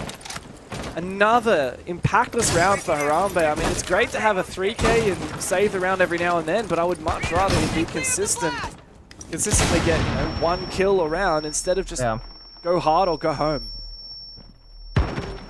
Especially because you can't look at the other 4 players as, you know, super consistent themselves either. Seals is still on like 0-5, not getting his first frag. That, you know, that means that, okay, either everyone else has to step up and make those hero plays, or he has to get active himself in the server. Whereas Elevate, much more of a team effort. Yeah, you got Inhai on 7 kills, but then you got 3-3-5-3. Everyone is putting in equal effort. Now again, looking big for Elevate. They're really good at snowballing these leads into a bigger and bigger and better situation for them, because they don't overcommit. Elevate can go fast when they go for an execute, but other than that, they like to hold their angles, drone things out. They need intel to make the right decisions, and right now, they're doing just that. They're on their rappels, waiting for things to approach, and then they're going to go for a take. I expect Speakeasy is going to be one of the main players to do that. Here comes a Candela. He's going to land the shots on the back of it. He does. No sight here. But not needed, it seems. Immediately, a reply. However, Elevate seem to win that. 4v2 now, as they've taken top floor control. And that roam game has been completely decimated for Direwolves. Elevate in the driver's seat now to lock this out. 4-2. Attackers recovered the diffuser. Not gonna lie, when I saw the iron side, I thought for a second there was gonna be a shotgun, but it started shooting automatic bullets. I'm like, what is happening right now? It works for Speakeasy. The iron sight What do you think, sorry? aims faster or Yes. makes you move faster? Yes. I forget which. Yeah, there you go. Yes, you aim down faster with the iron sight, and the holoscope also faster than the ACOG. The more zoom, the slower it is, basically. Yeah. With a laser on top of it, you further increase the speed. That could, of course, be the reasoning for it, but it could also just like be pre-aimed in as you swing the door. That's also possible. Definitely a playstyle choice, which is very unique, very interesting. It's intended, but it's kind of cool. Let's see if it works out for him. Oh, here's an aggressive play from Arpe. No trade. Binbin gets away with that. Elevate have to be careful not to snowball this lead, and Speakeasy, good luck trying to take these long fights with that disgusting looking iron sight. The plan starts to go down. Here come the bees, good lock in for Shed. Pika jumps up. Now he needs to win these two 1v1s, but Speakeasy with the iron sight puts him in the dirt. Bullet straight between his eyes, and Elevate managed to scrape away with that 4-2 half they were looking for. And I just checked there. I did see the laser for Speakeasy on the Ying, so I imagine what the concept there is. It's because you're gonna be using your gadget right before taking a gunfight. It quote-unquote makes sense to have a really fast ADS speed. Then you can throw out a Candela, instantly go for a fight, and put yourself up for a higher chance of being successful in that engagement. But then you saw the issue right after. He drops the corner hatch right here. He's fighting one of the longest angles on the map that's not from outside the building on a rappel, and it becomes very awkward very quickly to try and find that kill. Yeah, what was going on with Harambe though, man? He needs to reel it in. It'd be a very different case on attack though. Yeah. Like, they're reinforcing mid-round. It's somebody messed up, somebody made a massive mistake, and either Harambe, it was his responsibility, because he's Asami who's playing that position, but he was covering for a teammate. But either way, it certainly is one of those, okay guys, I know it's a risk, but not reinforcing this wall is really bad, because we can't play in the hallway otherwise. I'm gonna take that risk. It's just very unfortunate that it's Harambe who we've been critical of just a couple of rounds ago, and makes that same mistake again. Attackers are heading out to defuse a bomb. Scope. What's Shed cooking up? I'm gonna say it, we still are yet to see like a really cool, impressive use of Scopers. Yeah, it's been a bit dry. We've seen it being played in Brazil, EU, and I think every region has played Scopos a handful of times now. And I can't recall a clip where I was like, that's a Scopos thing. I've seen a Scopos get 4 kills, like viewers in NAL, but that was just him having a gun shooting people. It wasn't a gadget like that. So, show us some. Yeah, or something. C4 could actually be massive too. Oh, shot out. That was very quick there from Binbin. And Haikal still holding onto his position. They're very aggressive and get shot in the foot. Punished for his aggression. Have a look at this. All of a sudden, Direwolves find 2 picks out of seemingly nowhere. Elevate on that back foot. Shed looking to get aggressive. He's playing that Scopos still. He's taking a hell of a lot of damage. He finds one, but is immediately traded on back. Elevate cannot afford to go 1-for-1. They have to bite off a little bit more than that. And so MC is looking for something. This is one key to barrier. Goes for a bit of a flank, bit of a peek. He's being hunted as well. Harambe on the other side forces him back. It's a very awkward situation where Speakeasy and company is 2v4. They're not swinging for this either. I mean, they got the discipline, they got the patience, but Direwolves, they got so much time to work with. Rome is still somewhat active. C4 gets popped, doesn't even find the kill, sadly. And they just keep droning. 5 more left to go for Direwolves. They have so much intel to work off of. See the Scopos in action. Actually, there's an attacker downstairs on the bomb side. They got side control. Oh, the red rotate. I thought this was a defender, but no, Pika is just waiting in red. He's been waiting here the whole time for someone to come back to site. That's genius. I love that Direwolves didn't overextend. They just allowed Pika to hold his position. How on earth does Speakeasy win this? Does. No C4, no intel to work with. You see him, like, he has no yellow pings. Everyone's spit-hitting him, basically. Yeah, they know exactly where he is as well.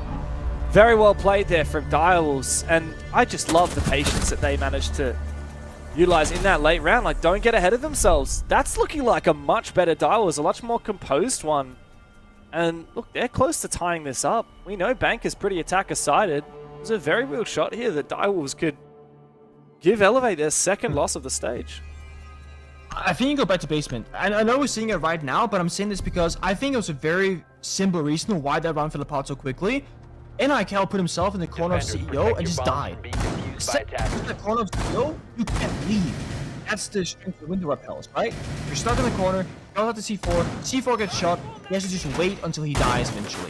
So go back to the same problem site. You can do that same roam upstairs, get offensive, get aggressive with it, but don't put yourself in a corner. That's the whole thing about the roam game. You're gonna create as many ways to rotate around the map and stay moving on your toes, kill drone, fall back, kill drone, fall back. Especially because Ape is playing Caveira, hiding downstairs to not be seen by any of the drones. If Pika's drone, wait, has Pika's drone saw him? Yeah, Pika's drone saw him. Oh. That's okay, well, in that case. He spent the whole prep phase hiding and he still got spotted. The rest of the team had to do all the rotates, all the reinforcements. He did nothing and he still got spotted.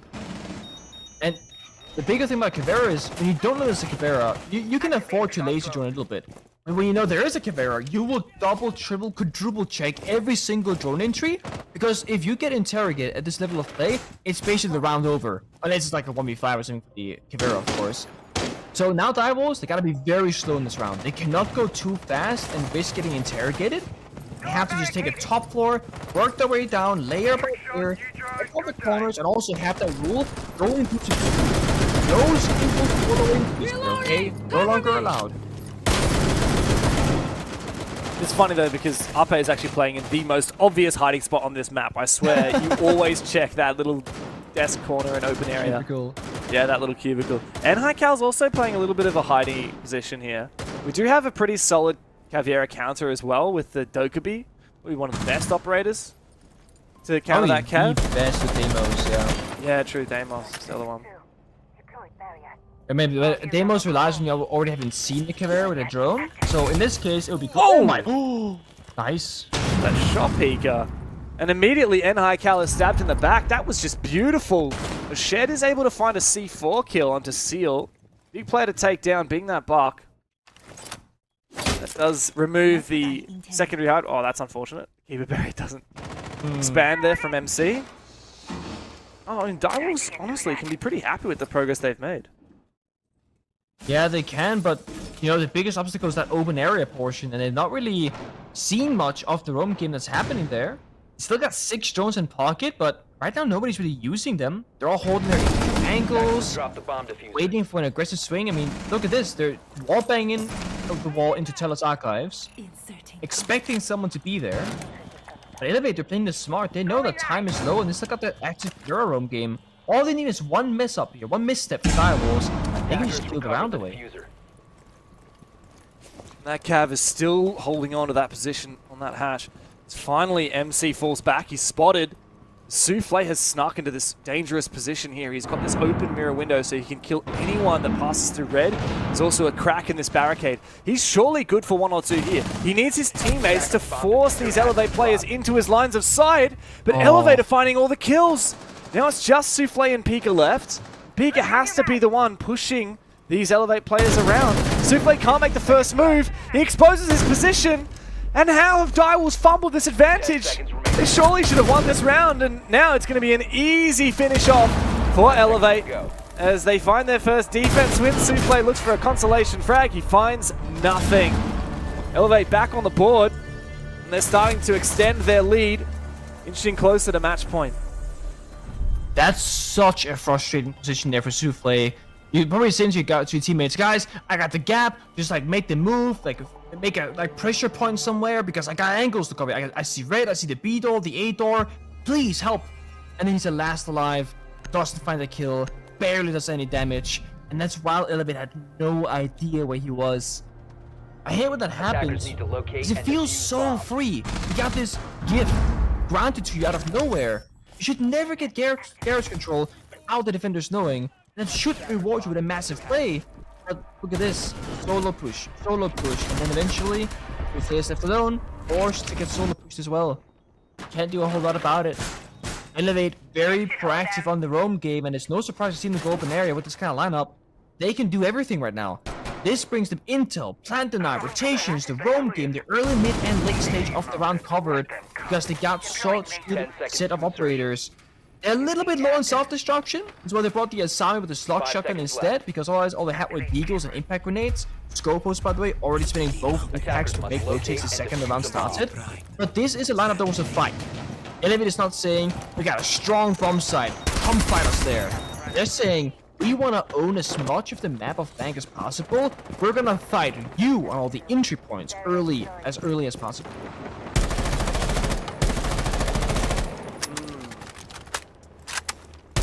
I like the aggression.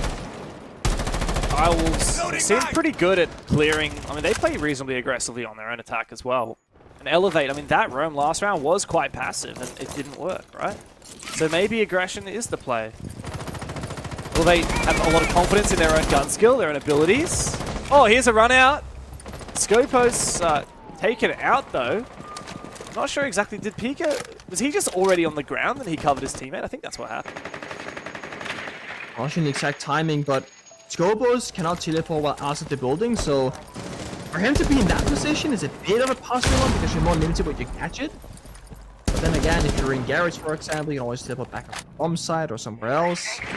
Yeah, he's actually outside, so he went for an aggressive swing. Very risky. Goes punished.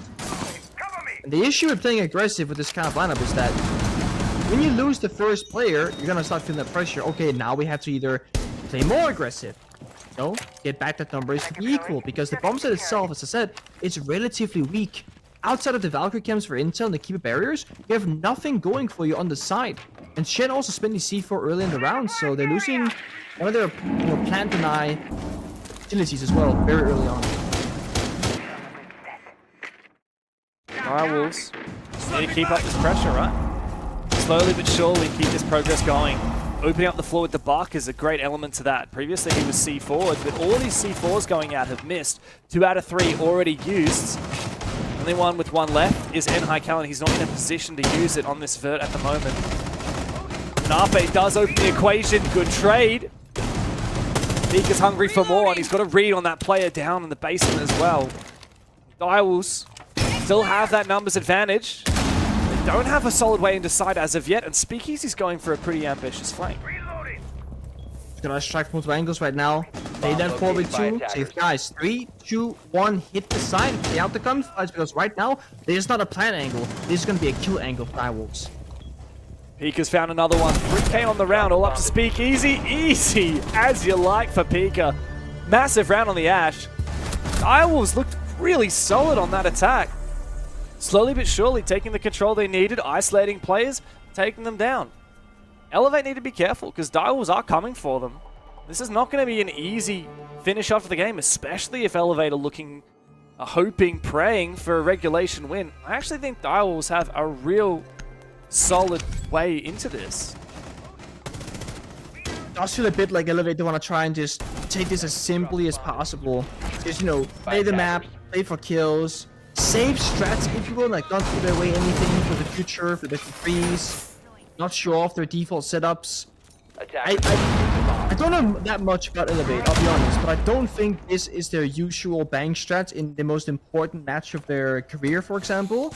I think this is very much a, we're locked in top 2 in our position, we're fine. We can try and just match this out 1-to-1 in gun skill and see what happens there and save stuff. If this were how Elevate would play it, let's say against Bleed for like the finals, I would be very surprised. Yeah.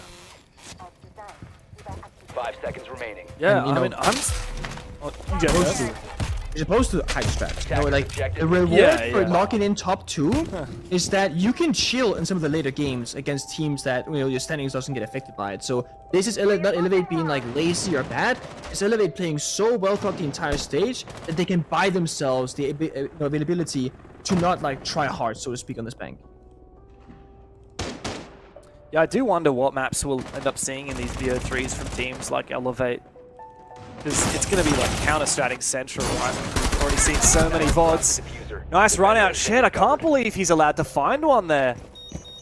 Is it a temptation from NHiCal to also go for a run out? I tell you what though, the Roni is not a weapon you want to be running out with. Not a very big magazine and extremely low damage. You're gonna lose unless you land that headshot. It's the smallest magazine in the entire game from an automatic weapon. 16 bullets, 17 to 11. What? Look at that. That's a clean headshot. Doesn't need any more boost than that. He still survives as well. He was like mid-death as we switched off of him. And meanwhile, Ape is just finding kills. So it looks like Elevate are likely to lock in the match point here. Bin and Souffle trying to redeem this round, but I don't think they have much chance of doing anything. Especially not now. Bin's taken out. It's all up to Souffle, and the poor guy is outside the building with his bloody IQ scanner out. Mate, you're going to need to do a lot more than that. The C4 has left floorboards exposed up in this position for that diffuser.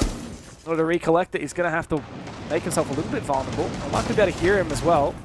They spot him on that camera. It's a long trek towards the site, and a lot of work needs to be done before you can get that diffuser on the ground. You know, this is, I'm sure a lot of people have been here in ranked. You know, you play IQ, you scan the Capcom traps, the Valve cams, you tell the teammates where they are, and yet again you find yourself here in a 1v4 with all the Valve cams still alive. With one teammate dying to a pre-play C4 who was told because of the Valve cam when to pop it. It's frustrating, it really is. But mind you, while Direwolves are playing this out, while Souffle is navigating the map, this is also like a small tactical timeout. Because I don't think Souffle is, you know, playing this round as if, you know, oh, I'm gonna clutch this. He'll try. But he does give the team a breathing room for like 60 seconds to say, guys, upcoming round, what are we going to do? What are our problems? How can we fix them? That angle doesn't work. The table is somewhat destroyed. You're gonna walk down the staircase. Crossfire to your left and your right being established. Good luck and fun, Souffle. He's dead, man. Three-way crossfire. Yeah, at this point, you're right. It's got to be that tactical timeout. Keep the barrier as well. The nade forces that position back. I mean, Speakeasy's going to get this kill. Absolutely. He baits him out for a second. Nice shot there from Souffle. First one. Bit of respect here from Elevate. Not looking to give him anything more. And he will save that KD, it seems. Final pre-fire out, and that's the round done and dusted. Elevate got their match point. Direwolves still a chance to keep this game alive, but they need to push into overtime. 2 more rounds in a row on the attack is what they need. It does feel a lot like when Direwolves, they fall behind, the round just really falls out of their grip. Like, sure, a lot of teams you can argue that for, but the second they're like 2 players down, they start making these really aggressive, kind of silly plays. The Buck jumping in stock window, for example, dying to verticality from Ape. There's no heat for it. The Valkyrie was also in the room, so he even droned it actually. As the C4 off the Valcam. Small things. The Direwolves get the opening pick or they get the trade. They're still in it. They're chilling. They got their plan A, they got their plan B. When they lose both of those 2 first plans, I don't think they have a solid plan C. That's what becomes like a freestyle. Hey guys, go fishing, you know, look for those freebies. And when Elevate don't present themselves as a free kill, the round just stalls out and nothing really happens for a while. That's Elevate playing smart, while Direwolves are unable to like force the plays themselves, so to speak. All their lineups, Bang can be very aggressive as we've seen, but we've not had a lot of Dokkaebi, demos, no shield play, and again, once he puts a band, the fuse is open, it's always possible. Also played once by Elevate, now they run out by Harambe too. On this basement take, it can work quite well with taking Garage or taking servers. This could be Direwolves opting to go for like a default tank take. It's going to be pretty passive and very utility oriented instead of like a roam clear. Yeah, but I don't know. It feels risky if you don't actually take full map control. I don't know. It's so hard for me to read. I just can't put faith in Direwolves in the current state of them. It's frustrating to say, but Elevate have seemingly outclassed them this game so far, and look, if this ends up being a combination of the win from Elevate and Direwolves don't get any points out of this match, then they end up in 6th place, right at the bottom of the playoffs standings. That means that they'll go up in the quarterfinals against NoCap, which to me is actually a very tantalizing prospect, because that was 4th and 5th place teams in stage 1, and Direwolves actually beat NoCap in that quarterfinal. So it could be history repeating itself. As we see the Osa plant has threatened. There's a lot of util to clear though. Quite early fire pop there, but rather late than never. Ash starts went down, shattered the mirror window, C4 pocket of Ape. Oh, sorry, C4 pocket of Shed and Speakeasy rather, and shut down the plant. Ape's single impact can also destroy that Osa shield at some point in the round if he's needed for it. Direwolves, as I said, very simple approach right now. Osa shield downstairs, you can try and go for a plant. Just lock it down the flanks. No plays are happening besides server. So if the C4 strikes and hits the mark, that'll be round over. Shoot him in there. Oh, you need to bait these out. Oh, nice impact grenade though. That does destroy the shield. There's still another shield at large, but that was a really deadly impact. Ape's now fully out. There's still 2 C4s active, but that's a huge pick from NHiCal. Direwolves need to hold their flanks. Bin going down certainly disrupts that. Going for the plant again here from Harambe. Good cover from Pika. Takes down one of those flanking operators. Speakeasy needs to get aggressive in the side. These C4s not able to deny the plant. NHiCal way out of position. Direwolves look to be doing this 4v2 in the post plant, and it's almost impossible now to go for this retake. NHiCal finally dispatched with on that roam, and Ape up against the world on site. That plant, oh, it's been confirmed, and his head swiped off by Souffle. Direwolves are not done just yet. That was finally a solid attack from them. Finally, what we've been needing from them. It's not a bad attack at all. It was actually quite good, but I will say, Elevate, they made that too easy. NHiCal needed to rotate. When they're going to throw out the impact grenade and knows for a fact you took down the first Osa shield, that's great. But look at that. They stacked the C4 with the impact grenade, only killing one of the 2 shields. The only remaining C4 in the round was from NHiCal, who's upstairs on the roam. The second he gets that kill, he needs to get back downstairs because that C4 can save the round. No Osa shield equals no plant equals round victory for the defenders. Very small things, again. Direwolves need so many things to go their way, while Elevate also has to make massive mistakes. Otherwise, the round seems to just favor one team, and that team is not Direwolves. Yeah. Yeah, well, Elevate are going to just change things up. I think it's probably the right call. Like, they could have gone back down to that basement, but that round was not pretty. And credit to Direwolves, that push is kind of like a minimum viable push, right? Like, in business, we have minimum viable product. That was minimum viable push. It's like, what's the least amount of map that we can take possible to still have a viable attack? And does reduce the amount of places something can possibly go wrong. To just a few little key moments, and Direwolves happen to win those moments. Elevator like, look, let's just not even bother. Let's bring out a bomb site that we actually haven't played this entire half, the final round of this half, to try and lock this game out. But Nick, like, let's be honest, this is actually the most important round of the match so far. If Direwolves wins this round, they guarantee at least 5th place. And that means that they won't be on the same side of the bracket as Elevate and NoCap in the standings. Just need the same kind of vibe again. The Scopus that has been so ineffective thus far. Yes, you can teleport. Yes, you can have presence in 2 places pretty much at the same time. But again, Scopus dies first. Very, very early. To Togepi no less. Drones will get hacked. Look at that. Valkyries on the board. Mossy as well. Any hacked drones? Know where they are. Any Valkyms? Same story there. The 2 C4s and Pocket of Elevate shouldn't even find any value, at least off of intel from above. So this is Elevate's win conditions dwindling, but oh, that swing though. Speakeasy is so accurate in the gunfight, takes down Seal back to a 4-on-4.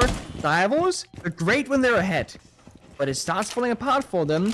They lose plan A, and they slowly are starting to lose plan B.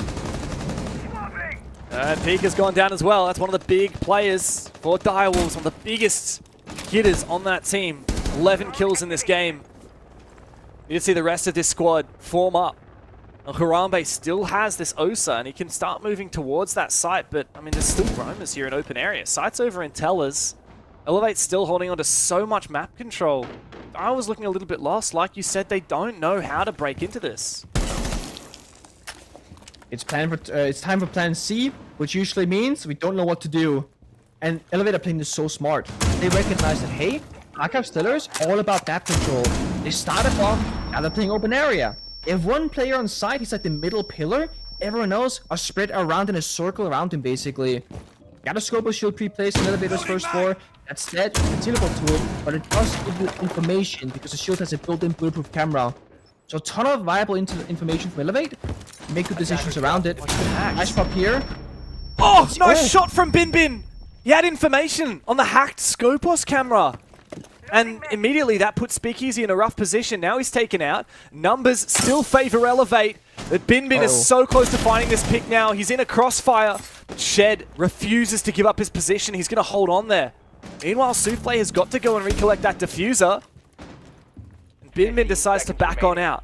The inactive shell will still give information as he passes this position. NICal to lock in a nice headshot. It's up to Souffle to try and save what's left of Direwolves' stage here in the round robin.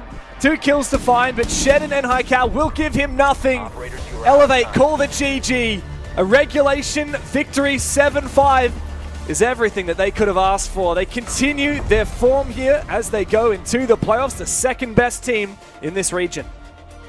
The only thing we're missing was a Scopos to see some actual action in the server. It would have been perfect. Elevate, they played these funky operators, the active roam, the soft destruction, and it didn't work in the beginning. But eventually, it started going better and better until they finally found that regulation victory. Yeah, finally, a win over the board for Elevate. But on the flip side, for Direwolves, they actually get a rematch in the quarterfinals, a date with NoCap, who they managed to take down in Stage 1. And we finally know how the round-robin phase has panned out, as I'm sure they'll break it down for you guys on the desk. Thank you very much for that, gentlemen. Don't worry, boys. Don't worry. I know. Both of them started looking. I know. You don't have to wait too long. We'll say it's not often you do it, Rob. So no, for those of you who don't know, I have my Discord muted, and if you saw their if you rewind just maybe 5 seconds, you'll see both of them go, "Uh-oh, where's Discord?" Look, gentlemen, a game for Direwolves that I think came closer than we expected. We saw a little bit out of them, Xenox, and hopefully this is something to take into the playoffs, kind of gaining a little bit of momentum, a little bit of hope for their storyline. I think the biggest takeaway for me is that was the best result you could get from Direwolves. I actually don't think there was a better result. So both teams won. It's not often we walk away from a game of Siege where we're saying both teams have won. For Direwolves, they get to stay on the side of Elevate. They don't have to go and play Bleed. But most importantly, they were competitive. They would have felt that the way that they were playing and the rounds that they were getting, and I honestly thought they were going to get OT, but again, it worked out better that they didn't get the 1 point. So at the end of the day, for Direwolves, they can maybe take something from that, sets them up nicely now. That game against NoCap to begin the playoffs is going to be a fascinating one. Of course, no easy path just because you're on the side of the the Elevate bracket, but yeah, we'll see if that can put them in good stead. Guys, now, I mean, we can kind of transition away from the whole conversation of the league and certain matches, because we've now got a very good idea. We've got 7 best-of-1s for every team heading into playoffs, which obviously starts to drastically change how we look at some of these matchups. I mean, Elevate, for me, I would have liked to have seen maybe a cleaner game from them coming out of this, because I feel like there's an element here where they've let a couple of rounds slip. Obviously, I'm really far-fetching here. But what are your thoughts of Elevate heading into playoffs now? I don't really know if today's result changes things all that much. The biggest reason being that their position on the standings was not under threat in this matchup. So for them, it really comes down to what they wanted to get out of this particular game. I do agree with your sentiment, and I think it was shared by Nick and the cast overall quite a bit, that there were a couple of rounds where they did lack a bit of finesse, and there are a couple of positions where they were, struggling to find win cons, and their backup plans maybe did fall short. And it's rounds like that that expose this team as being pretty hard set in second, and maybe lacking the clinical nature of the likes of the Bleeds of the world. So still a solid result for Elevate. They walk away with the win, and going into playoffs, who knows? They continue to improve. That's been the big storyline for them. Can they take that next big leap over the next week and a half, 2 weeks? I'll wait and see. Well, let's have a look at the standings. That's something we don't have to wait and see, thankfully. We can get straight underway with this conversation. This is how things have panned out. Obviously, South Asia without enough grit? No, that's not the right word. There's just not enough quality at the moment for them to be beating the Southeast Asian teams. They've gotten close in a couple of matches, but KnockKnock, their 3 points come from their win against Hasib, and it's just a little unfortunate. It's a very difficult conversation as we now head into playoffs. We drop out of the conversation of South Asia, and this is how the bracket pans out. Xenox, We were obviously just talking about it. Direwolves lost just then 7-5, keeps them on the upper side away from Bleed until the very end. Good result for them.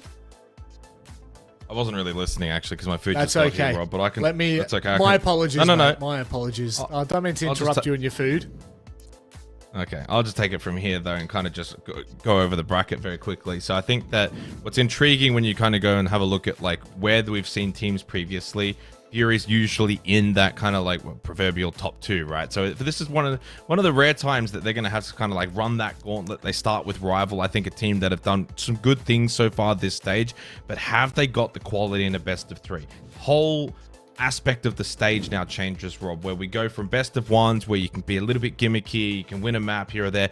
Best of 3s is typically where Fury I think are going to thrive. I can't remember if it was like last week we spoke to like Colas and he felt the same sense as well. So I would say Fury Rival, that's going to be a case where it's like that best of 3 map pool is going to be so dominant. Rival's got a lot of work to do on their map pool, whereas I think NoCap and Direwolves, I don't know if it's a map differential between the two teams.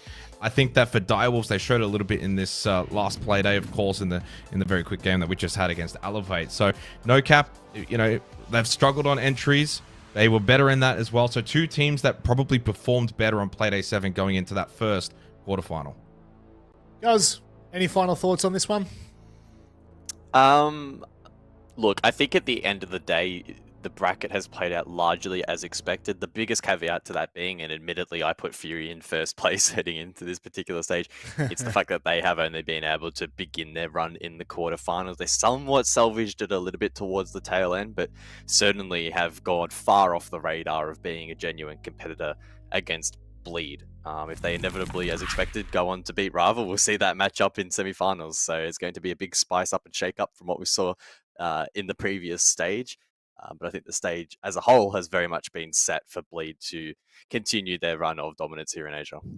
Yeah, well, we will not be seeing Bleed and Elevate tomorrow. They're going to have the day off. We kickstart quarterfinals here for the best of 3 format. That's where the conversation really starts to change. It's going to be a competitive one. It's one that you won't want to miss. So please make sure you're here tomorrow night, same place, same time. Until then, take care and good night.